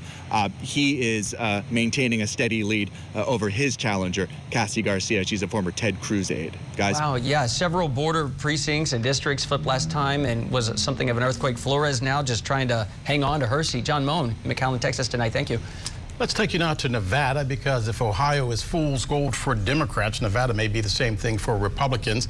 The Democrat incumbents are facing some stiff competition from Trump-backed challengers. Yeah, so we're joined by Keith Skipper, the Director of Regional Communications for the Republican National Committee. So you're seeing all the results coming in. What's your mindset right now? What's going through your mind? Look, we've seen tremendous Republican enthusiasm all day today. You know, you're just talking about Nevada, where in Clark County, Southern Nevada, which will be critical for both Sheriff Lombardo and his race for governor, and Adam Laxalt and his race for Senate, in addition to 3 House races we can win down there. We've seen we've seen over 20,000 Republicans come out on top of the Democrats that have voted, and we feel very, very good that we are heading towards victory in Nevada. Same thing when you look at Arizona, where 4-to-1 more Republican ballots cast compared to Democrat ballots have been done in Maricopa County, which will be critical as well for Blake Masters and Kerry Lake. So we're very thrilled with what we're seeing. It's obviously very early, but we're settling in. It's going to be a long night, and we feel we're very excited to see how this shakes out. Keith, with regards to Nevada and Arizona, one of the things that the experts are saying is it may not be tonight, and it may not be tomorrow night, and it may not be Friday night before we understand who won. When do you really think we will know who prevailed in Nevada? You know, I'm hoping that it'll be fairly quick. The problem is that Nevada, this vote-by-mail system is very new, and it seems in the recent reports we've seen in the last hour or so, the 2 largest counties, Washoe, which is home to Reno, and Clark, which is home to Las Vegas, those counties seem to be unprepared for what was coming, and they're saying they may not even get to mail ballots and start counting the mail ballots they get both at the drop box and in the mail today until Thursday, which is very concerning because, of course, you want to see quick yet accurate results reported. We're hoping that we don't have to wait till Thursday. We hope that they get their act together. But we could be looking in at a couple days. In 2020, Nevada wasn't called until Saturday. So that is that possibility. But we're going to be patient and wait because, of course, at the end of the day, we just want to make sure that we get it right and that, you know, we certainly believe that our Republicans are in a great position to win those races. We practice patience. Yeah, absolutely. So I want to ask you about the Georgia Senate race right now, and I believe we're going to pull up the numbers here just to check in. 71% of votes counted there. Republican Herschel Walker, 49.4%, up just a little bit. 3 million votes total, though. 20,000 separate about there. What are you thinking moving forward? Do you think Herschel Walker pulls this out? The 50% is that threshold that we're looking at to avoid a runoff. What are you thinking? Look, we were always going into this night believing that the likelihood of a runoff was there, and that we very well may be spending Thanksgiving in Savannah, Georgia. But you know, with it being so close, Herschel is within striking distance of putting this away with this election. So it's going to be very, very close. And if it gets to a runoff, we really like our chances. And we are just going to, again, exercise patience. We've been on the ground there. We've talked to millions of voters over the last 2 years. And we have a fantastic operation. And if it does go to a runoff, we are going to be prepared to win that. So, again, it's another one of those states where patience is a virtue. Let's make sure that everybody understands this could take some time. And, you know, we are more than prepared to keep on campaigning throughout the month of November if need be. Yeah, Keith Skipper, the Regional Director for the Republican National Committee. Keith, thanks for being with us tonight. Thanks for having me. Right after this, we are going to go to Patrick Terpstra because we're keeping an eye on some secretaries of state races, particularly in Arizona and in Michigan tonight. These people have incredible power. Before, not many people cared about these. Now that we see elections and procedures being front and center, they matter a lot. And we're going to them next.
10:32 on the East Coast. Right now, this is the race everybody is watching.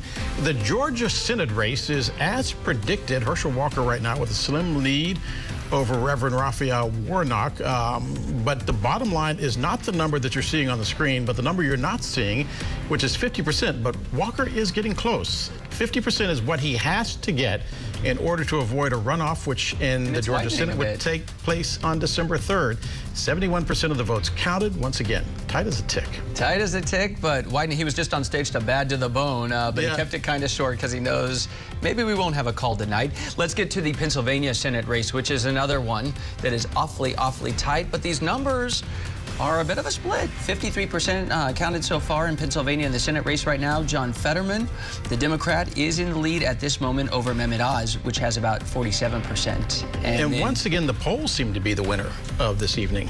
These races are exactly what the polls said they were going to be. Yeah, the polling average is going into tonight. Let's see if it holds for the North Carolina Senate race here. Right now, again, about on par with where we were, 2-3 days ago, 2 weeks ago. Right now, Ted Budd, the Republican, he is in the lead with 75% counted over Sherry Beasley, who has 47% at this moment. Guess how we know how the night is progressing? We have a human computer and Andrew Rafferty. Andrew, when you look at these numbers that we are talking about all evening, you like that, by the way? What are you seeing that we're not seeing? Well, I might be the world's worst computer if that's the case. I was going to say abacus, but that might have been a little bad. Yeah, no, I mean, what we're seeing so far, nothing major has happened to change the trajectory of where we were coming into tonight. It's still going to come down to those states like Georgia, Pennsylvania, Nevada, and Arizona. But if you're a Democrat so far, you're at least cautiously optimistic. And again, you got to have a realization of just how much there still is out there. But the fact that that North Carolina race, which had Ted Budd up by a pretty big margin in polls close to Election Day, the fact that that's still not called, that you still have Sherry Beasley, I've actually seen she's outperformed Joe Biden in some areas of North Carolina. Very interesting there.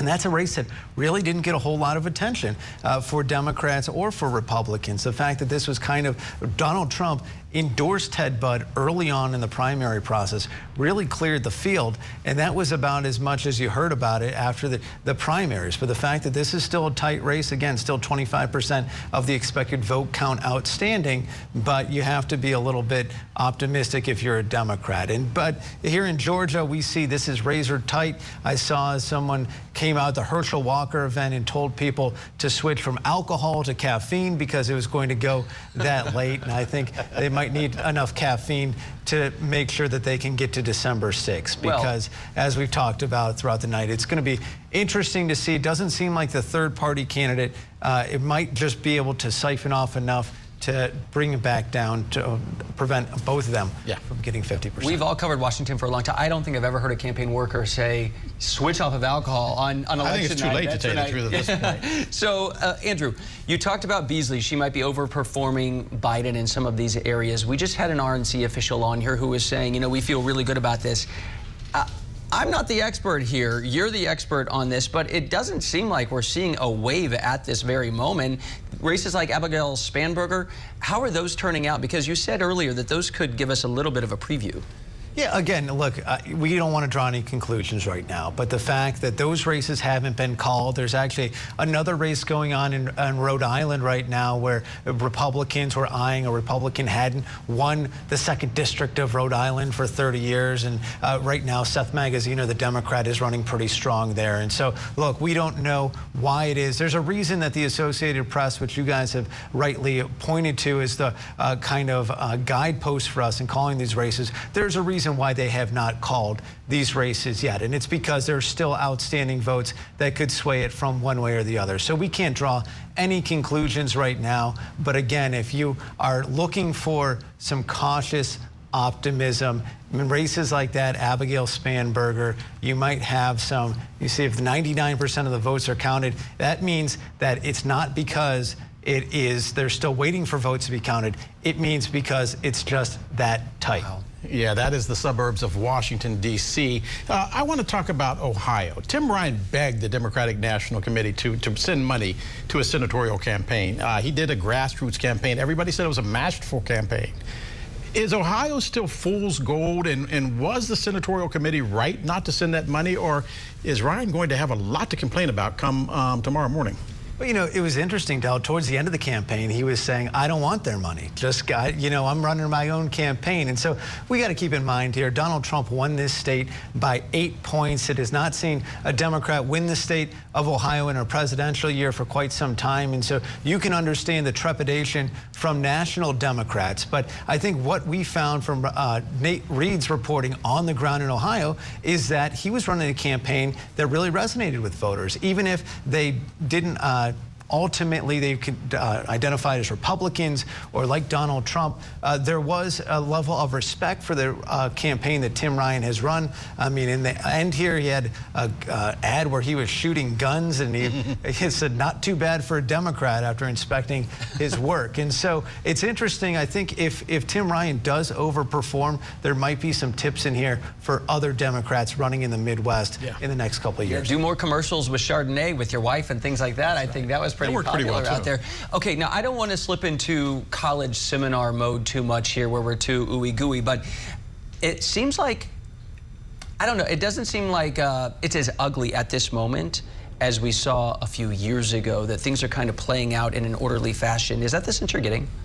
Well, look, I would go back, and we talked about this earlier today, Chance, and back in 2018, after the midterms, the night of, we kind of said, well, Democrats did pretty well, but maybe it's a wave. They ended up, because of the West Coast races, because of races that were so close, it ended up being a 40-point swing or 40-seat swing for Democrats, just because so many of the races got called even after we declared that the Democrats had taken back the House majority. And so that's really what we have to keep our eyes on right now. The numbers could come in a lot more fast and furious. We don't know if some of these states are reporting out things a little bit slower because they are trying to deal with some of the advanced voting, the early voting in ways that they haven't seen before, especially come equipped for a midterm, which we've seen a lot of early voting this time around, which we've talked about. And so it's really too early to make any sort of assumptions based on what we're seeing so far. The fact that races are not called doesn't mean that they won't ultimately break for Republicans. Slow is okay. We ascribe to that that idea of you'd rather be right than first. Okay, Andrew Rafferty, we'll talk soon. In the midterms, close to 300 Republicans ran for office who questioned or denied the outcome of the last election, 2020. That includes House candidates, Senate candidates, also secretaries of state. And that's what we're keeping our eye on tonight in Washington. Patrick Terpstra has been tracking some of those races for us. Patrick, when it comes to secretaries of state races, what's happening? Well, we just got some new numbers from Arizona. Mark Fincham is now trailing with about 37% of the vote reporting. It is still very early to make any sort of prediction about what's going to happen there. But Mark Fincham is someone who has denied the outcome of the 2020 race. In Michigan, Christina Caramo, who has supported actually trying to throw out President Biden's 2020 win, she has been trailing all night against the Democrat there. But also, the night is still very young as far as vote counting goes in Michigan. Also still early in Minnesota, as well as Nevada and Arizona. Those are three very important swing states. If pro-Trump Secretary of States get into office in any of those states, it's something to watch for 2024. We're also watching governor's races still in both Pennsylvania and Wisconsin, because those are two states where the governors actually have a lot more power than other states when it comes to running elections. So we don't have winners of either of those states there, but both of the candidates who are Republicans in Pennsylvania and in Wisconsin have questioned or denied the 2020 results. Chance. Keeping a close track. Patrick Terpstra in Washington, thank you so much. We're looking at the numbers from Pennsylvania. Everything is in flux tonight, including how the Latinos voted across the country. When we come back, we're going to talk about Texas, Nevada, and the Latino vote. Stay with us. You're watching our live coverage on Newsy. Inform your vote. We'll be right back.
There was a time when the battle cry was Florida, Florida, Florida, not tonight, not tonight, not tonight.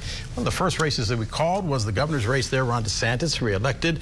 Also, Marco Rubio reelected. Newsy's national political correspondent Alex Miller is in Orlando. She is awaiting all of the victory speeches down there. Alex, I'm curious, the Latino vote. So many people think it's going to be monolithic. Did that turn out to be the case tonight?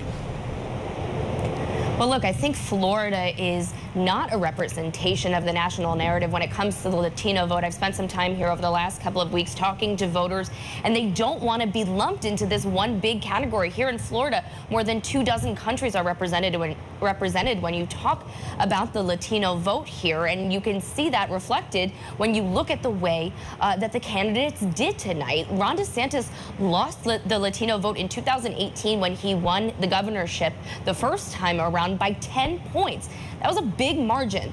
This time around, it'll be interesting to see how much better, if he does better, which it is expected to, how much better he does by. He invested quite a bit of money in Spanish language ads and really invested time in the Hispanic community here. And part of that is because the Republican Party has put a huge emphasis on people like a Senator Bernie Sanders, a Congresswoman Alexandria Ocasio-Cortez, and really lumping them in with some of the leaders of the countries that a lot of the people here in Florida, a lot of the immigrants here in Florida fled. And when you look at the polling, there is a lot of support for Ron DeSantis here among the Hispanic community. 56% of Latino voters supported his job. They supported the work he did with COVID, with Hurricane Ian. They even overwhelmingly supported his decision to send migrants down from Florida to Martha's Vineyard. Now, of course, again, they are not a monolith, but when you look at the polling, the immigrant population here in Florida was the group that was the most supportive of his decision to do that, which was so widely criticized. So I'm really interested to hear the returns on how he did this time around. And even when you look at Miami-Dade County, a typical Democratic stronghold, Republicans had high turnout there, more so than the Democrats. And the Democrats complained, by the way, that the National Party spent no money in Florida. Alex Miller for us in Orlando. Alex, thank you very much. Let's go deeper tonight on the Hispanic vote. Roberto Suro is a professor of journalism and public policy at the University of Southern California and joins us now to talk about this diverse voting bloc. As we were just talking about, not a monolith. Growing in size and significance when it comes to the vote. So, Robert, 1 in 5 Americans is Hispanic. But again, many times when you talk about Latino voters, people just talk about immigration. Right. I've heard a lot more coverage this year saying, no, economy was number 1. Education is very important. In some ways, Hispanics can be natural conservatives and family-oriented. They're extremely patriotic. So when we hear they're up for grabs, are they truly up for grabs, and are they showing up this year? Well, we don't. I mean, turnout is really critical, and we won't have those numbers for a while to really know how what the turnout was among Latinos or really anybody else until we have more numbers. But there was a shift in 2020 for sure, in 2016 as well, where Trump and other Republicans picked up significant gains among Latinos. The overall national vote remains solidly Democratic. But in lots of key races, and 2 Senate races in particular tonight, Arizona and Nevada, the Republicans have a big advantage among white voters. And Democrats have to overcome that with very high numbers of Latino voters. And then we got some interesting races in South Texas where you have Democrats and Republicans, both Latinos facing off against each other with very different emphases. So you have to look at local circumstances as well as this national picture. One of the big issues coming out of tonight, and it's going to take a while to know, is whether the Republicans overall increased their share of the Latino vote and narrowed the margin by which Democrats have traditionally held the most of it. So we're seeing a lot of Latina GOP candidates. What exactly does this say about their role in politics going forward? Could we see this expand even more in the years to come? I mean, the Republicans have in this race in particular, the House races,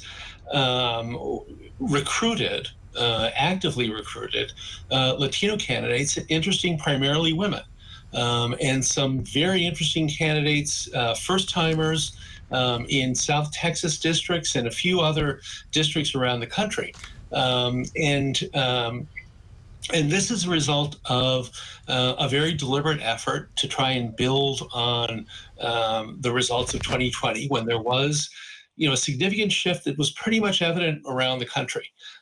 So, there's been lots of coverage and any number of polls that show that Latino voters have had more contact from Republican candidates in this cycle than they have from Democratic candidates. There's been very active outreach, and as I said, also involving candidate recruitment. All right, Roberto Suro, professor of journalism and public policy at USC. Thank you for being with us tonight. You're welcome. Coming up right after this on Newsy, we're going live to the White House because the president, he just tweeted saying he likes his odds, a picture of him in a ball cap, a turtleneck, saying he's calling people who are winning right now. Haley Bull joins us live from the White House grounds next.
If a picture is worth 1,000 words, Haley Bull is at the White House with one that is worth 1,000 sighs. Hey, Haley. Hey, good evening, Del. Leading into today, the president really tried to project optimism about the midterm election. And this latest photo from inside the White House certainly conveys that message. It shows President Biden smiling while making a series of congratulatory phone calls this evening, including to Senate Majority Leader Chuck Schumer, among a number of others, including some he has appeared alongside on the campaign trail. The White House says he's He's also been in touch with Democratic Party leaders today. And a White House official tells us the president is watching the returns with advisors. He also reiterated a message to voters tonight if they are in line to stay in line. Dell? Haley Bullforce live at the White House. Haley, thank you very much. We're going to take a break. Tonight, in a nutshell, democracy holds. You're watching our coverage of 2022, election 2022. We'll be right back.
Thank you for being with us this Tuesday evening. It happens to be a special Tuesday evening in America. Election night 2022. Phil Walters, Alex Livingston. They couldn't hear us in the commercial break. If they could, they'd love us.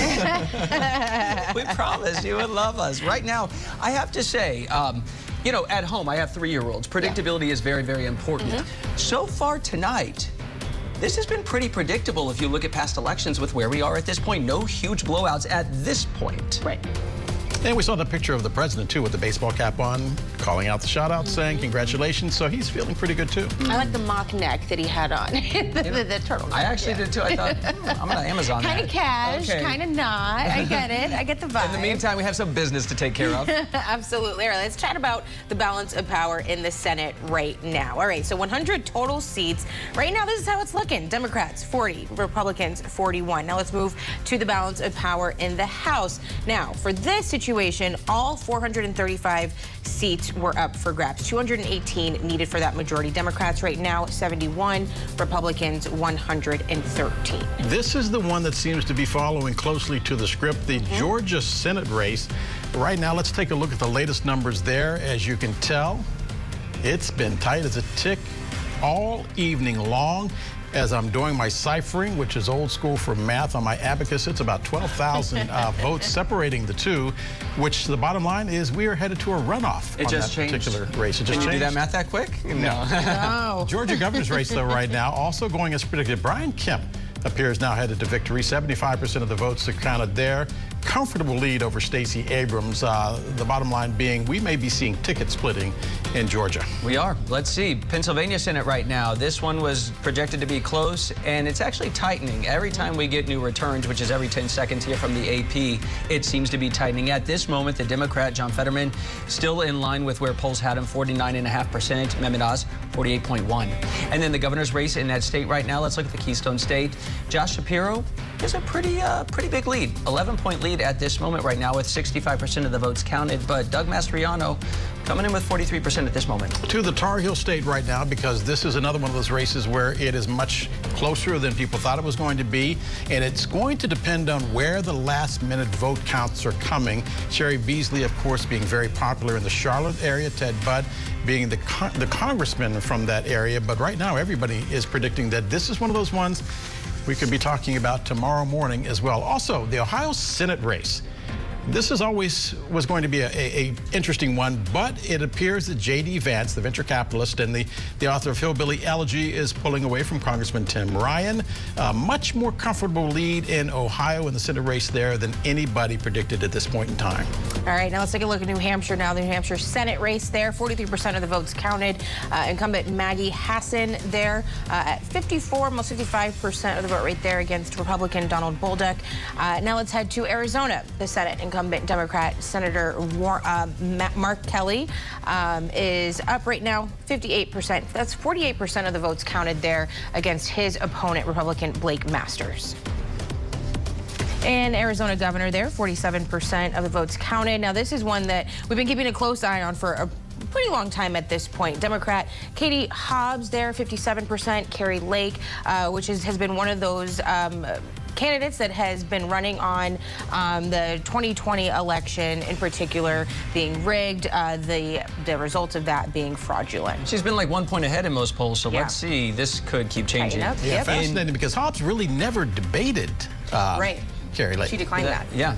Yep. All right, Texas governor right here. This one has been called by AP tonight. 63% of the vote counted, but we can say Greg Abbott will hold on to his seat as the Republican incumbent. And then up to New York, the race that nobody ever thought was going to be close at this moment is not, but less than half of votes have been counted there right now. At this moment, Kathy Hochul is holding on to her seat at 58%, but again, let's see. We could see some gyrations. We don't know just yet. And then in Iowa, the heart of the U.S., this has been called. Chuck Grassley, the oldest member of the Senate, 89. and if he serves out the 6 terms, will be the second oldest in U.S. history, only to Strom Thurmond. Yes, he has been called. Chuck Grassley gets 6 more years in office. I think he's 89 years old right now. 89, yeah. All right. Let's welcome in 6 of our correspondents here at Newsy tonight, positioned in places making the news tonight. Willie James Inman live in Atlanta. Nathaniel Reed in Philadelphia. Addie Guajardo in Phoenix. And in Vegas, James Packard. All right, we are keeping a close eye on John Fetterman versus Mehmet Oz. That's in Pennsylvania. Nathaniel Reed is in Philly. So, Nate, remind us what the closing messages were from the candidates for Senate in Pennsylvania. Well, Alex, it's a midterm election, so oftentimes turnout is depressed given that presidential year turnout is typically higher than midterm elections. Here in Pennsylvania, there are 500,000 more registered Democratic voters than there are registered Republican voters. Remember, Biden won this state by just 1 point back in 2020. So it was really up to Democrats to drive out the vote, something that they've tried to do. And that was one of the closing messages from the Fetterman campaign. Representative Dwight Evans telling me his concern was that enough Democrats would turn out tonight. Let's listen. I'm very concerned that we will get the vote out that we needed. And I think you can see from here that the people are really committed to voting. I'm extremely optimistic that it'll be very positive for us. Why is that? Because of our message, the things that we have done, the difference we have made about people, the importance of education, the importance of the investment, the American Rescue Act, what the president has done, what the vice president has done. Those are significant things. They are not to be taken lightly. Meanwhile, Mehmet Oz, whose endorsement from former President Trump was somewhat decisive back in the primary and led to his ending up in the general election, tried to moderate his message in the closing days of his race, bringing on Senator Susan Collins, the moderate Republican senator from Maine, to try and boost his image with independent and moderate Republican voters. Let's listen. I don't think it's mixed messaging. I think it shows that he can work well with people having a variety of viewpoints. And that's what we need in Washington. We need people who are willing to cross party lines. We need people who will work together to solve problems. His background as a physician makes him extremely well qualified to do just that.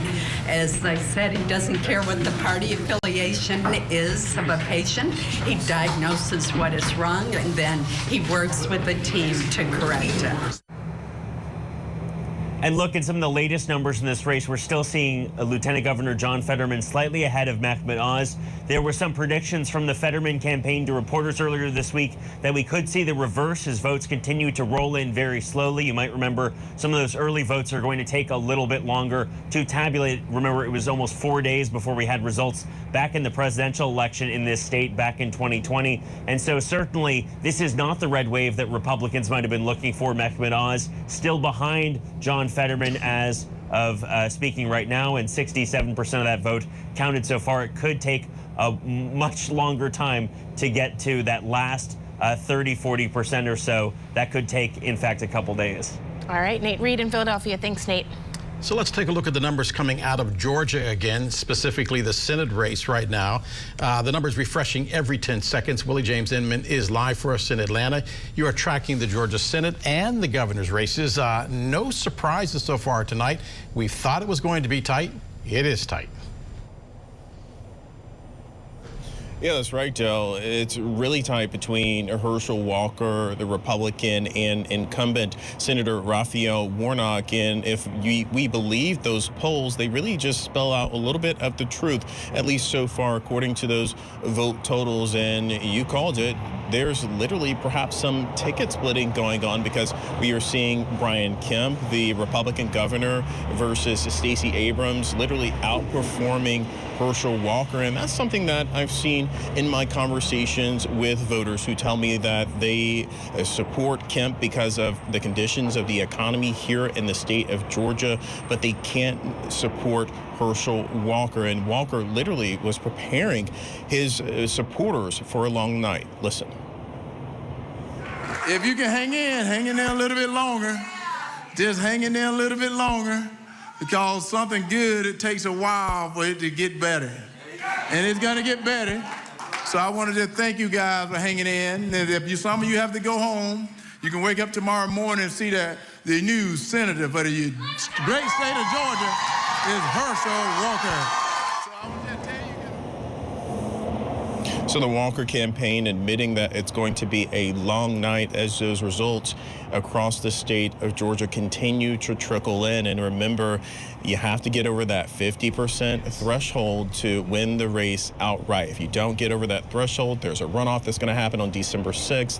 And early voting for that runoff could start literally a week after Election Day tonight. And if 2020 is any barometer, we could be in for a long night and week. Willie James Inman for us live in Atlanta. Willie, thank you very much. And tonight, Addie Guajardo is live in Phoenix. She spent the day taking the pulse of voters in the Grand Canyon State and also the people who are vying for those spots. Addie, as we look at these numbers, Katie Hobbs, again, it's not called nowhere near, but she's pretty far ahead at this very moment. We know that could change. What are the races you're seeing and how are they shaping up? Yeah, we've been watching these races very closely. The Maricopa Elections Department releasing what they have so far, and it's showing Democrats across the board leading. They've got just under 1 million ballots that have been counted. And you take a look at this. During this entire campaign, Democrats have been saying democracy is on the line. Republicans have been saying we need to be elected because we need to save Arizona. I want you to take a look at this race right here. Kari Lake and Katie Hobbs. Katie Hobbs is leading that race tonight, saying she's expecting a very long evening and she's feeling good about these early results. She came out, spoke to her voters and thanked them for canvassing and getting out to vote.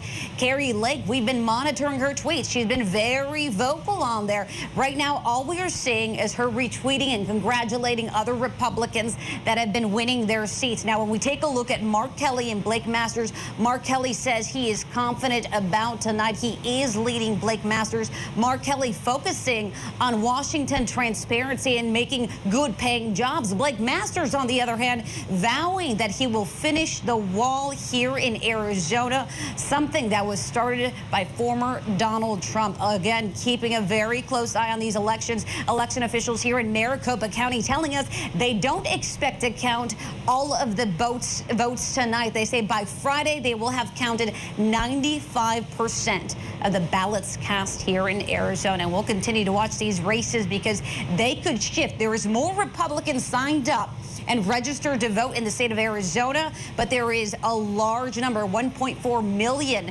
that are not affiliated with either Democrats or Republicans. Guys? Oh, we remember. We know things can shift in Arizona, Addie. We recall. So right now we know Kari Lake, for instance, she said, it's kind of tongue-in-cheek, I'll accept the results if I win. She said that a few days ago. Now there's talk of lawsuits, not from her campaign, but from others. What are you hearing about that? Well, Chance, when you look at that, the Elections Department with Maricopa County says they are ready. They have their attorneys on hand, and they will be ready to go to court if that is the case. If there is lawsuits, they say they expect them. They'll be prepared for them. Kari Lake hasn't expanded more on that lawsuit. We do know that RNC did join it earlier today, along with Blake Masters' lawsuit, all in one. Initially, they wanted to extend voting until 10 p.m. That was turned down by the Maricopa County Elections Department. So again, they're expecting lawsuits and they say they are ready. And a lot of this is because of the technical issues that were sparked earlier today with those tabulation machines that were eventually ironed out. Chance. Thanks, Addie. We'll check back in again soon. So let's go out to Las Vegas right now. By the way, Las Vegas had rain today that affected the polls and also snow in some parts of Nevada. That is where James Packard is right now. James, what are you seeing on the ground? The polls are closed. What are you seeing as far as voter turnout? Hey, Del, yeah, that turnout is really what we have to go off of right now. Numbers slow to come in now that the polls are closed. We know that Election Day in-person turnout heavily favors the Republican candidates, both for the Senate and for the governor's race, the two races that we're watching most closely, but obviously a lot more than that on the ballot across the state. What the Republicans are going to have to contend with is the trickle-in of mail-in ballots that are going to come over the coming days. We are hearing reports here in Clark County, where Las Vegas sits, and up in Washoe County, home to Reno, that they simply don't have the workers on hand to start tabulating those mail-in ballots until later this week. That could mean it's days until we have meaningful numbers or a definitive answer on who wins some of these critical races. At the same time, even though the polls are closed, if folks were in line at 7 p.m. here, they could still vote tonight. And we saw some very long lines here in Las Vegas, in the surrounding cities, and up in Reno at 7 o'clock. So there are likely still some folks who are going to vote tonight, even though we're just over an hour after polls had closed. On top of all that, you have the potential for some people to cure ballots if they've put them in the mail and then they were rejected after being tabulated. Maybe a signature wasn't right, or they didn't quite submit it the correct way. There are volunteers with the parties who follow up with those people and help them fix that issue. It's called curing a ballot. We actually caught up with some Democratic Democratic Party volunteers, rather, who were doing this in a neighborhood here in Las Vegas yesterday, and they helped explain the process. Not a lot of people are aware this is something that happens, but it does happen, and it's going to continue to happen because many of those mail-in ballots still have yet to be counted. Listen to what they told us about their process. A lot of people, feel like they got their ballot in, it's done, and they don't know that they forgot to sign it, or that their signatures, that they signed it in a wonky way, or the signature was too light or something. And so they don't know that it got rejected. And so often giving them that information, it's like, hey, you need to take one more step to make sure that your vote counts, and working with them to identify, to validate their identity with the county is then really easy. I mean, we're essentially functioning as like a ballot fixing concierge service. And that's something that's going to continue to happen over the coming days. So bottom line here in Las Vegas, across the state of Nevada tonight, is that this is going to be a long process. We're buckled in for the long haul, Del. Yeah, gas prices, inflation, major factors there, more so than any place else. James Packard reporting live from Nevada for us. We'll check back in shortly. All right, let's head out to Andrew Rafferty. Earlier tonight, we had talked about how some House races could bring insight into what this night could potentially become. Newsy political director Andrew Rafferty is here again with one of the races discussed just hours ago in Virginia. Hey, Andrew. Hey guys, so I got some results from those races that we were talking about at the beginning of the show, and I'll walk you through them right here.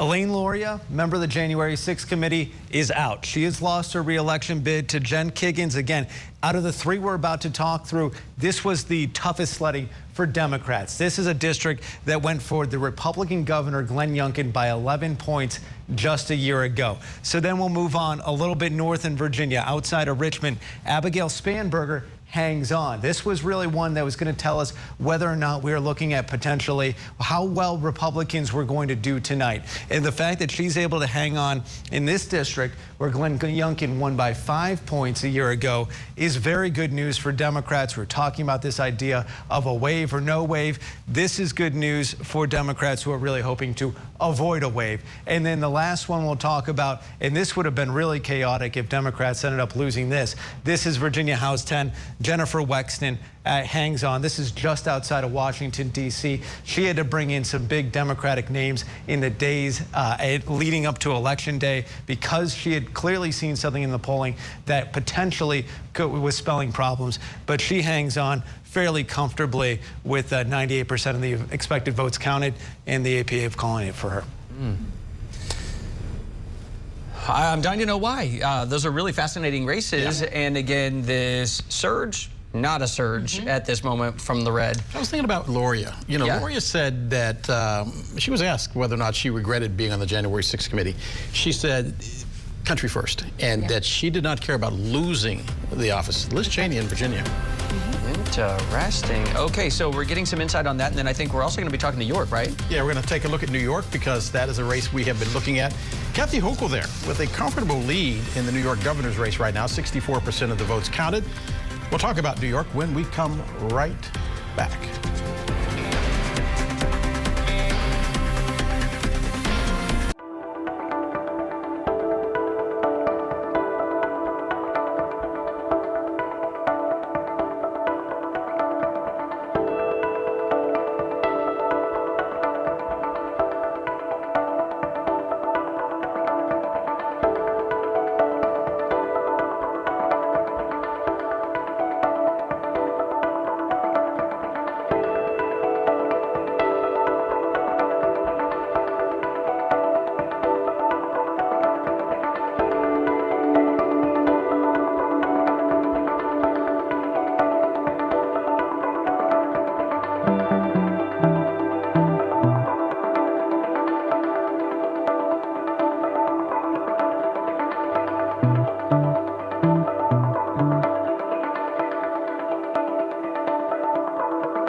call to make tonight, and this is in a swing state. J.D. Vance, the Republican, handpicked by Donald Trump, will advance to the Senate. He has, with 92% counted, 54% of the vote, or thereabouts. He trounced Tim Ryan in the end. We thought it was going to be closer, and it might tell us more about where Ohio is headed, redder than it was just a few years ago.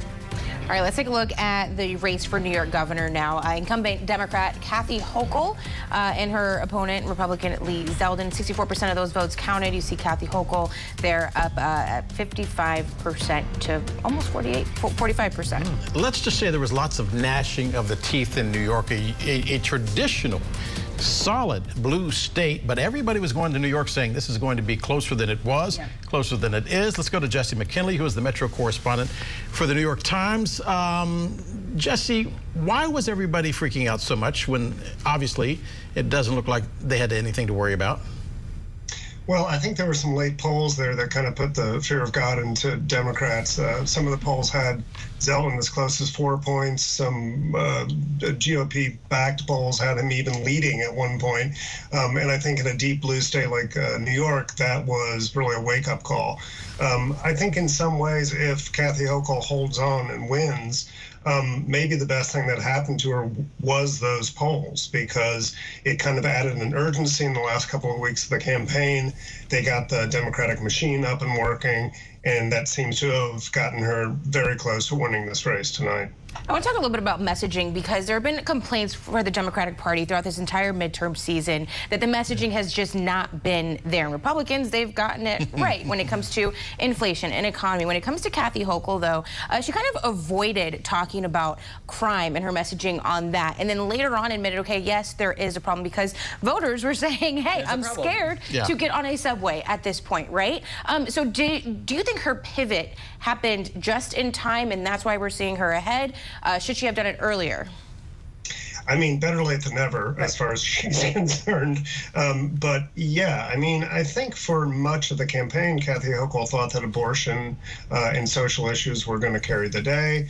And then, you know, as Zeldin began to close in on her, they did do a pivot. They began to talk about crime. They began to talk about possible changes to this controversial bail reform law that passed in New York a couple of years ago. And that was a calculated effort to try to, you know, stave off Zeldin's attacks. But, you know, we'll see how this shakes out once again. Still in New York, it is very, very difficult for Republicans because they're just outnumbered. There's just so many more Democrats than there are GOP. And Jesse, we haven't called the race just yet, but I mean, the way you describe it, it's like an episode of Scared Straight in my head, how you're saying like, okay, it is time, Governor, you got to get on this. And she finally came around. I think today she said, I'm going to start that tomorrow. What would that actually look like? Because a lot of people are saying, wonderful, Governor. I'd like to know, are you going to change the bail system? Are you going to get rid of some of these progressive DAs that we think are letting off people too easy, these repeat offenders? What would that actually look like? You know, that's a great question. I'll add that you're dating yourself with that Scared Straight reference, but I'll leave that aside. I love that show. But, you know, I think this has been a wake-up call for Democrats here in New York, that they can't ignore kind of pocketbook issues. They cannot ignore the crime issue, particularly in a city like New York City, where you've got tabloids that love to put violent crime. You think the New York Post did enough of it? I mean, you know, I don't subscribe to the New York Post, but I certainly surf online. And there are a lot of photographs of murders and mayhem that I think scared people, and legitimately so. So if Kathy Hochul does win tonight, I think it will be a wake-up call for Democrats in this state and maybe even nationally about how to take that issue very seriously, because it's obviously important to voters. Another wake-up call seemed to be the fact that they called out the big dogs at the end. You had Barack Obama hitting the campaign trail late in this election cycle, Bill Clinton hitting the campaign trail for Kathy Hochul, explaining things to voters in New York, saying, okay, it's bad, but what is the solution? Do you think that was something that was a factor in the end? I do. I think that it indicated how concerned they were. You know, you had 2 past presidents and 1 current president in New York in recent days, you know, either doing robocalls as Obama did, or Biden showing up twice in the span of 2 weeks to stomp with Kathy Hochul. And I think that illustrated the depth of concern about this race. So whether or not that will once again change, political calculations going forward, we'll see. But it certainly, I think, helped galvanize or at least solidify Democratic voters and wake them up to the possibility that Lee Zeldin might have a real chance at winning this. All right, Jesse McKinley, Metro correspondent with the New York Times. Thank you so much for your time tonight. We appreciate it. We have more coverage coming up right after this. We are going to Uvalde, Texas, where there have been some family members of victims in the massacre saying we're getting involved and we're going to take some of your seats that we don't think you should have. We're going live there next with Axel Tercios.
A few big races still on the bubble tonight at 11:30 in the East, including the Pennsylvania Senate race right now. 72% of the vote has been counted.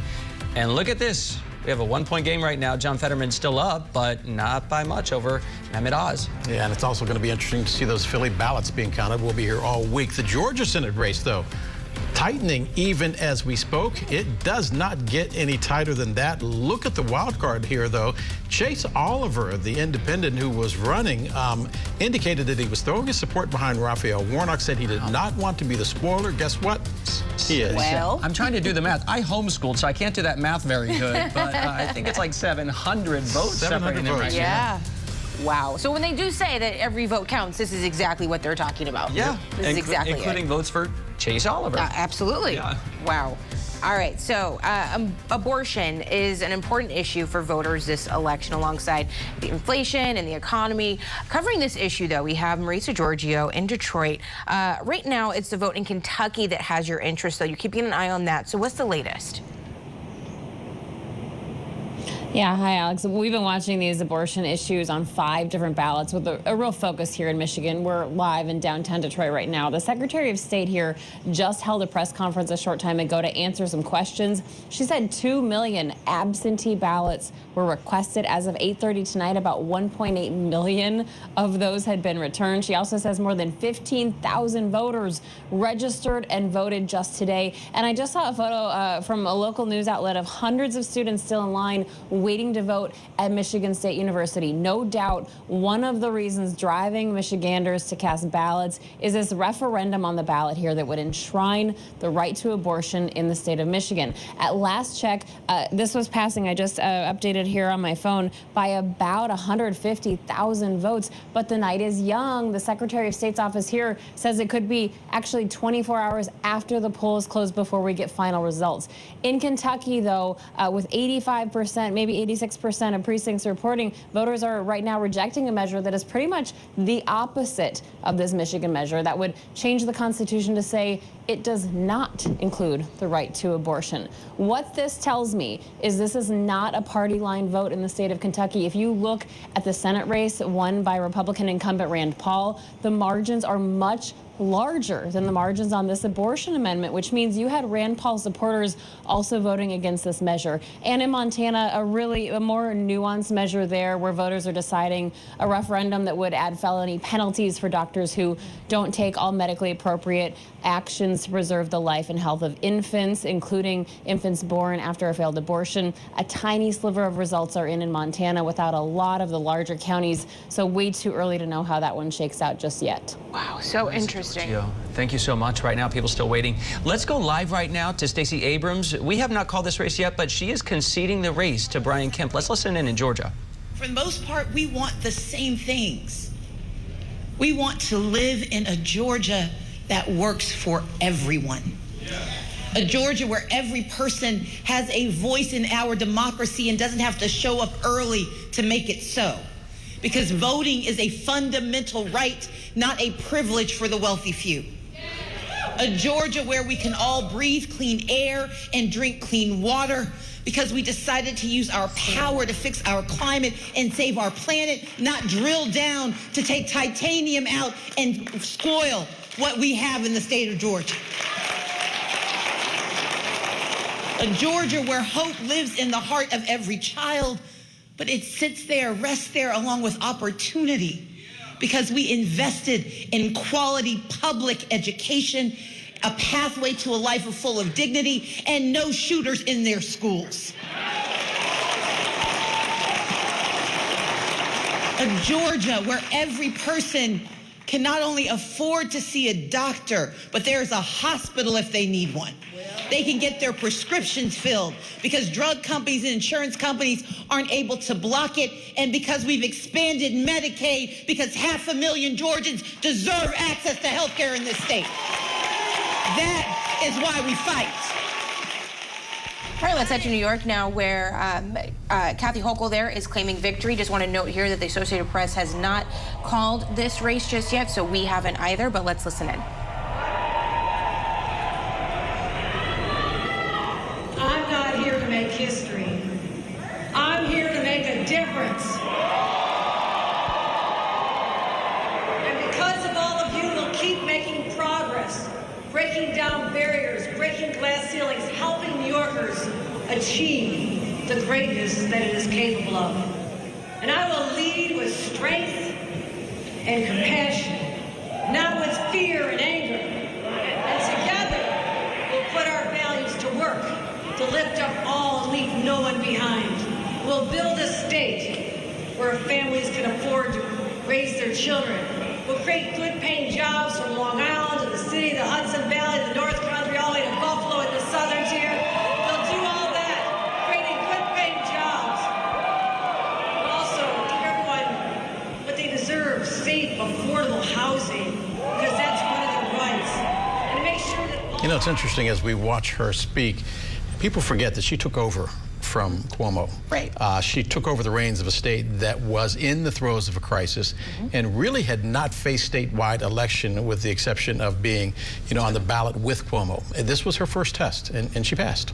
When she talked about no fear, she didn't say the word crime, but that's exactly what she was alluding to there, yeah. Yeah, and just to remind everyone, our viewers too, the Associated Press has not called this race just yet, but she is up 55% to 45% with about 74% of the total votes counted there. So hang tight on the official call, but she has claimed victory. But at this moment, we have some people claiming victory, some people admitting defeat, and we are making the calls as they come in with the AP. We are going to be live at the White House next. Just kind of a figuring out where are we at this moment. He's happy. If you don't see me, I'm going to eat a sandwich and get ready for our midnight show. That's where we are. I'll see you in 20 minutes. You guys take over. That's where we are.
this hour, Maggie Hassan right now. Winner in New Hampshire. That was one that everybody was keeping a close eye on, too. The Republicans thought they had a chance of flipping it. Donald Bolduc, though, being someone who did not believe that Joe Biden was the legitimate president of the United States, and even talked about had he been in the Senate at the time, he might have voted against certifying Joe Biden as the president of the United States. Maggie Hassan, though, holding on. And this time, oddly enough, her margin of victory is much larger than her last race. Also, we are looking at the White House because that is where a picture is emerging right now that may be the one that defines this evening. It is of the President of the United States. Haley Bull is there. And Haley, I guess the caption underneath might be, why is this man smiling? Hey, good evening, Dow. Well, the president expressed a tone of optimism heading into the midterm election, and that's certainly the message he is conveying tonight. And in that picture where he is making congratulatory phone calls from the White House to Democratic winners, that includes Pennsylvania's governor-elect Josh Shapiro, who he appeared alongside just this past weekend ahead of election today.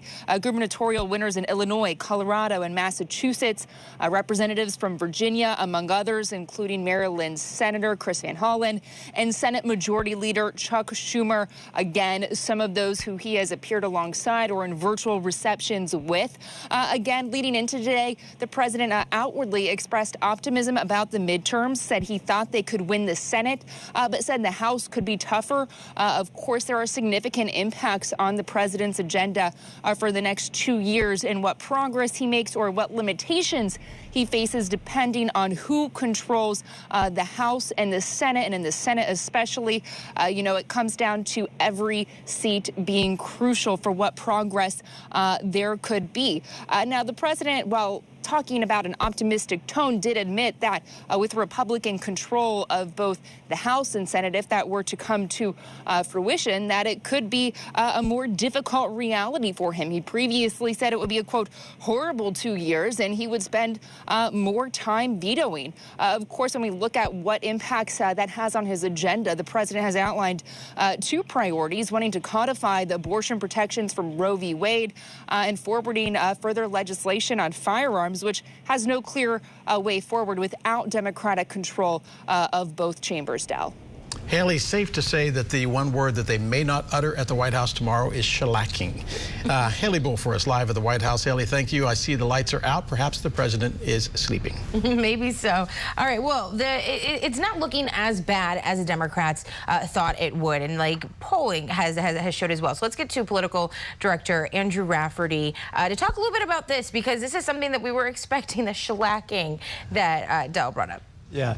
Hey there, Alex. Yeah, a number of Republicans who I've been talking to over the past couple days, I just want to follow up with them this evening as these results were coming in, and not a whole lot of them who were predicting big nights are texting me back. But I did get some who are saying that they're admitting that this is not the sort of massive wave that they were hoping for. But it is important to note that there's still a couple big races outstanding. Number one, control the Senate. Democrats can still certainly lose control of the Senate. We're watching that very closely. It looks like more and more that we are not going to get an answer tonight, which is also something that we expected. But you're right, going back to that photo of Joe Biden and Democrats, this is looking like it's going to be a good night for them compared to how other presidents have done. We talked about how Donald Trump lost 40 seats. We talked about how Barack Obama lost 63 House seats in the first year, or the first midterms of their presidency. So certainly by those standards, it looks good. A lot of these endangered Democrats that we've been tracking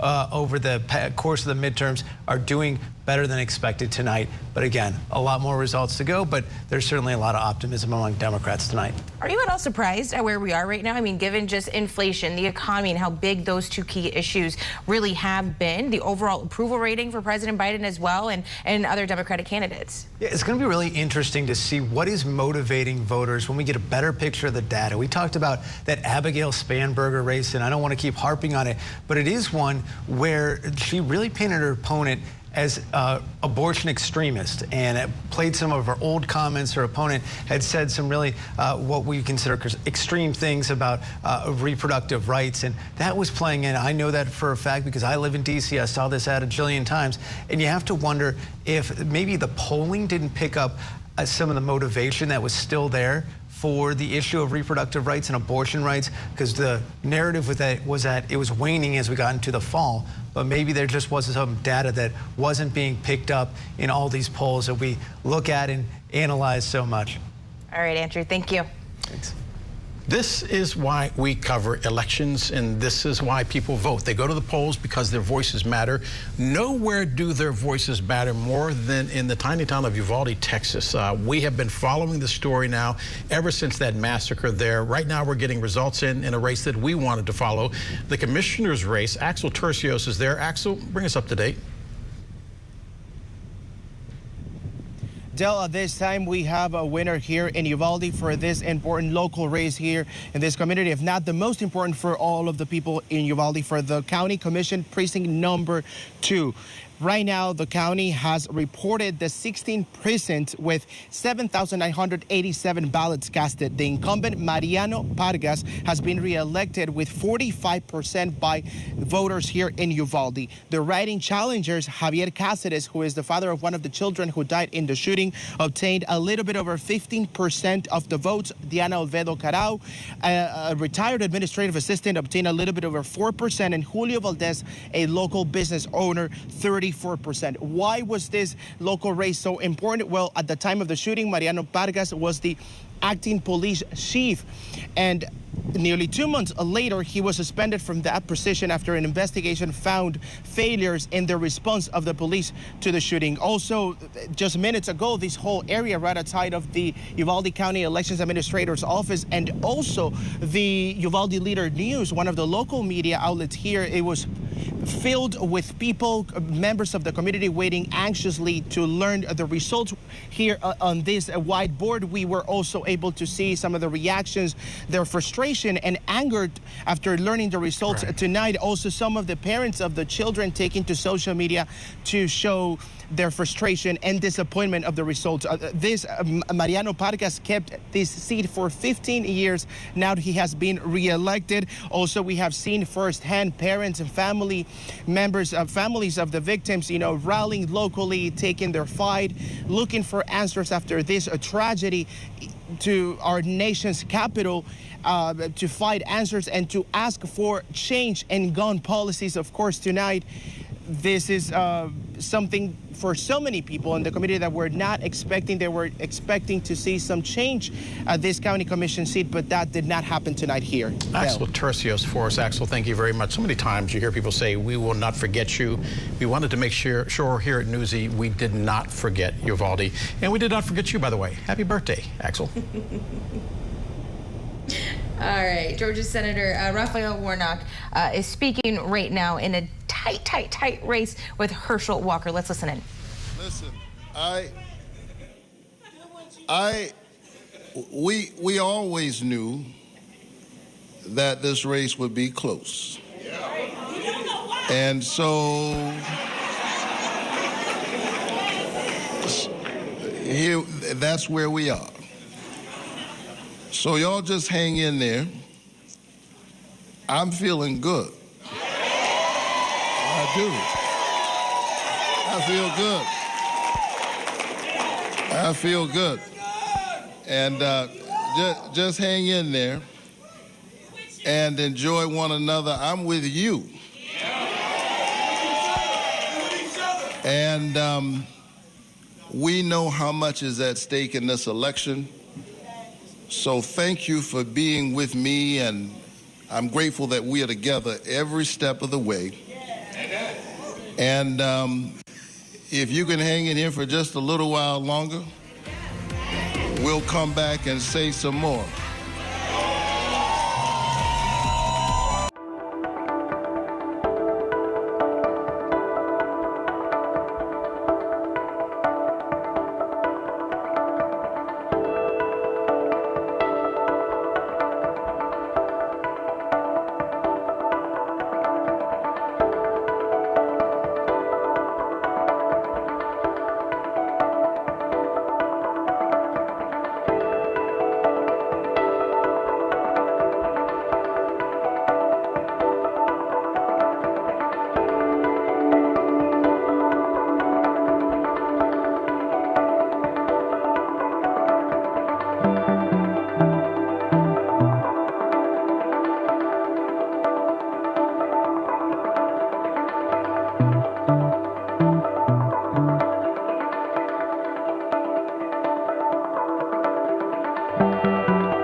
right now. Ted Budd, the congressman right now, picking up the seat in North Carolina that was being vacated by Richard Burr. The retiring senator. Sherry Beasley, the judge, was believed to have given him a run for his money, but in the end, it is now Ted Budd who will be the senator representing the Tar Heel state. All right, well, a day of contentious, high-stakes political races are over. The votes in some states are still being tallied, as we know. Others may take weeks to confirm a winner, as we also know, so pack that patience. But President Biden made it really clear he believes the state of our democracy is in the balance right now. If you don't know our next guest, you will find out why you need to know him, because he's the guy that always gets it right. Alan Lichtman is a distinguished professor of history at American University. He is the author of 13 Cracks, Repairing American Democracy After Trump. Professor Lichtman, good to see you again tonight. Did you get this one right? Yes. I want to talk about something that no one has really covered, and that is, while this is overall a very disappointing night for Republicans in a midterm election with an unpopular president and a sour economy, they should have swept, and they haven't come close to doing that. But there has been a revolution in internal Republican presidential politics.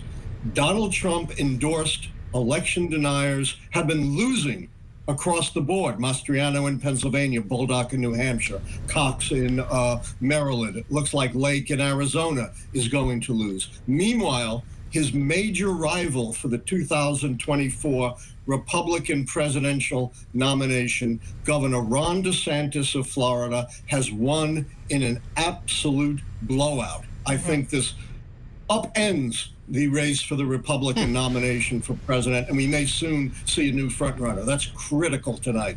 All right, Alan, 30 seconds. What does this tell you then about 2024? What can you foreshadow for us? Well, it looks like Democrats have a pretty good chance in 2024, particularly if Biden runs again, because on my system, two of my critical factors are incumbency, sitting president, and internal party fight for the party holding the White House. If Biden runs again, they win both of those keys, and a lot of other things would have to go wrong for the Democrats to lose under my system. I have never known you to do 30 seconds, but you did. Alan Lichtman, professor at American University. Chance Seals and the Newsy Tonight team standing by for a special live edition of their show. Full recap straight ahead. All right, thanks for joining us.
Good evening, I'm Chance Seals in Atlanta. This is a special edition of Newsy Tonight. It is 12 a.m. on the East Coast, 9 p.m. on the West Coast. The big question tonight is control of the House and Senate going to be red or blue?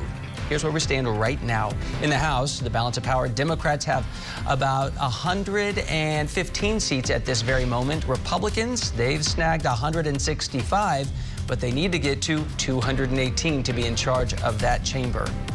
Let's check out the Senate right now. This is the one that's really been the big question mark. At this moment, Republicans have claimed 45 seats, Democrats 43 seats. There are a few outstanding Senate seats right now that may not be called tonight. Some still may pop, so we're going to be checking on those. So let's dig into some of these big races right now. Nathaniel Reed is live tonight in Philadelphia. Willie James Inman is live in Atlanta. Willie, let's start with you. This race, we've now heard from both of the candidates, and both kind of said, we're going to wait this thing out. We're going to fight this thing through. Raphael Warnock, Herschel Walker, they don't know who's going to win. We don't know who's going to win. This is going to maybe determine the control of the Senate right now. What are you watching? Yeah, it certainly could, Chance. Raphael Warnock telling his supporters to keep the faith, drawing on his religious roots and talking about how things could potentially play out, but trying to pitch some optimism to his supporters at the same time. Listen. If you can hang in there a little bit longer, just hang in there a little bit longer. Because something good, it takes a while for it to get better. And it's gonna get better. So I wanted to thank you guys for hanging in. And if some of you have to go home, you can wake up tomorrow morning and see that the new senator for the great state of Georgia is Herschel Walker. So I want to tell you guys.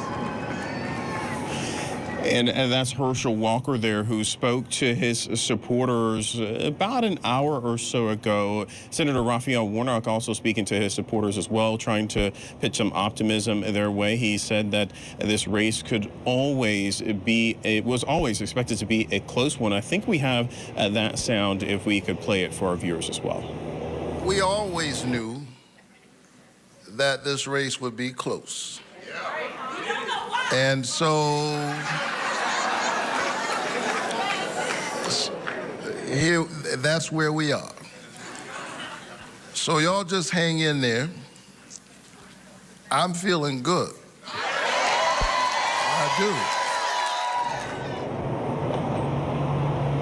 So no concession speech from either of these candidates. They're calling on their supporters to just hang in there a little bit longer because we are likely headed to a runoff. Remember, the race has not been called yet by the Associated Press, but there's just a razor-thin margin chance between these two candidates. And if neither candidate is able to get above that 50% threshold, we're headed for that runoff, which takes place on December 6th.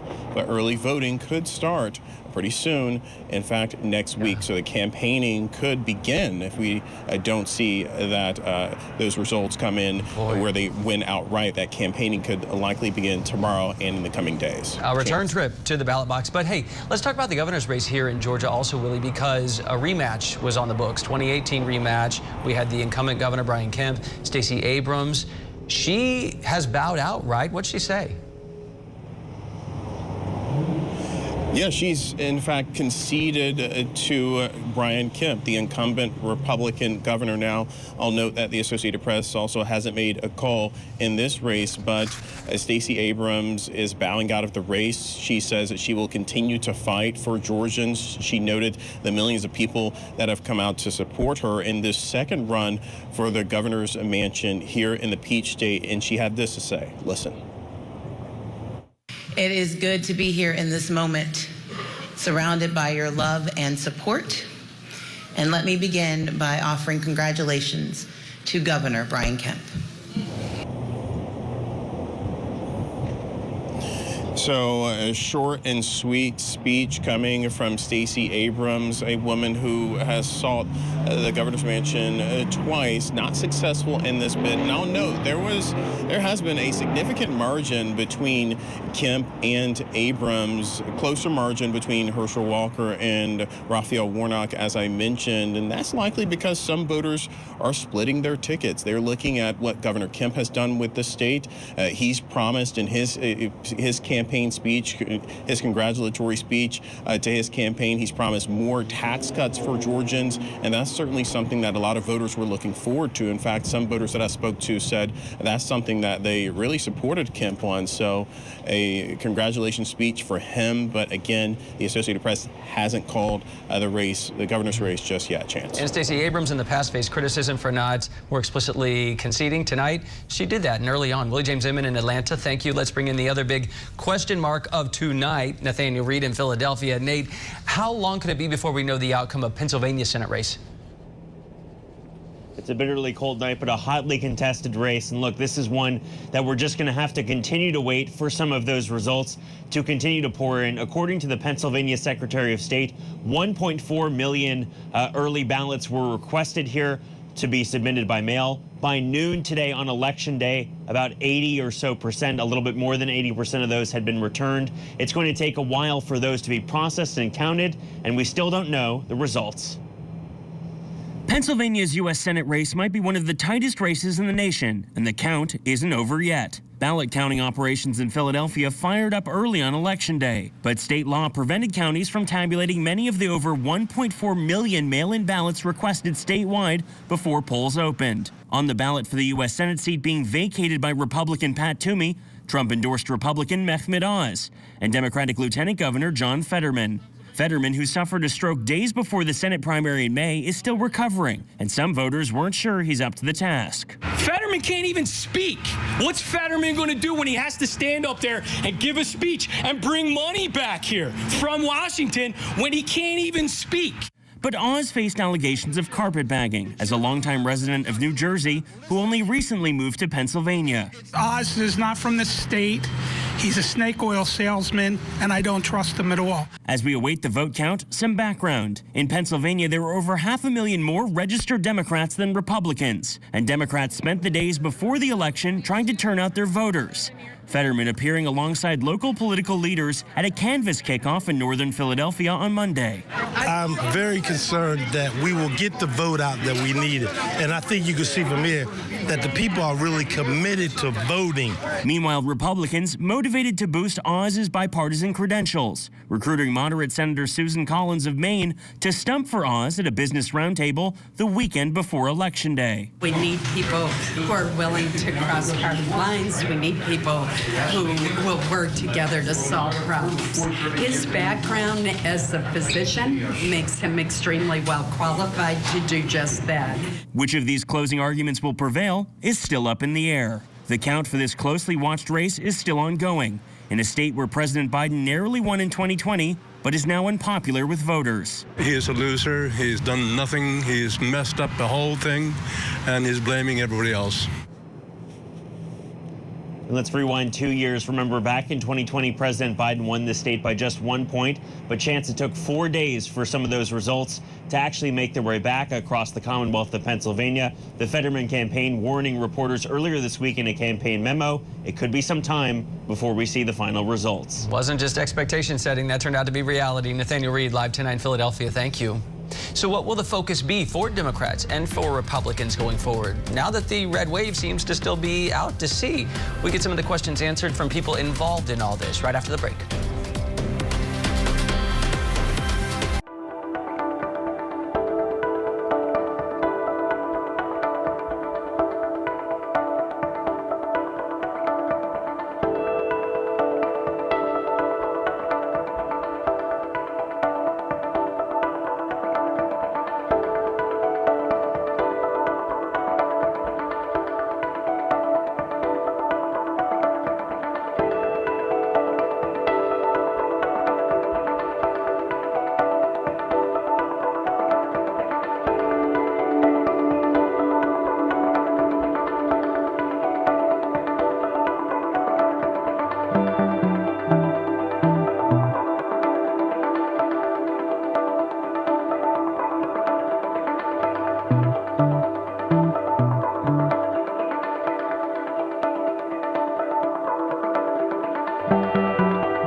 7.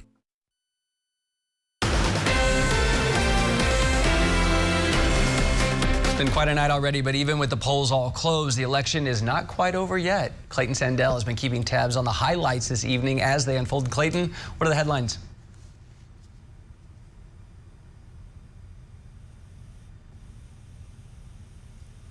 We're not hearing Clayton right now, but let me just, I think he put together a highlight reel here. Let's share it.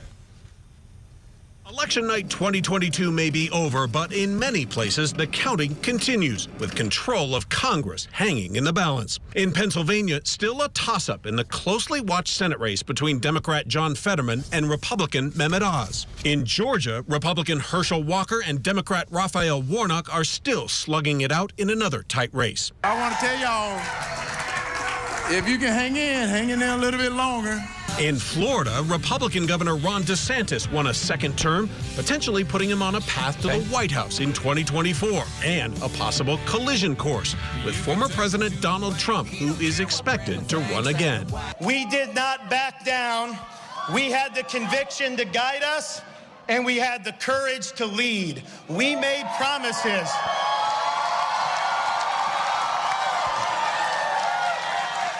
We made promises to the people of Florida, and we have delivered on those promises. It was also a night of firsts. Massachusetts Attorney General and Democrat Maura Healey is the new governor, the first woman and openly gay lesbian ever elected to the office. In Maryland, Wes Moore defeated a Trump-backed rival to become the state's first black governor. Because you believed that I stand here humbled and ready to become the 63rd governor of the state of Maryland. And in another first, Generation Z goes to Washington as 25-year-old Democrat Maxwell Alejandro Frost wins his race for a Florida House seat.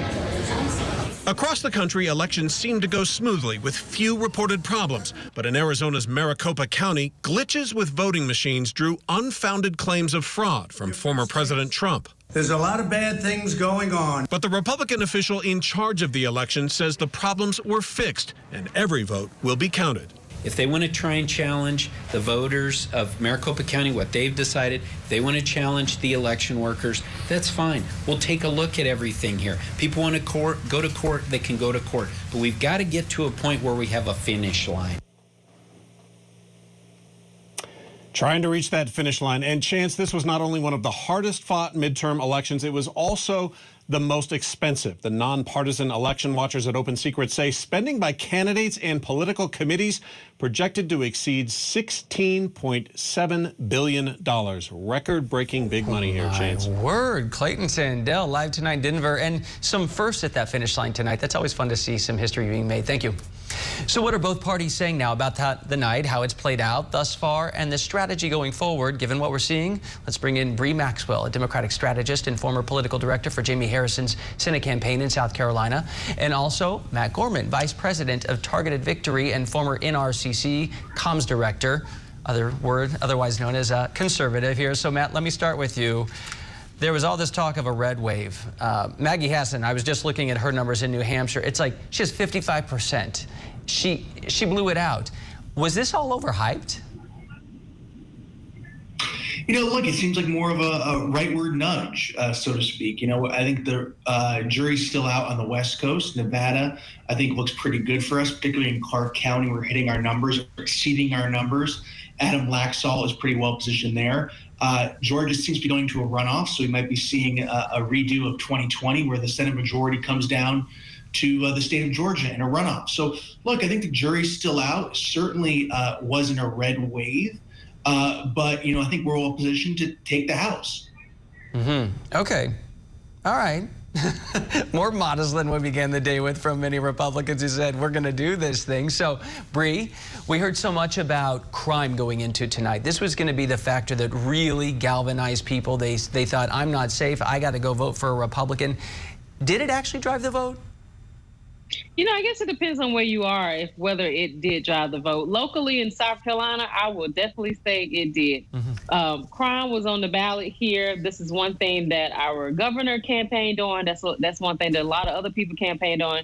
So yes, crime was one of the major factors that people, when they were polled across the country, that they said that they want to see reduced, with crime being maybe around number 2 and the economy probably being around number 1. So yes, I think a lot of people decided that they were going to go to the polls because they feel as if crime is high.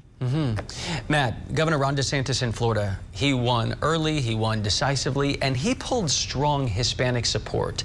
That may surprise many people who would assume, you know, after the Martha's Vineyard event, he probably lost the Latino vote, even, you know, the strongholds that Republicans typically have in Florida.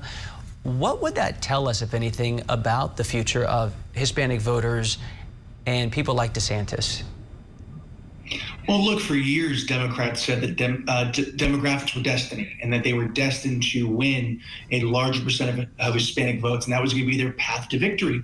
Over the last several years, they've cut into that lead dramatically, and I think tonight, DeSantis winning Miami-Dade County, that's a county that Hillary Clinton won by 30 points. That was my old former home county. Wow. That is a huge, huge deal. And I think it portends, again, also Latinos in Nevada. If we, and I think we will, win the Senate seat, maybe a couple House seats out there, that will be because of Latino voters. That will bring a new paradigm where Republicans can not only compete among Latinos, but cut down that margin and I think win a lot of races thanks to the Latino vote. Why do you keep saying that you're going to win that Nevada Senate seat? I'm not seeing any results for that yet. Is it just you feel confident? Well, a couple of things. Number one, the absentee and early vote ballot returns are quite good. Now, a Democrat needs to win that Clark County, which is where Vegas is, by about 10 points. Early and absentee votes have Cortez Masto only winning by 8. And again, if you look at kind of where the modeling ends up, we need to win independents by about 5 and 10. That's happened in almost every poll. And in fact, in some polls, independents, we've been winning by over 10. Okay. So we feel pretty confident about where that's headed. And also, Republican turnout in Clark County has been well ahead of projections. Democrats well below. Going into the early part of the night, we thought really it portended an extremely strong evening based on the reports we're getting out of Clark County. Bree, you work with Democrats mostly, and the White House was kind of worried about what we were going to see. Leaders in Congress on the Democratic side were kind of worried. We don't know the final numbers, but what do you think so far does this tell us about the next 2 years in Congress at the White House? Well, you know, honestly, it looks like the House is going to win.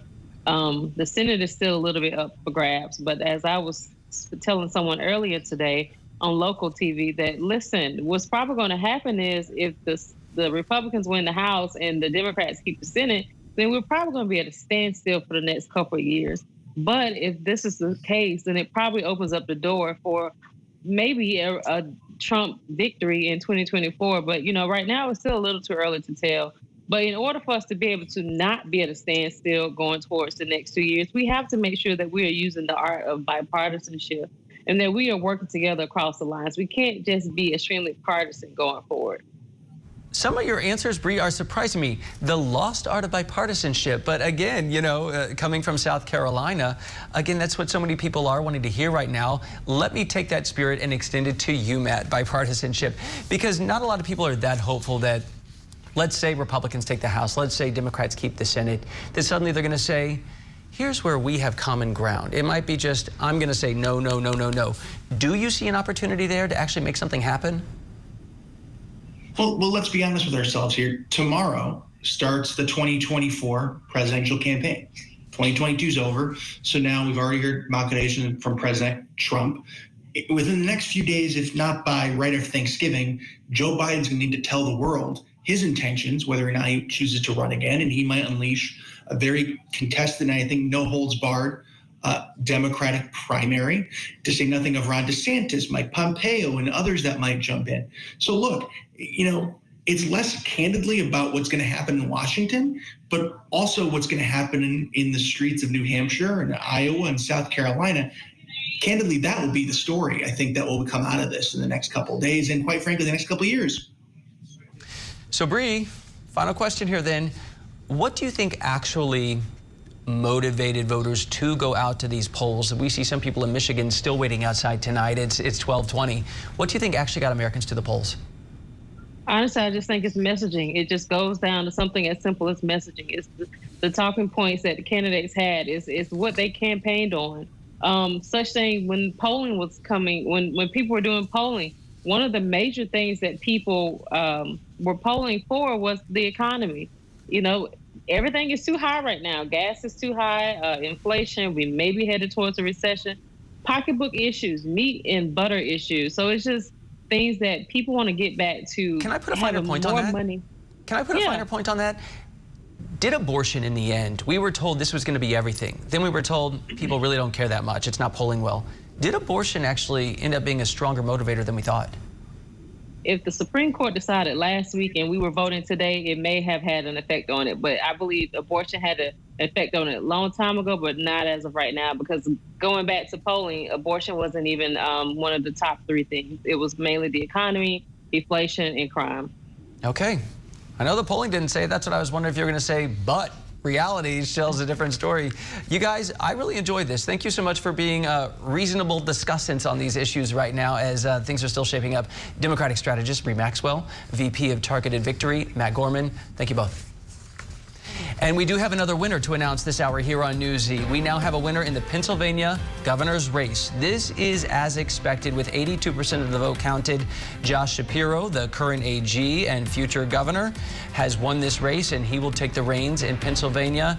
He pretty much trounced Doug Mastriano, his Republican opponent there.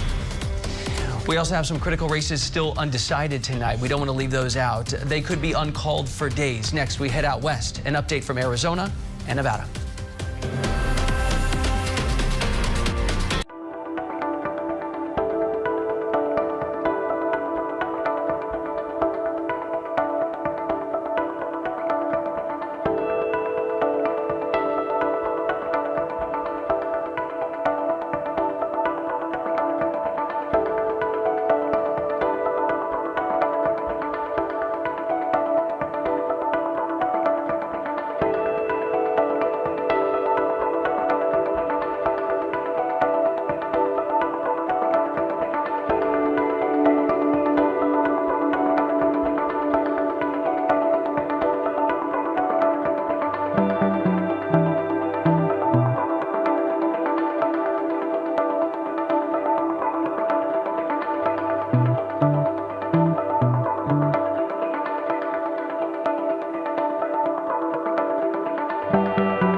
It may be a while before we know the results out west. Here's what we know as of 12:30 a.m. Eastern time tonight in the Arizona governor's race.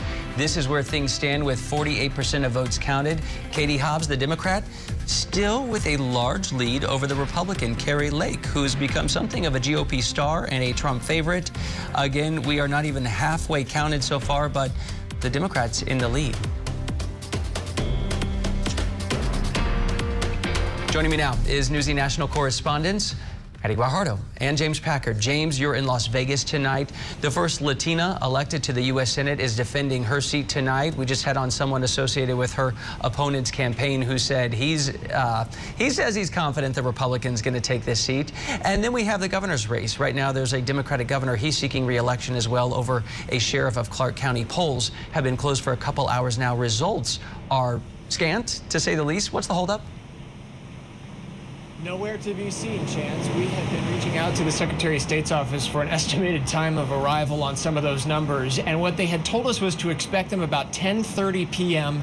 local time. That's 1:30 in the morning where you are. We are now getting a revised estimate that those may come a little sooner. The reason for that is because there were incredibly long lines at a lot of polling centers when they closed here in Clark County and up in Washoe County where Reno is. And the rule is if you're in line when the polls close, you still get to vote. So those election workers have to work through all of those people in that line and get all of their votes in the system.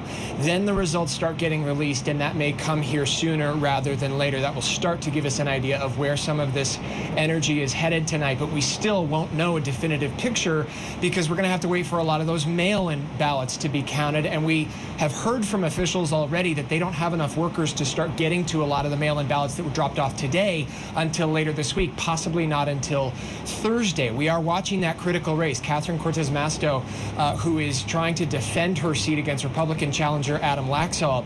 That could be, as we work later into the night, a critical race for the Senate to determine control, whether it's going to end up with the Democrats, remain with Democrats, or end up with the Republicans. One of the powerhouse unions here in this state that candidates had tried to court for years and that this year was backing Democratic candidates up and down the ticket is working at a national level because the union here that represents a lot of the workers in casinos and restaurants here on the Las Vegas Strip is part of a national organization that has unions in other battleground states that we're talking about tonight. And I asked the head of the Las Vegas affiliate of that union what kind of coordination they have with their sister unions across the country in some of these important states. Listen to what he said. Culinary Workers 226 is part of Unite Here. We're part of an international union of hotel workers and hospitality workers. And we're not just going to fight alone. But Nevada has been a place at this union, Culinary 226, we've been fighting for many, many years. But we plan to win here in Nevada, we plan to win in Pennsylvania, and we plan to win in Arizona.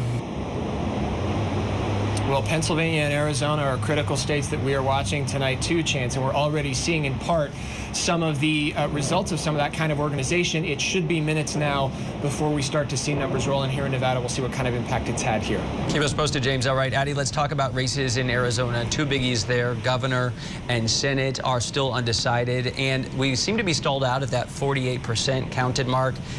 The numbers are pretty gobsmacking. You know, going in, people thought it was going to be much closer for governor. At this point, it's really not. What are you hearing from the campaigns? Well, Chance, it's still really early. It could be days before we finalize who the winners of these elections are. This is what we know so far. We know that when those polls closed, about an hour later, we got the first batch of results from those early ballots showing Democrats with a very strong lead. But now we're starting to get updates on those people who voted today and what those ballots and who they picked look like. So we're going to start to see those races starting to tighten up. Katie Hobbs earlier today made a surprise appearance saying that she was feeling good about those early results, and she thanked her supporters, saying thank you for going out to canvass, thank you for getting out to vote. And now we're hearing from Kari Lake. We haven't heard from her much until just about 10 minutes ago, and she got up on stage and she told her supporters, don't let those cheaters and crooks create doubt, calling these election process and the people in charge incompetent. As a matter of fact, Katie Hobbs is the current Secretary of State here in the state of Arizona, so that means she oversees the election results. And Katie has been very clear, saying that there was no election fraud. She believes that everything was done in accordance to plans as well. And Kari Lake, again, assuring her voters that they're going to win, promising that it will happen within hours. But we've heard time and time again from election officials, there's just no way that this is going to be a result that comes out that quickly, saying that they won't even finish counting ballots in Maricopa County, the largest county in the state of Arizona, until Friday. And that's only going to be about 95% of those ballots cast. And earlier today, we knew that these tabulation machines were having issues. So about 20% of those voting locations were having issues. So a lot of people had to use a box that they had to drop off their ballot. Those ballots won't even be counted until tomorrow. And we know that have impacted about 60 locations. And now when we're looking at the race for senators, Republican Blake Masters against incumbent Mark Kelly. Mark Kelly showing a lot of confidence tonight. Tonight he's in Tucson, a big support group there for this campaign that is there to support him to see where this goes. He has a lead over Blake Masters. Mark Kelly campaigning on creating better paying jobs, more transparency in Washington. Blake Masters focusing on finishing the wall at the border here in Arizona, a job that was initially launched out by former President Trump. Addie, I'm glad that you made that connection for us. Thank you tonight here between Katie Hobbs and what Kari Lake is saying when she says crooks are rigged. To remember that Katie Hobbs is the Secretary of State. That's going to be useful in the coming days. I'm glad you told us that. Thank you. And hey, James, real quick, you're in Nevada. Polling places, you were out there earlier today. You're wearing a few more layers than I would normally think would be appropriate in Nevada, but I hear it's a little chilly out there. Was turnout good? Chilly, windy, and rainy, Chance. It's been a fun combination here in Las Vegas tonight. Turnout was slow earlier in the day. It really picked up, though, after people got off work. And in fact, enough so that Senator Catherine Cortez Masto's campaign filed a lawsuit to try to keep polls open later here in Clark County. They did not succeed in that effort. The judge said there simply weren't enough pieces of evidence to show that there was anything that would actually impact people's ability to vote. Remember, if you're in line at 7 o'clock, here locally, you get to do your voting, whether you end up voting at 9 o'clock or 7:30. We also saw a brief outage of the Secretary of State's online portal this morning. They said that was nothing nefarious. It was a hardware failure. They got it back online, and voting was not interrupted. So things appear to be okay, albeit very slow here in Las Vegas and across the state of Nevada tonight, Chance. Eddie Guajardo live in Phoenix, James Packard in Las Vegas. Thank you both, and keep us updated as the numbers start to come in. Now, let's get Newsy political director Andrew Rafferty back in here tonight. Andrew, we're still a long way from knowing the final balance of power in Congress. Which races are you still watching right now? Well, it's those big 4 Senate races where we just saw Addie and James out west between Nevada and Arizona, and then, of course, Pennsylvania and here in Georgia. But one of the things that I think is going to kind of be the driving factor of tonight that might explain some of the results we're seeing and why Democrats seem so far to be overperforming can be seen in this graph right here. This is essentially exit polling. This is from the Associated Press. It's called VoteCast. And when I saw this earlier in the day, 50% of voters said that inflation was their top issue. Then you have down here violent crime and the future of democracy, not nearly as high. And so when I saw inflation that high, it seemed like it had trended towards everything we had known up to that point. The idea that this race was going to be won or lost on the idea of inflation, which by and far has broken towards Republicans. It's going to be interesting, Chance, to get into the data a little bit more to understand what the disconnect here was, because what we're seeing right now is not the conventional wisdom going into tonight, which was that inflation, if it's a top priority of voters, that's bad for Democrats. Okay. And then as far as the issues go, The other day when President Biden was talking at Union Station in D.C. about the future of democracy, it kind of got a yawn from much of the media and much of America, but we see 44% of people are saying this drove me to the polls. How about those other things? Abortion, immigration, crime. Did those actually get people out as they said they would?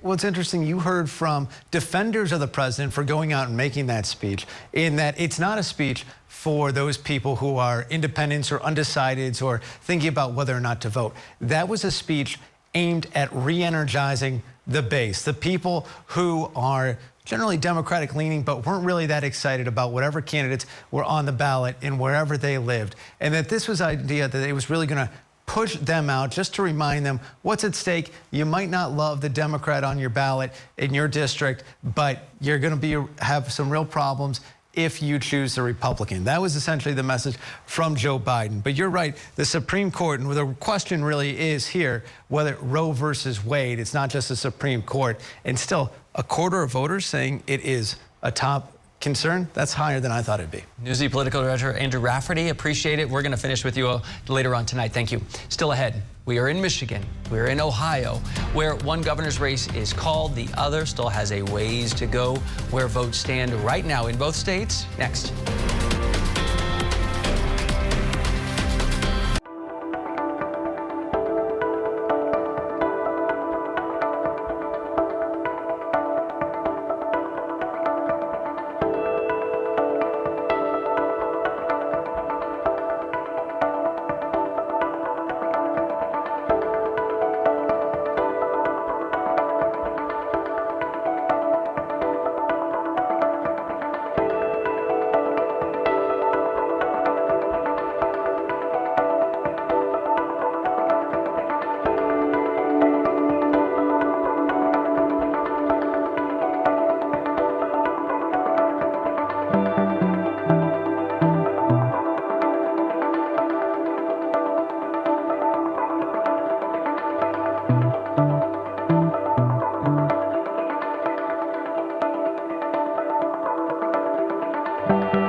Back to our tour of the United States and all the swing states out there. This election night 2022, we're turning our attention to Ohio and Michigan. Ohio has re-elected the incumbent governor there.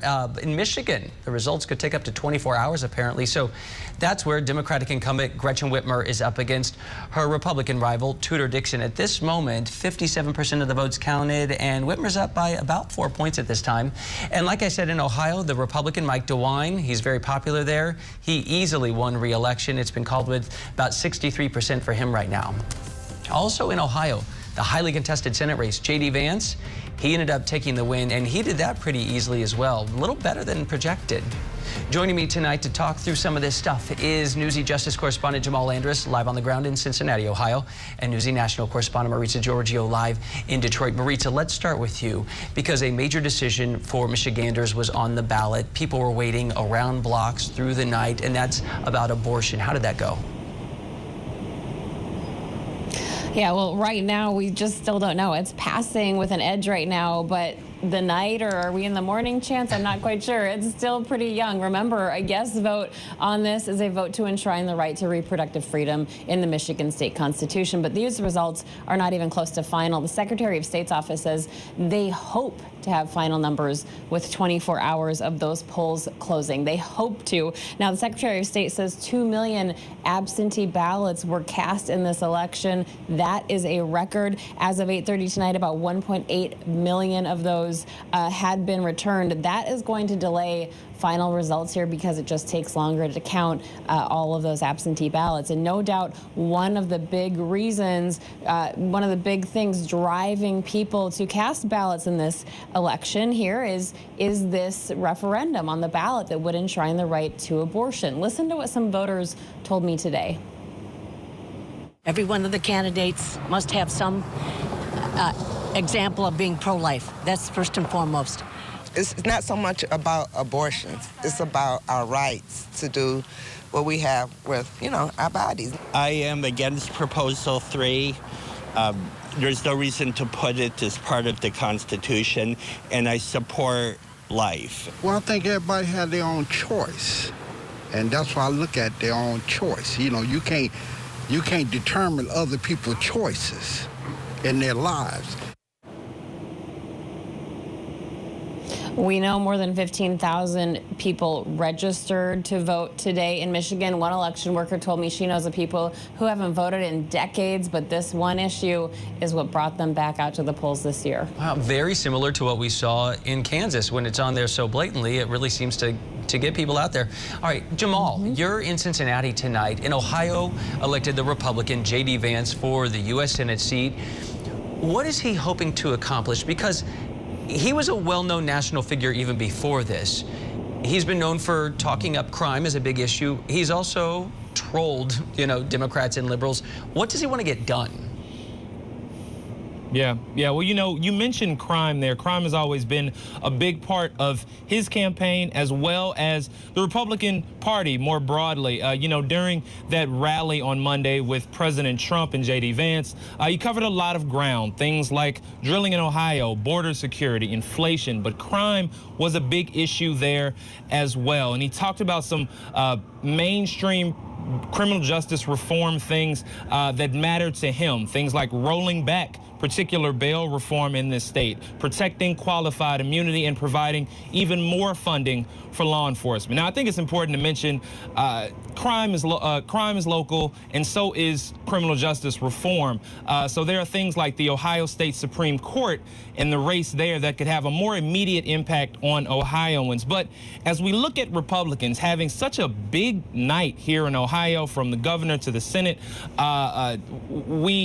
we are starting to question that swing state status here. I want to play a little bit of J.D. Vance talking a bit about that during his victory speech. I could not have done this, could not have won this race, could not have had what we have here tonight. I mean, look, the governor and the lieutenant governor crushed it. Every other statewide office crushed it. I'm so grateful to Mike DeWine and John Houston. I'm so grateful to Bob Paduchik for helping us cobble together a unified Republican team.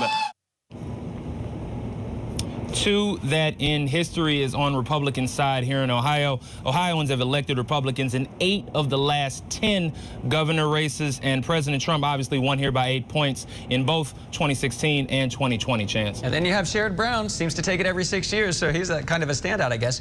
Hey, Maritza, the Michigan governor's race, it is still undecided as of right now. We have not made a call. AP hasn't made a call. What are the candidates in that race? What are they trying to do if they get elected? Right. Well, again, Chance, expect a little bit of a wait here. We do expect this will drag out for some time. Whitmer put a lot of weight on that abortion measure we just talked about. She tweeted multiple times about abortion today. At her campaign events, she even wore a shirt that said, "My body, my decision." She's also put a focus on public education and cutting costs for families as they face inflation woes. Dixon, though, has been a major critic of Whitmer's response to the COVID-19 pandemic. She's focused her message on the economy and crime. She said she will ban sanctuary cities and recruit and train thousands of new police officers if she's elected. But again, with all of those absentee ballots, I think it's going to be some time before that race is called. Let's see who gets to check off some items on their to-do list. Let's end with you here, Jamal. The Republican Mike DeWine, he gets to keep his seat as governor of Ohio. He has a to-do list, I would imagine. What's on his? Well, you know, for Mike DeWine, it has to be jobs here in Ohio. During his victory speech, DeWine said, "This is a great manufacturing state. We build things." And during his campaign, he has hearkened on that point in particular, talking about investments he's brought to the state. $20 billion for an Intel plant here, $4 billion from Honda, and another investment from Ford, all here in the state of Ohio. So that is something that is most certainly on his to-do list, along with those major issues that we've heard across the Republican Party, from crime to border security, Chance. That old axiom in sales, whiff 'em. What's in it for me? He's telling them what's in it for them. I guess Jamal Anderson, Cincinnati, Maritza Giorgio live tonight in Detroit. Thank you both. Up next, while most voters experienced a pretty smooth polling process today, the 2022 midterms were not without hiccups. The minor issues plaguing Arizona's Maricopa County, plus how groups that question the outcome of the 2022 election have changed their tactics. Next.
Special coverage, we've been focusing on election results the majority of the night, but some areas of concern are at polling places in areas like Arizona. Newsy national security correspondent Sasha Ingber joins me now from Washington. Sasha, what are state officials saying about the issues that did pop up at some of the locations? Well, in Arizona, there were some long lines, and there were also issues with tabulators or vote counting machines, about 20% of them. Now, I spoke with the Assistant Secretary of Arizona, Secretary of State Allie Bones. She told me the latter was a challenge, but also that voters had a lot of other ways to vote if they dealt with these tabulator issues. Here's what she said. If they felt that there was an issue with the tabulator at the place that they originally went, they could go to a new polling location, or if they felt that the line was too long, they could check the website and find a location that had a shorter line. Now, when Republicans unsuccessfully sued today to try to extend the hours for people to cast their votes, she told me she was against it. Now, here's why. In Arizona, we don't administer elections based on conspiracy theories and the belief of people that things happen inappropriately or went wrong. We go based on what is in the law and what is in our procedures. And that is what election officials did today and what we will continue to do in the future. And she also says that election officials are watching the Maricopa County Tabulation and Election Center after receiving information that protesters could gather there tonight. We have seen across the country that these groups have become much more supportive and organized. And of course, we are still awaiting election results in key races. We could certainly see more protests, lawsuits, and recounts in those places. Chance? Yeah, it really doesn't seem out of the question. And Sasha Ingber, I appreciate you going to the people who actually are the sources where these matter, because these issues pop up and they deserve scrutiny. They deserve serious answers. And it's really important that we do that right now. I think that's a really important service to do. Thank you so much. Tonight from Washington. I'm Chance Seals in Atlanta. Before we leave you with a special edition of Newsy Tonight, a look at some of tonight's most memorable moments so far.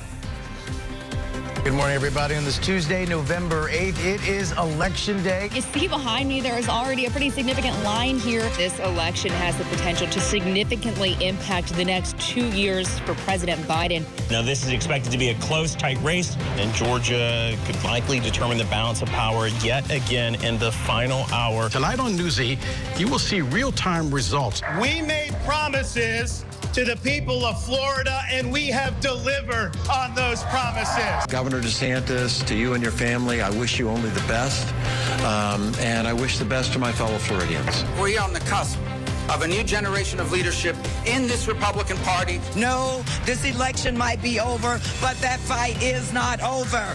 Whether you voted for me or not, the thing that I promise to do is go to the United States Senate and fight every single day for the people of Ohio. We always knew that this race would be close. If you can hang in there a little bit longer. I stand before you tonight proud to be the first woman and the first gay person ever elected governor of Massachusetts.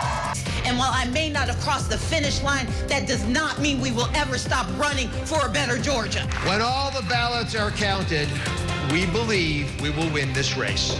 Tonight, you made history. But tomorrow, we get to work.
How does the song say, oh, what a night, and now, oh, what a morning? It has been a night that still leaves questions in the minds of America.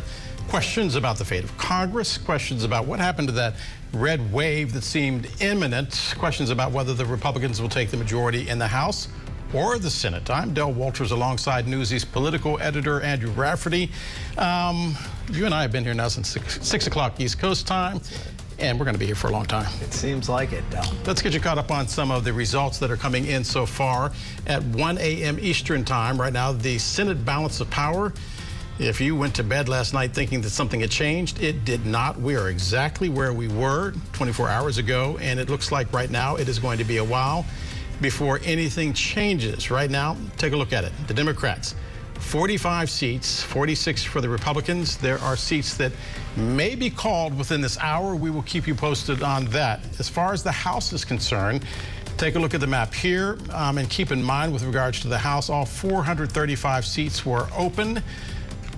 The Republicans so far tonight taking 178, the Democrats taking 141. Much of the West Coast, though, still in play. One of the races that we are watching closely, of course, the Arizona Senate battle. Mark Kelly right now with a comfortable lead over Blake Masters. Kelly, of course, many believe that this was a race that might go to the Republicans, but right now, with 50% of the votes counted, it does not look like that. And let's take a look at Nevada.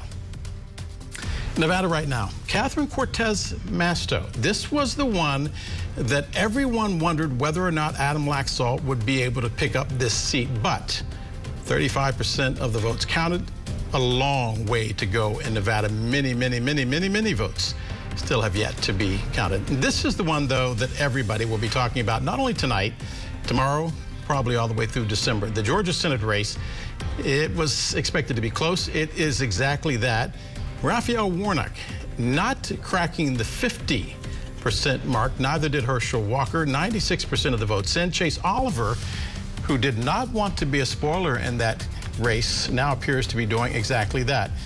And then there is the Pennsylvania Senate race. We should point out that John Fetterman has tweeted that he has won this race, but so far the Associated Press, with 83% of the votes counted, has not indicated that that is indeed the case, but you can see that he does have a full percentage point lead over Mehmet Oz. In Wisconsin, the Senate race there is another one that we are watching. Mandela Barnes, of course, versus Ron Johnson. Another case where it may wind up being into next week before we realize who has won that case. The House, balance of power, as we indicated, up in the air. The New Mexico governor. Let's take a look at that race. Michelle Lujan Grisham with a sizable lead right now, 84% of the votes counted there, holding on. And yes, she has now been tabbed as the incumbent winner, as has Kathy Hochul in New York. That was a race that many believed might have been tighter than it was, but Lee Zeldin actually closed quite well as that race came in. And then Pennsylvania, this was the one that everybody was looking at, Josh Shapiro. The reason being because the governor in Pennsylvania appoints the Secretary of State, who was then in charge of the elections. Doug Mastriano, of course, being someone who did not believe that Joe Biden was the rightful winner of the 2020 election, and also drove buses down to the Capitol on January 6th, although he did not go inside. The Georgia governor's race has been called. Brian Kemp is the new governor of Georgia, as well as the old governor of Georgia, easily defeating Stacey Abrams in that case. Stacey Abrams coming out even before the race was called and conceding defeat. And then the Arkansas governor's race. Florida first, that's Ron DeSantis. Easily the first race we called in the evening, 59, almost 60% of the vote, against Charlie Crist, the former governor of Florida. And then in Arkansas, Sarah Huckabee Sanders. Of course, she is the daughter of the former governor of Arkansas, easily winning there as well. California, Gavin Newsom picking up a victory as well. Emerging, by the way, as a force, and Andrew and I are going to talk about this in a second, in the Democratic Party. Easily winning, 32% of the vote there. Oregon governor right now, Tina Kotek, Christine Drazan, and Betsy Johnson. Kotek winning, but so far, that race is too close to call. Yeah, so Del, I've talked to a lot of Republicans over the past few days. Say they were very bullish on how tonight was going to go. I've been trying to get them on the phone tonight, and all of a sudden their phones are ringing and they are not picking up. There's been definitely a sea change. You can feel it just from the reaction from both the sources I'm talking to, from Republicans who have been out on social media giving interviews tonight. This night did not go as they had planned, as they had hoped. There still are some votes. There's certainly a lot of seats that are still up for grabs right now, but uncharacteristically bad night for a party that is out of power right now in the first Lindsey midterms. Graham, perhaps the master of the understatement, saying that it's not a red wave. Yeah.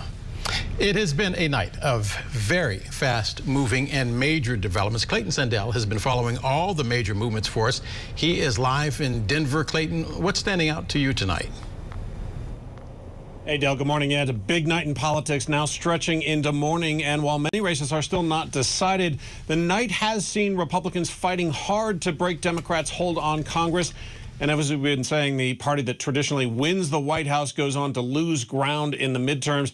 The question of exactly how big tonight's red wave will be, or if it is a wave at all, and what it means for President Joe Biden's agenda going forward may not be known potentially for days until every single vote is counted. Election night 2022 may be over, but in many places the counting continues, with control of Congress hanging in the balance. In Pennsylvania, still a toss-up in the closely watched Senate race between Democrat John Fetterman and Republican Mehmet Oz. In Georgia, Republican Herschel Walker and Democrat Raphael Warnock are still slugging it out in another tight race. I want to tell y'all, if you can hang in there a little bit longer. In Florida, Republican Governor Ron DeSantis won a second term, potentially putting him on a path to the White House in 2024, and a possible collision course with former President Donald Trump, who is expected to run again. We did not back down. We had the conviction to guide us, and we had the courage to lead. We made promises.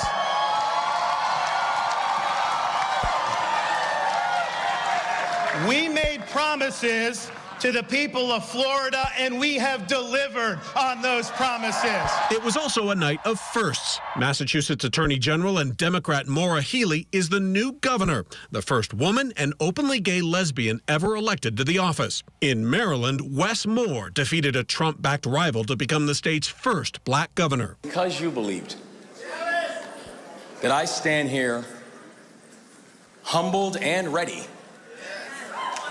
to become the 63rd governor of the state of Maryland.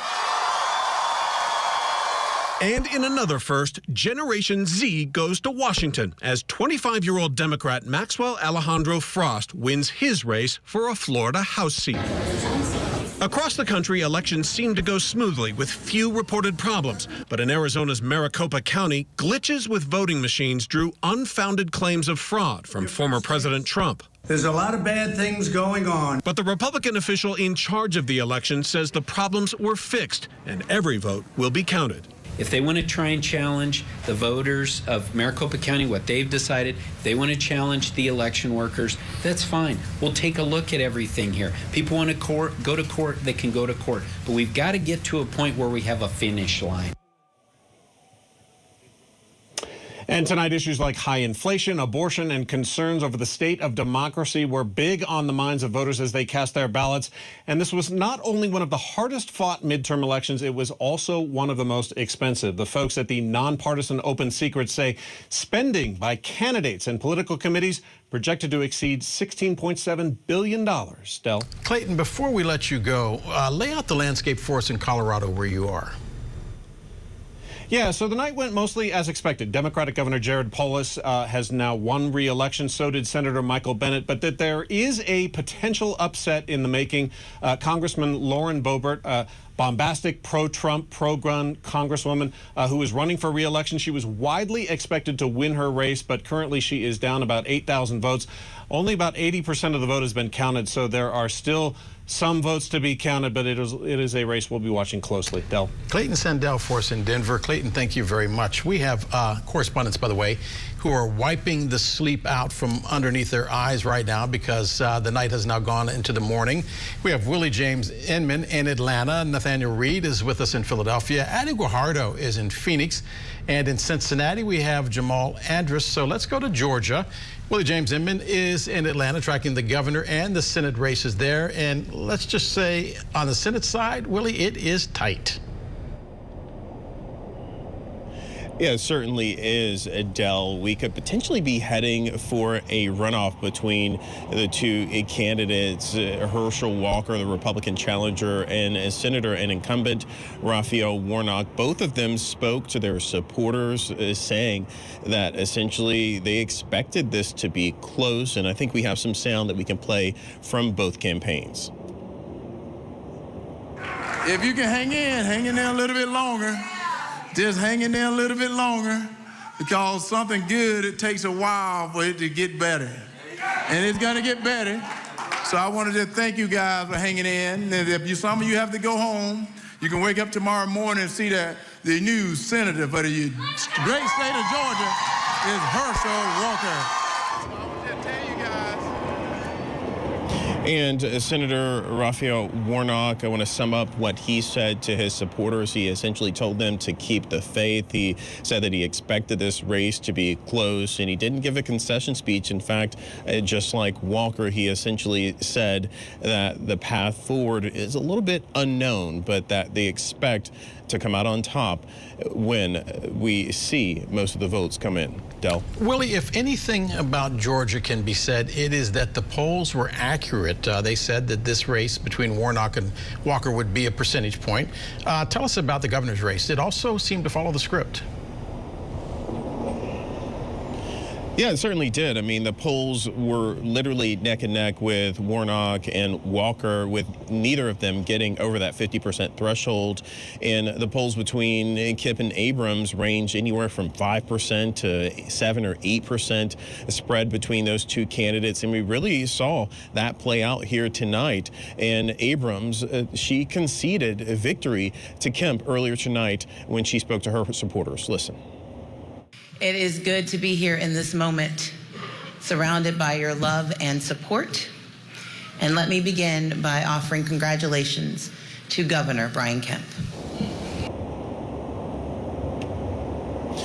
And remember last time around, 4 years ago, when they were up against each other during that race, Abrams famously did not concede outright when she lost to Brian Kemp. But this time around, that's in fact what she did do. Brian Kemp, in his victory speech to his supporters, he essentially talked about the things that he's going to continue to do, including giving people money back. He said key tax credits here in the state of Georgia. That follows a multi-billion-dollar surplus in the state here. That's something that Kemp campaigned on, and it's certainly something that supporters of his have welcomed. And in fact, I spoke with many voters who said that's in fact one of the reasons why they came out to vote for Kemp.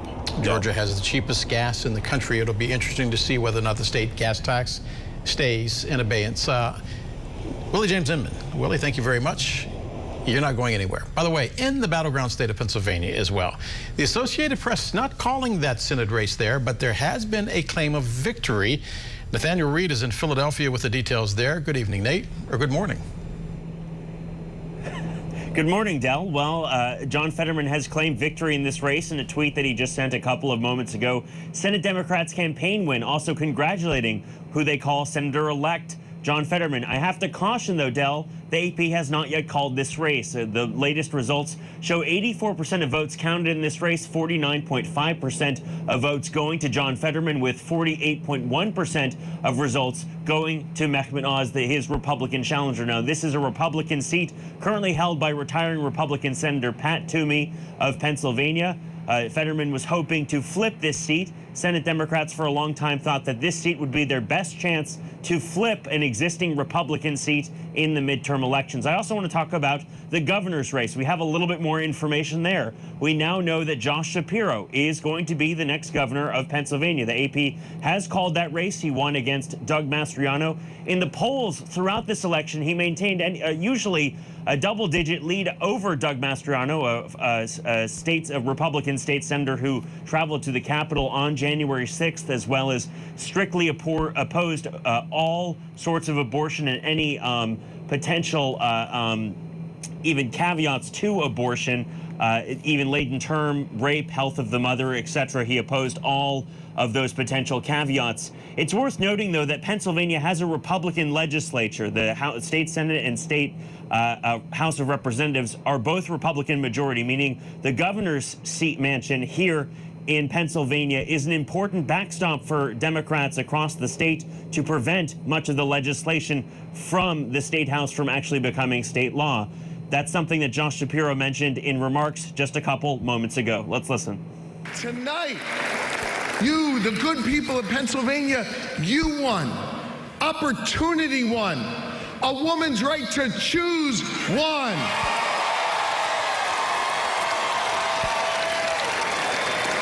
The right to organize here in Pennsylvania, that won. Your right to vote won. And in the face of all the lies and the conspiracies and baseless claims, you also ensured tonight that truth won right here in the Commonwealth of Pennsylvania. Now, Del, this is roughly going in line with where we had expected. We thought that the Shapiro race would likely be decided before the Fetterman race was, given the disparities in the polling. Fetterman had really, the gap had closed between Fetterman and Oz in the closing days of that campaign. The gap between Josh Shapiro and Doug Mastriano never closed. Shapiro was polling 10 points ahead of Doug Mastriano up until the final days. It was a much tighter race on the Fetterman side, so obviously we're watching very closely to see whether we get a race call on that Nate, anytime soon. I'm going to interrupt you because we're going to take John Fetterman right now. We're going to take him live.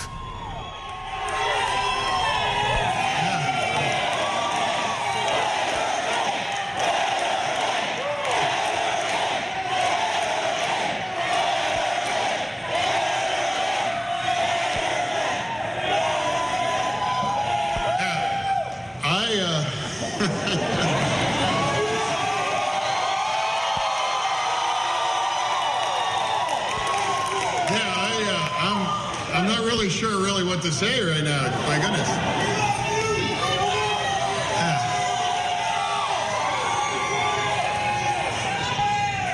I am, yeah.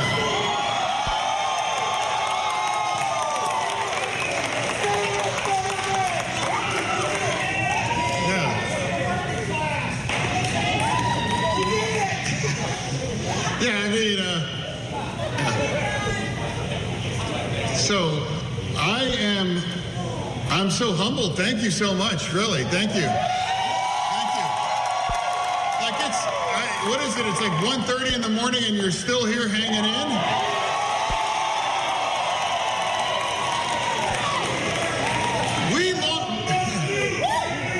We launched this campaign almost 2 years ago.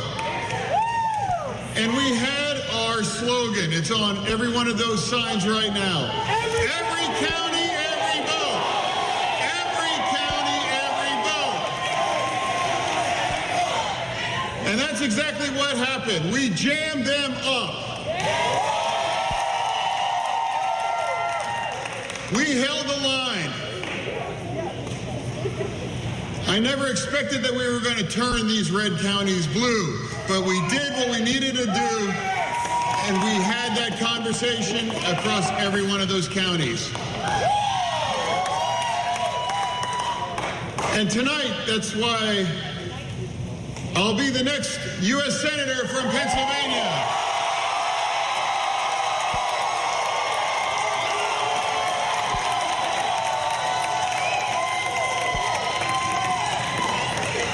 Thanks to all of you. All of you. Thank you. Thank you so much. It made us grateful right now. And I want to thank, of course, all these supporters all across Pennsylvania, all in this room, all across the nation, everyone that chipped in $10 to help us get here. Thank you.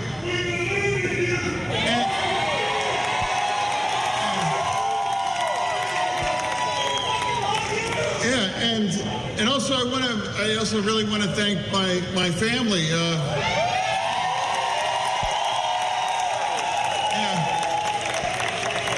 My mother, my father, Carl, Susan, my brother Greg. Where's Giselle? Where's Giselle? Everyone's here. Yeah, Giselle. Who 6 months ago she saved my life. Walking out of a Sheetz bathroom, she recognized what was happening. And also, and my children, Carl, Grace, August, Safe to say that a hoodie is now going to the United States Senate. I don't think there's been a hoodie more famous than that since Zuckerberg and Facebook, but it'll be interesting to see what he wears for his inauguration. Of course, he's claiming victory, Andrew, but as we pointed out, the AP has not called it, but it is a celebration in a very real sense, regardless of how the race was called, for a man that had a stroke and continued to campaign. Yeah, well, I hear he's also wearing shorts along with the hoodie, so he's got the complete It's cold outfit, in Washington in January, you know that. Yeah, he'll fit right in. Okay, wait a minute. The kids? Are the kids going to? Oh, the kids are wearing the shorts. Oh. Fashion statement. Yes. Well, you know what we were just talking about within the context of the Associated Press has still not called this race. We were talking about some of the little things that happen towards the end of the campaign that can actually make a difference along the margins when a race is really close. And you talked about that rally with Obama, That Biden. Philadelphia rally was huge. Yeah. Even the Oprah endorsement in the past couple of days, that's an endorsement we knew the Fetterman campaign wanted very badly through months and months and months, finally got it at the very end of the campaign. And then I think another point to make is just, we talked about Josh Shapiro, the incoming governor, the Democrat who won. Pennsylvania's a state where abortion was very much on the ballot. Yeah. As a Republican legislature, they could really pass laws that would have restricted abortion rights in the state. It'll be interesting to see the numbers, the data, to see how much that motivated voters to go out, even if they weren't. It once was red, and now it's blue. We're going to pause the conversation because we've got to get in a quick break. When we return, a round table to try and dissect how the night has turned. A famed presidential historian is going to be joining our conversation, and we have our reporter outside the White House, and another one will be joining us from Florida with all the happenings down there. A lot to sort out about this election night, now election morning. We will be right back.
another winner to tell you about. That is Michigan's current and new governor, Gretchen Whitmer, winning, projected with 65% of the votes by the Associated Press, now declaring Gretchen Whitmer the winner of the Michigan governor's race. Also, another winner that we are looking at this hour is coming from the state of Utah. The incumbent senator, Mike Lee, is winning re-election. As Andrew just pointed out, it is a blow for third-party candidates because there was a point in time when many believed that Evan McMullin there, the independent, was going to be the victor in that contest. Let's go right now to Alan Lichtman of American University. Professor, good to have you back with us. You said earlier that you think that this election was what?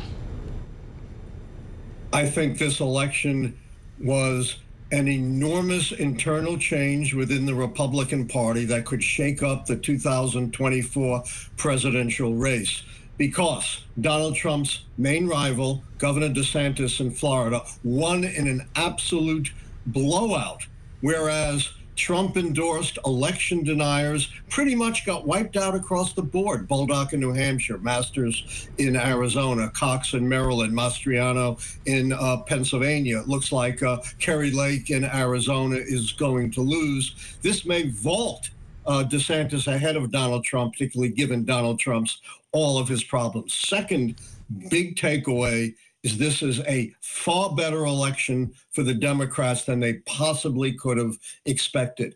All of the background factors were against the Democrats. Since 2006, the party holding the White House has lost an average of 38 House seats and quite a few Senate seats. People are unhappy with the economy.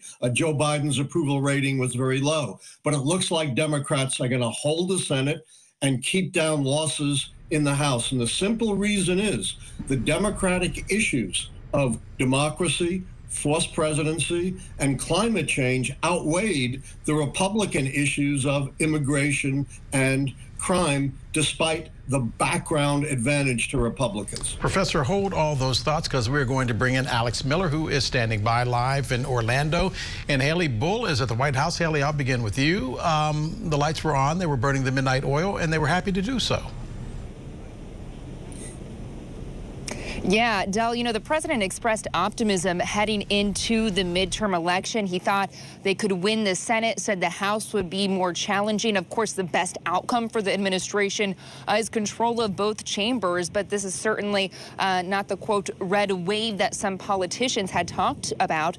The Democrats are certainly still in it. Tonight, the president has spent his time making congratulatory phone calls, at least a dozen, or rather 24 of them, including some significant wins and holds for Democrats. That includes New Hampshire Senator, representatives in Virginia, and Pennsylvania's Governor-elect Josh Shapiro, who the president rallied alongside, along with Lieutenant Governor Fetterman, just this past weekend. He paid particular attention to Pennsylvania, visiting there several times. But of course, each seat here, especially in the Senate, is really key when it comes to congressional control and also the margin of control. When we look at what the impact on the next 2 years for President Biden could be, and how much progress or limitations he faces when it comes to his agenda.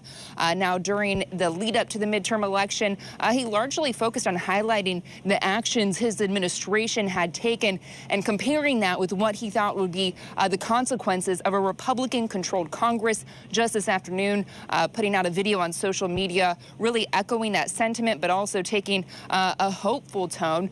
We are expecting to hear more from the president after the election. Del? Alex, in a sense of fairness, since I did bring in Professor Lichtman from American University, I know you're a proud graduate from the University of Maryland, so I will send out that shout out. But your take on the evening as you watch, especially DeSantis in Florida, and the fact that, as your colleague at the White House indicated, the White House is celebrating too. Well, my colleague at the White House and I have more than just that in common. We went to college together at Maryland, so we're both Terps. But as far as DeSantis's victory goes here, you know, we were expecting him to do well, but he did much better, I think, than anyone actually expected. He surpassed the goals here. He was supposed to win by double digits, but he went even further here, flipping Miami-Dade County. You know, a Republican has not won Miami-Dade County for governor since 2002, and it was Jeb Bush. This state looks very different than it did in 2002, but DeSantis was able to run on issues that towards the end of some of these campaigns, other Republicans steered away from, namely trans issues here, culture issues, talking about whether the trans issues should be discussed in schools, whether doctors should be able to prescribe medication, perform surgeries. So these types of things have been able to rally many of his supporters, and he pointed out tonight in his victory speech, Joe, that he was able to actually pull more voters, and people that didn't vote for him 4 years ago decided to vote for him this time around. And 4 years ago, he lost the Hispanic vote by 10 points. He invested quite a bit of energy, ad dollars into the Hispanic vote, and they have been supportive of him, even though I should point out that the Hispanic vote, particularly in Florida, is not a monolith. He had a lot of support for them. They supported him during COVID, during his response to Hurricane Ian, and even as he sent some of those migrants from Florida to Martha's Vineyard, he was able to still galvanize that support and drive people to the polls. Professor, we often call on academia to put things in perspective. And going into this evening, one of the things that people asked me was what I thought. And I told them that this was the damnedest election I think I've seen in a long time because I couldn't tell where it was going. Did you see this coming? Pretty much. I thought the Democrats had a good chance to hold the Senate and would probably lose the House. But I've got some new thoughts. There were several big winners in this election. Governor DeSantis of Florida, a big winner. Joe Biden, a big winner because he survived what should have been a toxic environment and a blowout for Democrats. And most importantly, democracy, a big winner, as election denial was thoroughly repudiated at the polls. The big loser, Donald Trump.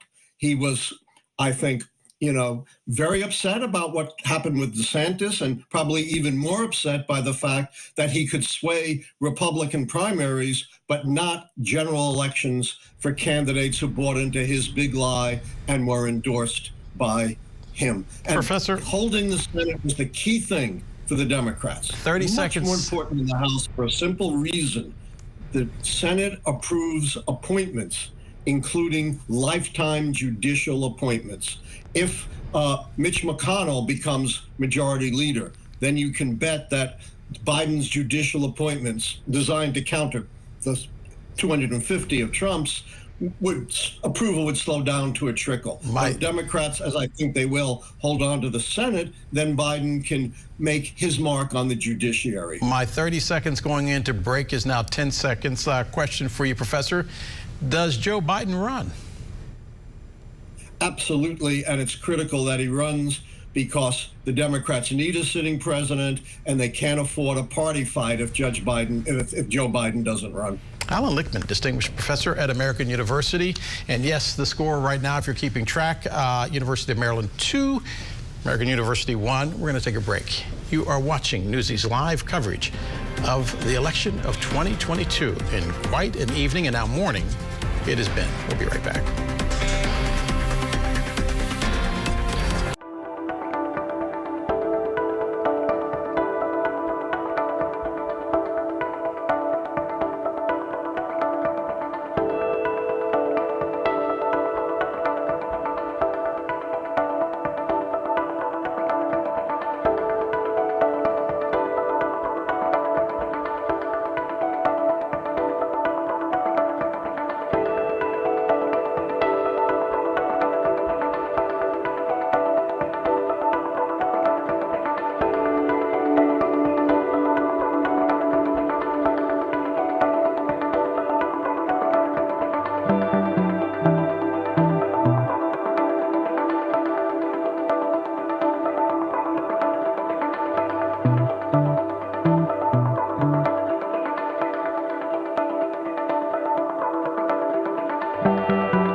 back. If we learned anything in 2020, it is do not sleep on Arizona.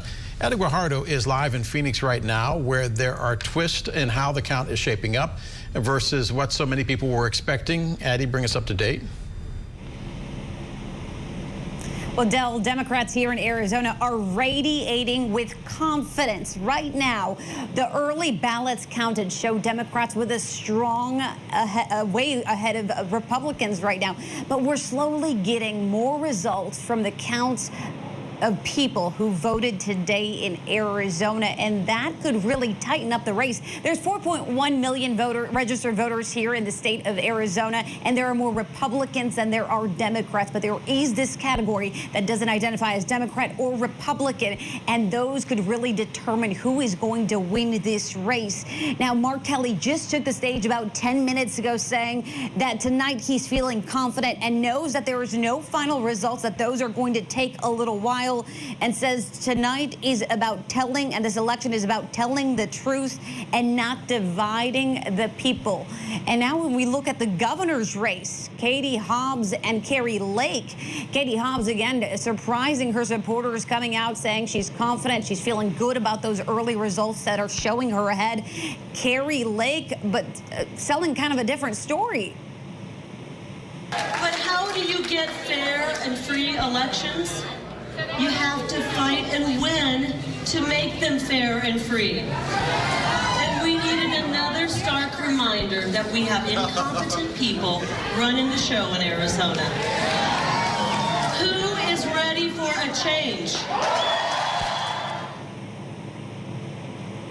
Elected officials say it's going to be several days before they have a final count and they can announce a winner. They say they'll have 99% of the ballots counted by Friday. And one very interesting fact, Arizona has voted for the most women and elected the most women into the governor's seat here in this state.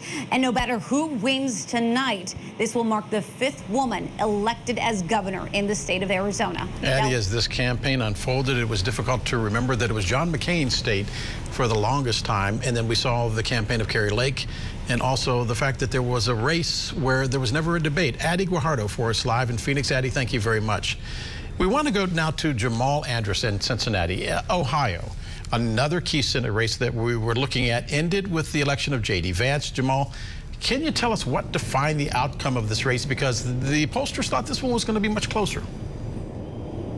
Yeah. Well, you know, it's funny hearing you all speak about, you know, the red mirage or the lack of a red wave, because Republicans did great here in Ohio. I don't think you can tell the story of J.D. Vance without talking about former President Trump. Obviously, J.D. Vance, a political newcomer, doing a complete 180 on his opinion of former President Trump as a politician and as a man, and as a result, President Trump giving him that endorsement that helped him sail through the primary here as well as the general election by more than anyone expected. I think it's also important to mention President Biden's popularity, or lack thereof, here in the state of Ohio. You know, every time these folks running for office here in Ohio talked about President Biden, they were able to attach the problems going on in this state to the decisions coming out of D.C. and the White House, whether it be fentanyl overdoses being the problem of an open border in the South, or inflation and gas prices locally being the problem of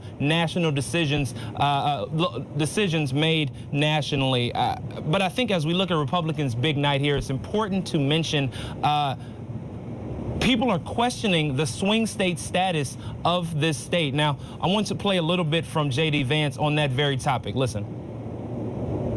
I got a call from Tim Ryan, of course, about a half an hour ago, conceding the election. It was very gracious, and I appreciate Tim making the effort there. Look, I know Tim Ryan. We obviously disagree on a lot of issues. The guy loves the state of Ohio, and I appreciate the gracious phone call. I appreciate the effort that his campaign put in. To that point, President Trump obviously won here in Ohio in 2016 by 8 points, and then followed that up by winning here in 2020 by 8 points as well. Not only that, but the state has actually elected Republican governors 8 of the last 10 election cycles. So again, that idea of this being a purple state is starting to change for many onlookers here in the Buckeye State. As for J.D. Vance, we'll have to see exactly what his policies lead to, but again, again, political newcomer winning here in Ohio big on election night. At least as far as the Senate, though, is concerned, they have a split Senate now, a Democratic senator and now a Republican-elect senator.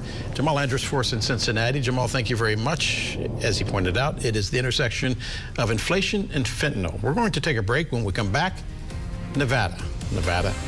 Stay with us.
As promised, we want to take you out to Nevada. The polls are officially closed. The vote tally, though, coming in slower than thought. James Packard joins us now from Las Vegas. And James, where do we stand?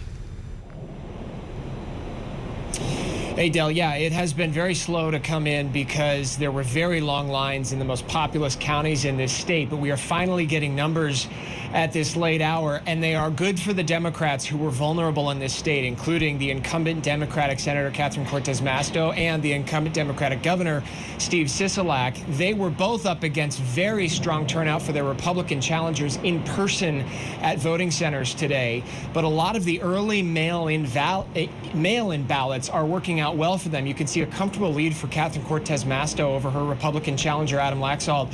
But again, this is only with about 35% of the vote reporting, and we're not going to see a big change in that number in terms of percentage reporting for a while. There is a lot of mail-in vote that came late yesterday and today. It is still Tuesday here on the West Coast. That is not going to be tabulated really until later in the week.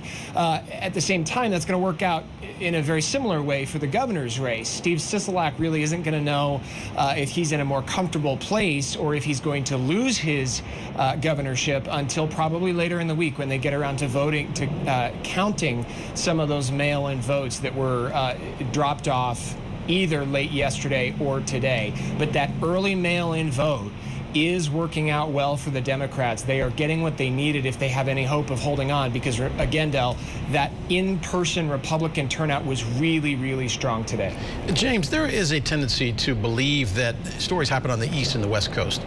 Nevada was hard hit by COVID because of the industry there being gambling and gaming and hospitality. It was slow to come back. How big of a factor was inflation where you are? Absolutely massive, and that's what a lot of people have been talking about, no matter where you are in the state. And keep in mind that we can divide this up in Nevada in a similar way to how we can divide it up in a lot of other states in the country, where you're seeing very strong rural turnout for Republican candidates and stronger turnout in the cities for the Democrats. But in both of those places, people will tell you that the cost of everyday goods, the cost of housing in particular, especially here in Las Vegas, was huge in determining how they were going to vote.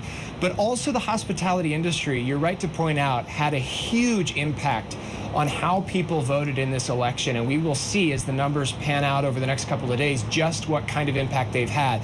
But the culinary union, a union, a very powerful union here in Las Vegas that represents 60,000 workers at these casinos and resorts, backed the Democrats, Del, and they are powerful. We'll see if it pans out for them. Yeah, I also believe this was the first election since the passing of Harry Reid. James Packard reporting live from Nevada for us. James, thank you very much. We will check back in with you. We're going to take a break, and when we come back, what happened? Stay with us.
while you were at the refrigerator grabbing a snack. John Fetterman, Associated Press, now saying that he is the winner in the Senate race in Pennsylvania, which means that if the Democrats manage to hold on to their seats, they will have picked up a win in the Keystone State, replacing a Republican senator there. So things are boding well right now. Andrew, we were talking about this during the break. We're watching Fetterman right now. That is tape. But one of the questions that I had is what happens now to Stacey Abrams and Beto O'Rourke? It was interesting. I mean, Stacey Abrams, you're right. People are going to say that her political career might be over, having run for governor twice unsuccessfully. But look, she's, I think, 48 years old. She was almost vice president of the United States and largely credited for helping Joe Biden win this state 2 years ago. And so to say that her career is somehow over, I would not go that far, but it does become tough. But remember that, you know, especially in traditionally red states, and we could talk about what the future of Georgia is like, you still need really good candidates. And Stacey Abrams is at least a good candidate who can be on the ballot in some of these statewide races. You look a little skeptical, though. Tomorrow morning, does Joe Biden walk out of the White House and quote Bill Clinton and say, I'm the comeback kid? Hey, well, he certainly doesn't say it's the economy, stupid, because what we learned tonight is that if there was something driving voters that was bigger than just the economy, or at least bigger than inflation, because the economy is more than inflation. We still have a low unemployment rate. We still have people largely who have jobs, have disposable income. Things cost more. We know people are hurting, but something else is driving their vote tonight. It wasn't just that. It seems to me that as I looked at the numbers come in, the voters won tonight. They digested all of the information. They asked for solutions. They knew what the problems were. They knew how those problems affected their lives. But they also said, I'm going to vote for you, but you have to tell me what you're going to do. And the Republicans didn't do that. Yeah. Well, it's going to be interesting because especially when you talk about what's going on in the polling and how much the misses have been towards Republicans over basically in 2016, 2020, it seems like they underestimated Democrats in this time around. And you're right, the campaigns that were based a little bit more on substance, maybe we'll see a correlation. Maybe they did a little bit better, but again, we're going to have to kind of dig into the data as the next couple of days go along. If we learned anything in this evening now, this morning, it is never measure the drapes until the voters have spoken, and the voters have spoken. Morning Rush, by the way, is going to continue our coverage. That's going to do it for us. They begin at 7 a.m. Tune in. Thanks for watching.